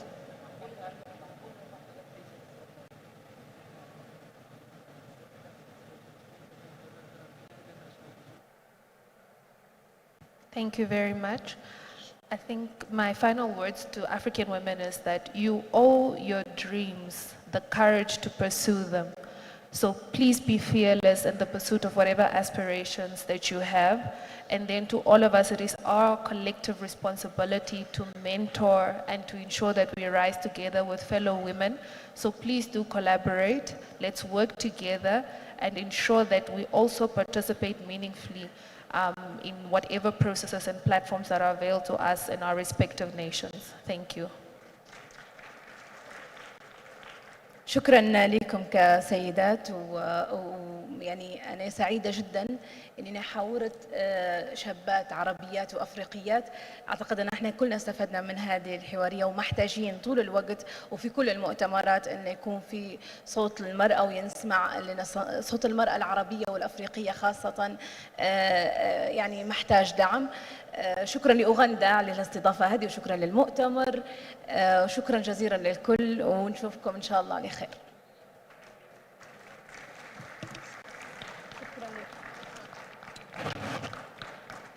Thank you very much. The men, can you clap for these girls and the former girls?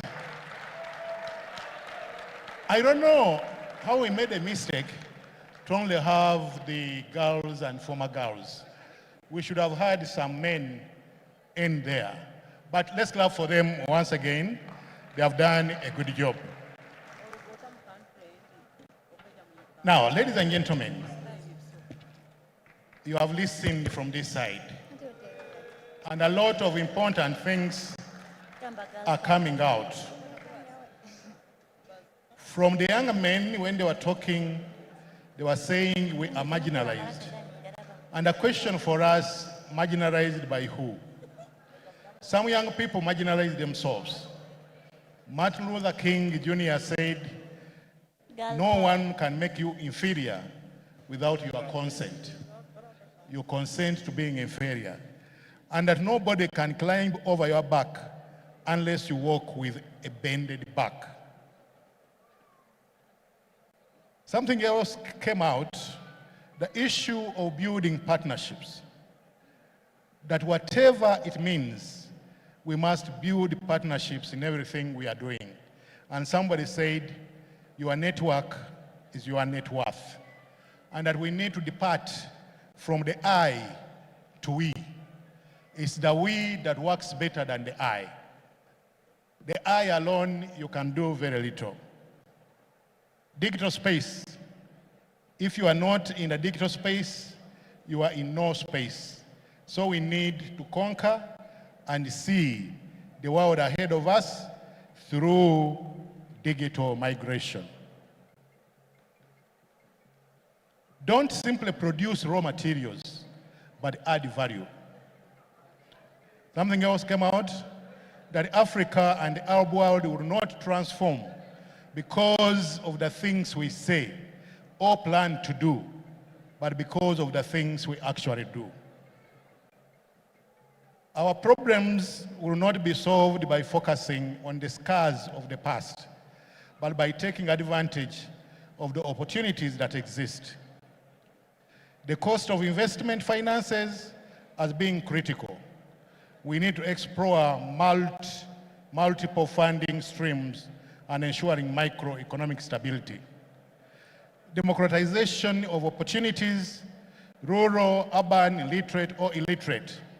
Inclusivity in access to education opportunities, leaving no one behind.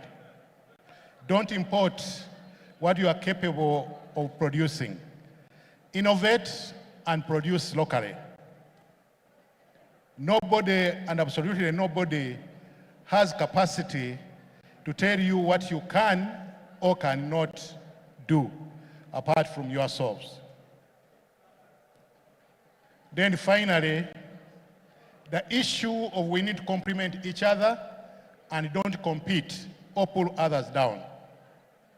Then the issue of women from bedrooms to boardrooms.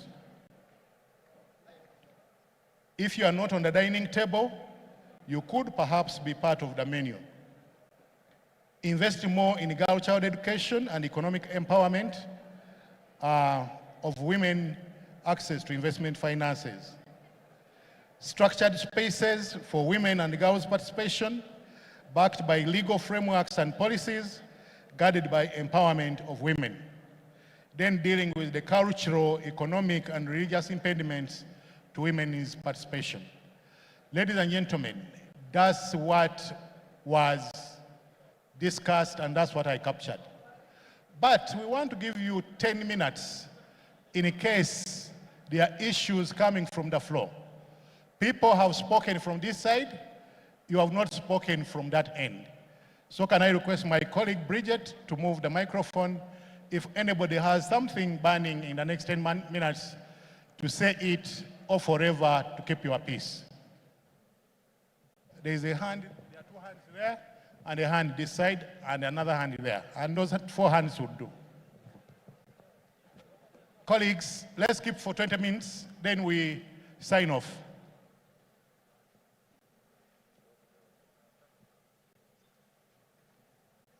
It has been a long day, but let's persevere for 10, 20 minutes, then we sign off. Thank you.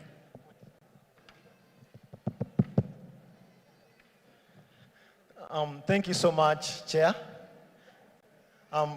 Well, by name I'm Musovia Hannington, the Guild Prime Minister of the first university in Eastern Central Africa, and that is Makerere University, and the Harvard of Africa based on research and impact.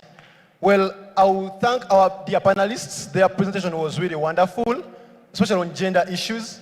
But my concern and take home for my fellow youth leaders who have gathered here is that fighting for gender equality globally or on African continent is a noble cause for all of us, both men and women. What should we take into action as we live here? We all have constituencies. We have people we lead from the various institutions, from the various countries where we do come from. We have the media at our disposal, all of us. The media and the internet is a source of equity. Actually, is the first source of equity we have acquired in the world, that each and everybody of us can really play a role in promoting equality. Because it's right now among the agents of socialization that people teach their children what they see happen on the media. So whatever you post on the media, let it be promoting gender equity and equality. Finally, women and my dear sisters here, embrace working. The moment you work upon your finances, your respect, your reputation, the positions of leadership will come automatically. You will have a say in your relationship, in your marriage and in your nation and your country when you have your own finances. I beg to submit. I come from Makerere. Fight poverty and ensure digital migration. Next there. Quick, one comment so that we can have many more people commenting. Thank you very much. I am Bossa Elvis Francis, Guild President of Al-Mustafa Islamic University under the Embassy of Iran. Mine is a question. We have had a lot of organizations in the world, organizations like the African Union, the East African Community, SADC, a lot of COMESA. All these groups have the same goals. But in a given way or the other, we find out that more groups are being formed, yet they have the same goals. Why is it that the goals they have put in place are not getting to where they want to be? As Afro-Arab Youth Congress that has been formed with an improvement similar to this, will it have a different path with achieving the goals it has in place? Thank you. Noted. Can we have the microphone migrate? Somebody has arrested in the microphone. Okay. You are protected, sir.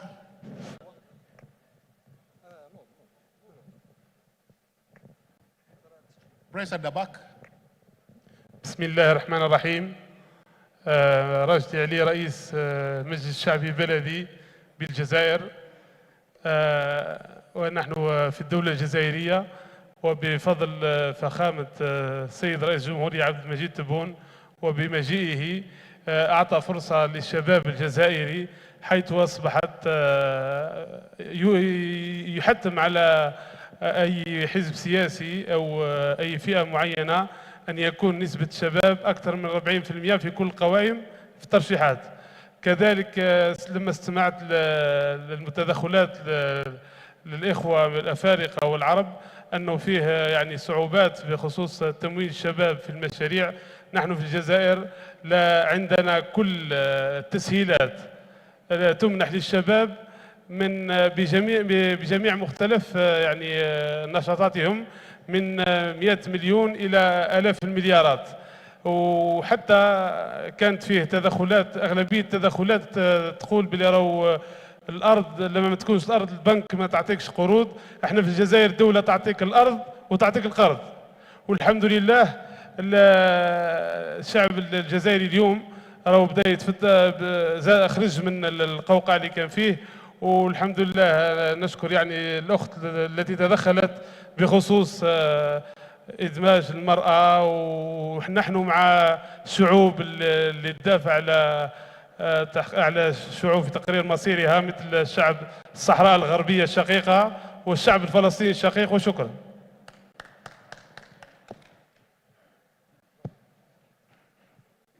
Thank you. Thank you very much. Bridget, can you migrate to the other side? بسم الله الرحمن الرحيم.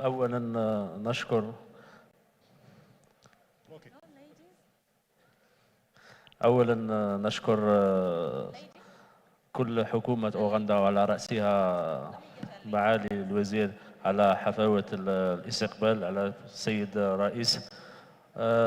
تجربة في الجزائر هي تجربة رائدة على مستوى دعم الشباب. مستوى الجزائر سيد رئيس الجمهورية قد أقر مجلس أعلى للشباب يترأسه أحد شباب الجزائر وهو أيضا وزير الشباب. على مستوى الجزائر أيضا يوجد وزراء شباب نواب في البرلمان، وأنا نائب بالمجلس بالبرلمان الجزائري.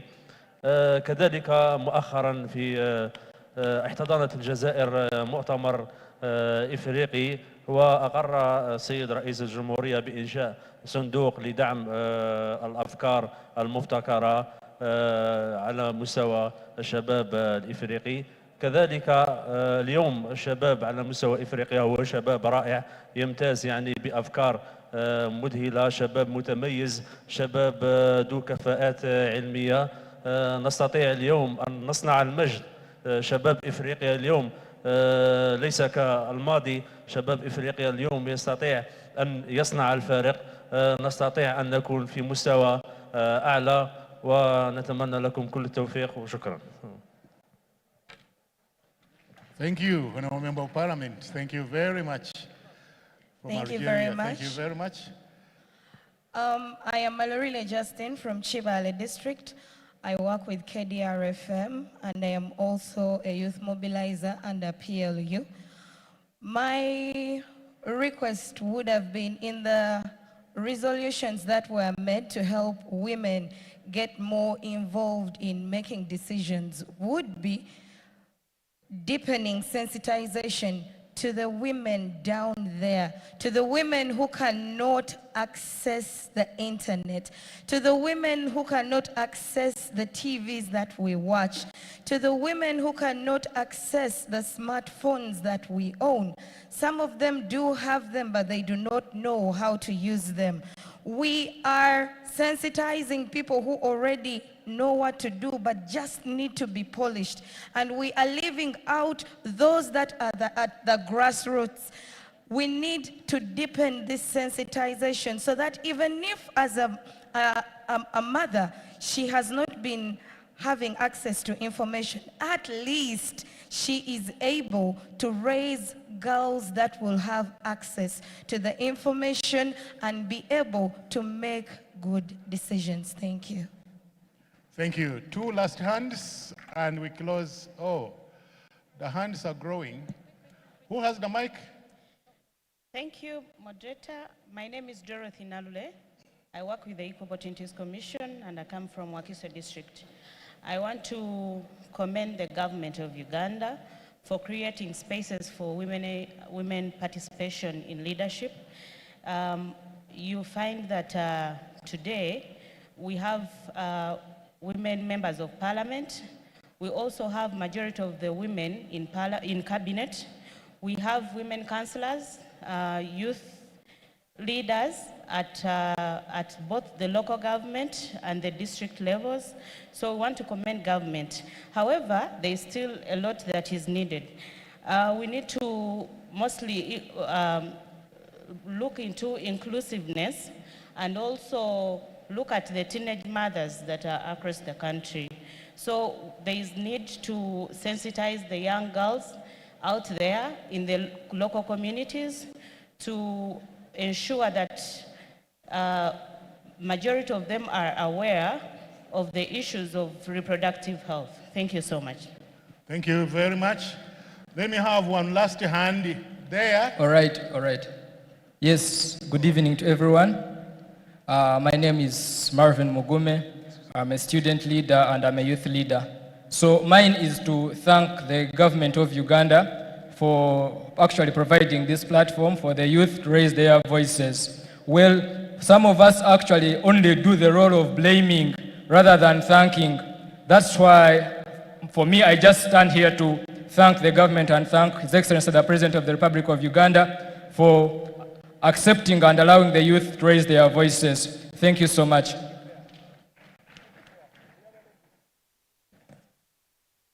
Okay, ladies and gentlemen, let's agree this way, that tomorrow morning, the first session will be about a recap.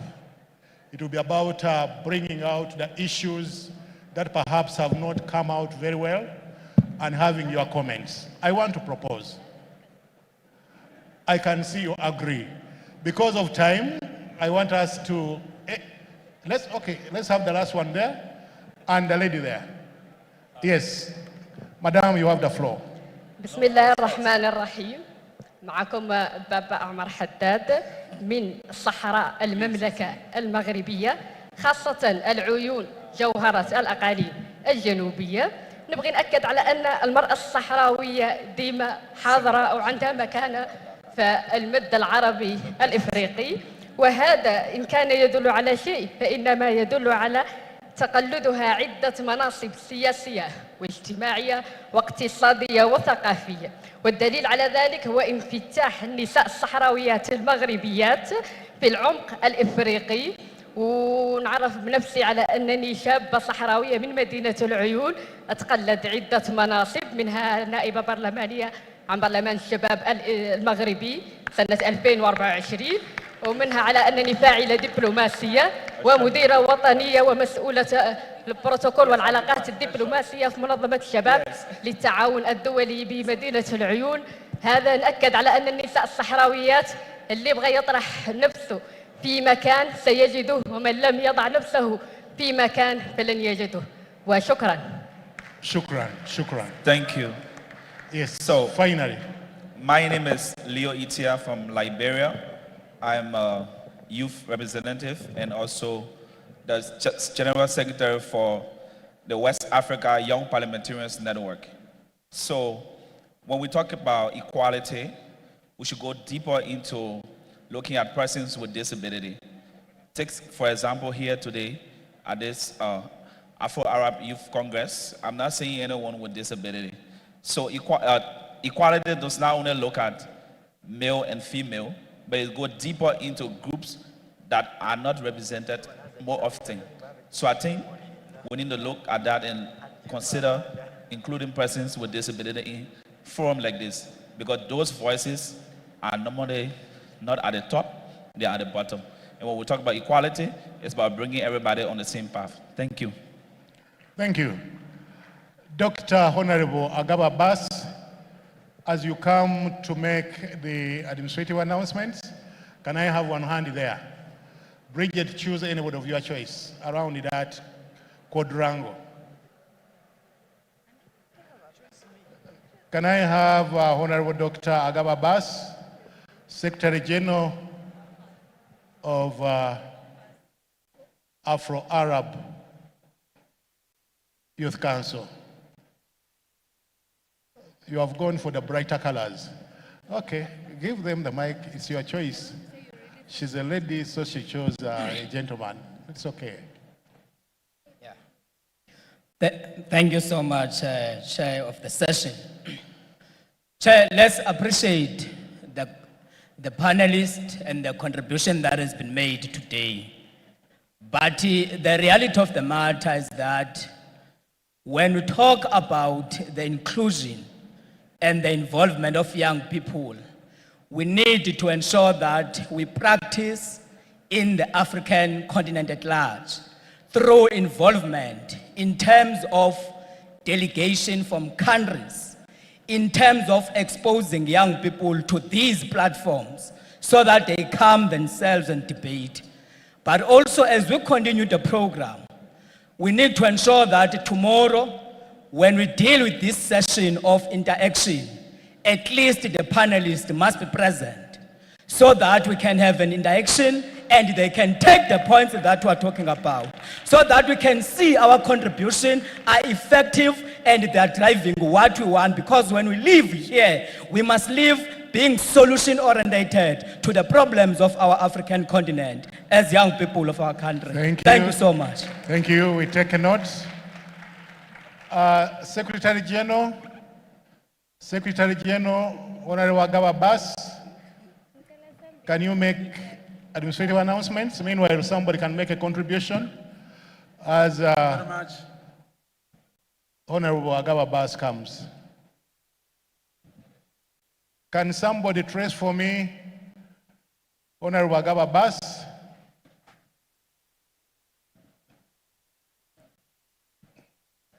Yes, that will be the last one. If Honorable Agaba Bass is not here, then I'll make the announcements. Okay, thank you. I will speak in Arabic. شكرا لجمهورية أوغندا على استضافة هذا المؤتمر وأيضا على استضافة السودانيين في أوغندا. أنا أحمد توم من السودان. الكل يعلم أن السودان الآن يمر بوضع خاص وهو وضع الحرب، وهذا الوضع عقد يعني خلق بعض التحديات خاصة بالشباب، منها قلل من إمكانية وصولهم للفرص بتاعة العمل كذلك التعليم. ولكن أفتكر رغم هذه التحديات وجود الشباب الآن في هذا المؤتمر هو يمثل قصة من قصص الصمود بتاعة الشباب السودانيين، ومشاركتهم في هذا المؤتمر هي تؤكد ذلك. أنا ما أود أن أقوله إنه مثل هذه المحافل هي جسور للتواصل ما بين الشباب العرب والأفارقة، وبالتالي يجب أن نستغلها في بناء استراتيجيات مشتركة.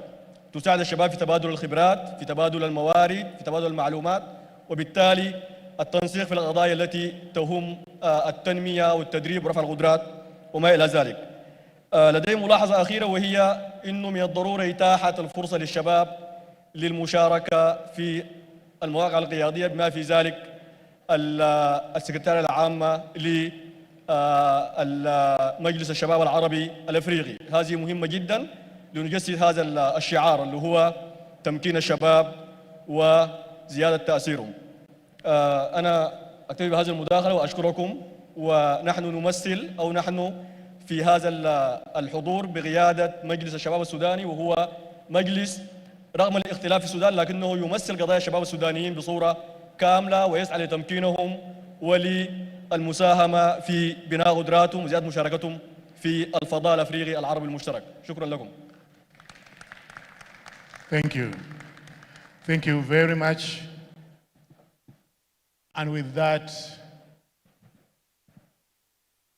delegates, we have come to the end of day one.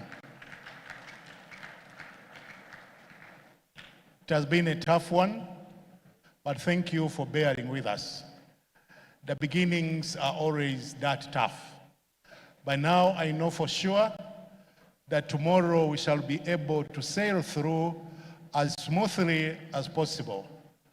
We have a number of interesting panels that have been assembled. The presenters and the chairpersons have already flown in the country.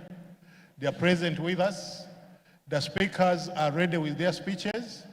And so my urge to you is that we keep time and we start at exactly 9.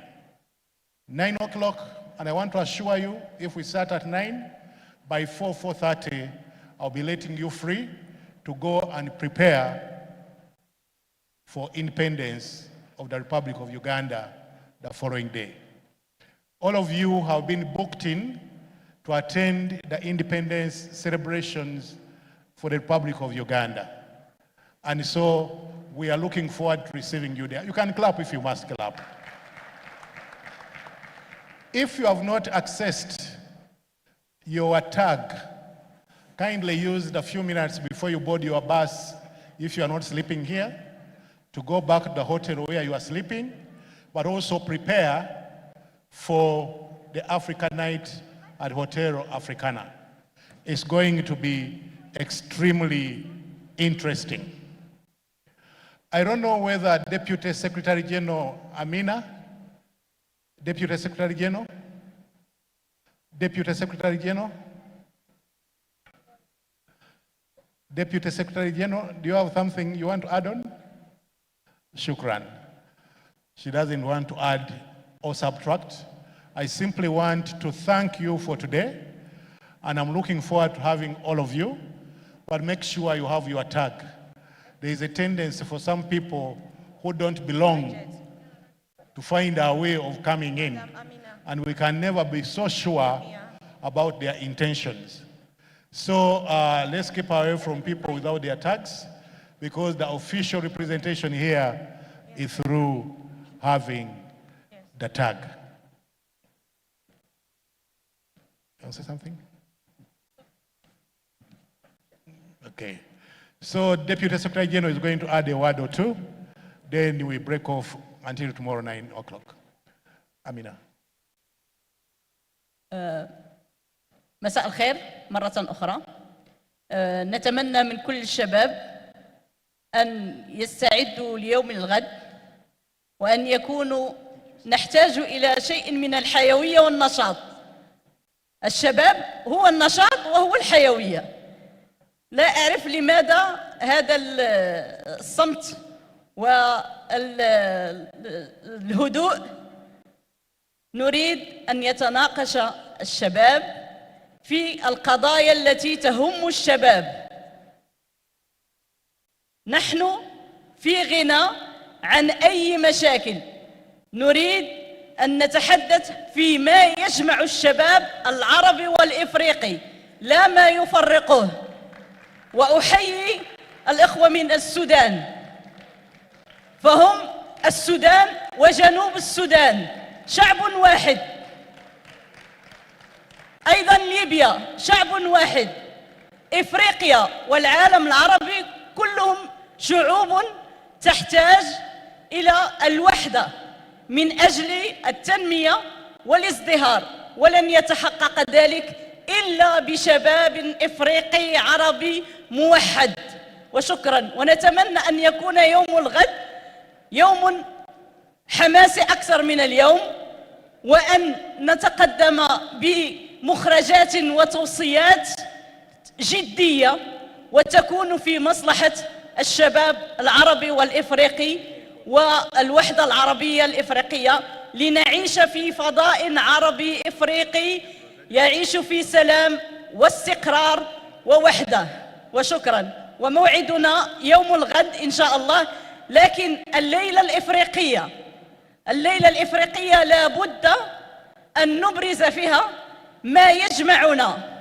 القواسم المشتركة في إفريقيا هي نفسها في المغرب، في الجزائر، في تونس، في ليبيا، في جنوب إفريقيا، في السودان، في أنغولا، في السنغال، في ساحل كوت ديفوار، ناميبيا، بوتسوانا، كذلك الأردن، الإمارات، دول الخليج كلها. هناك ما يجمعنا.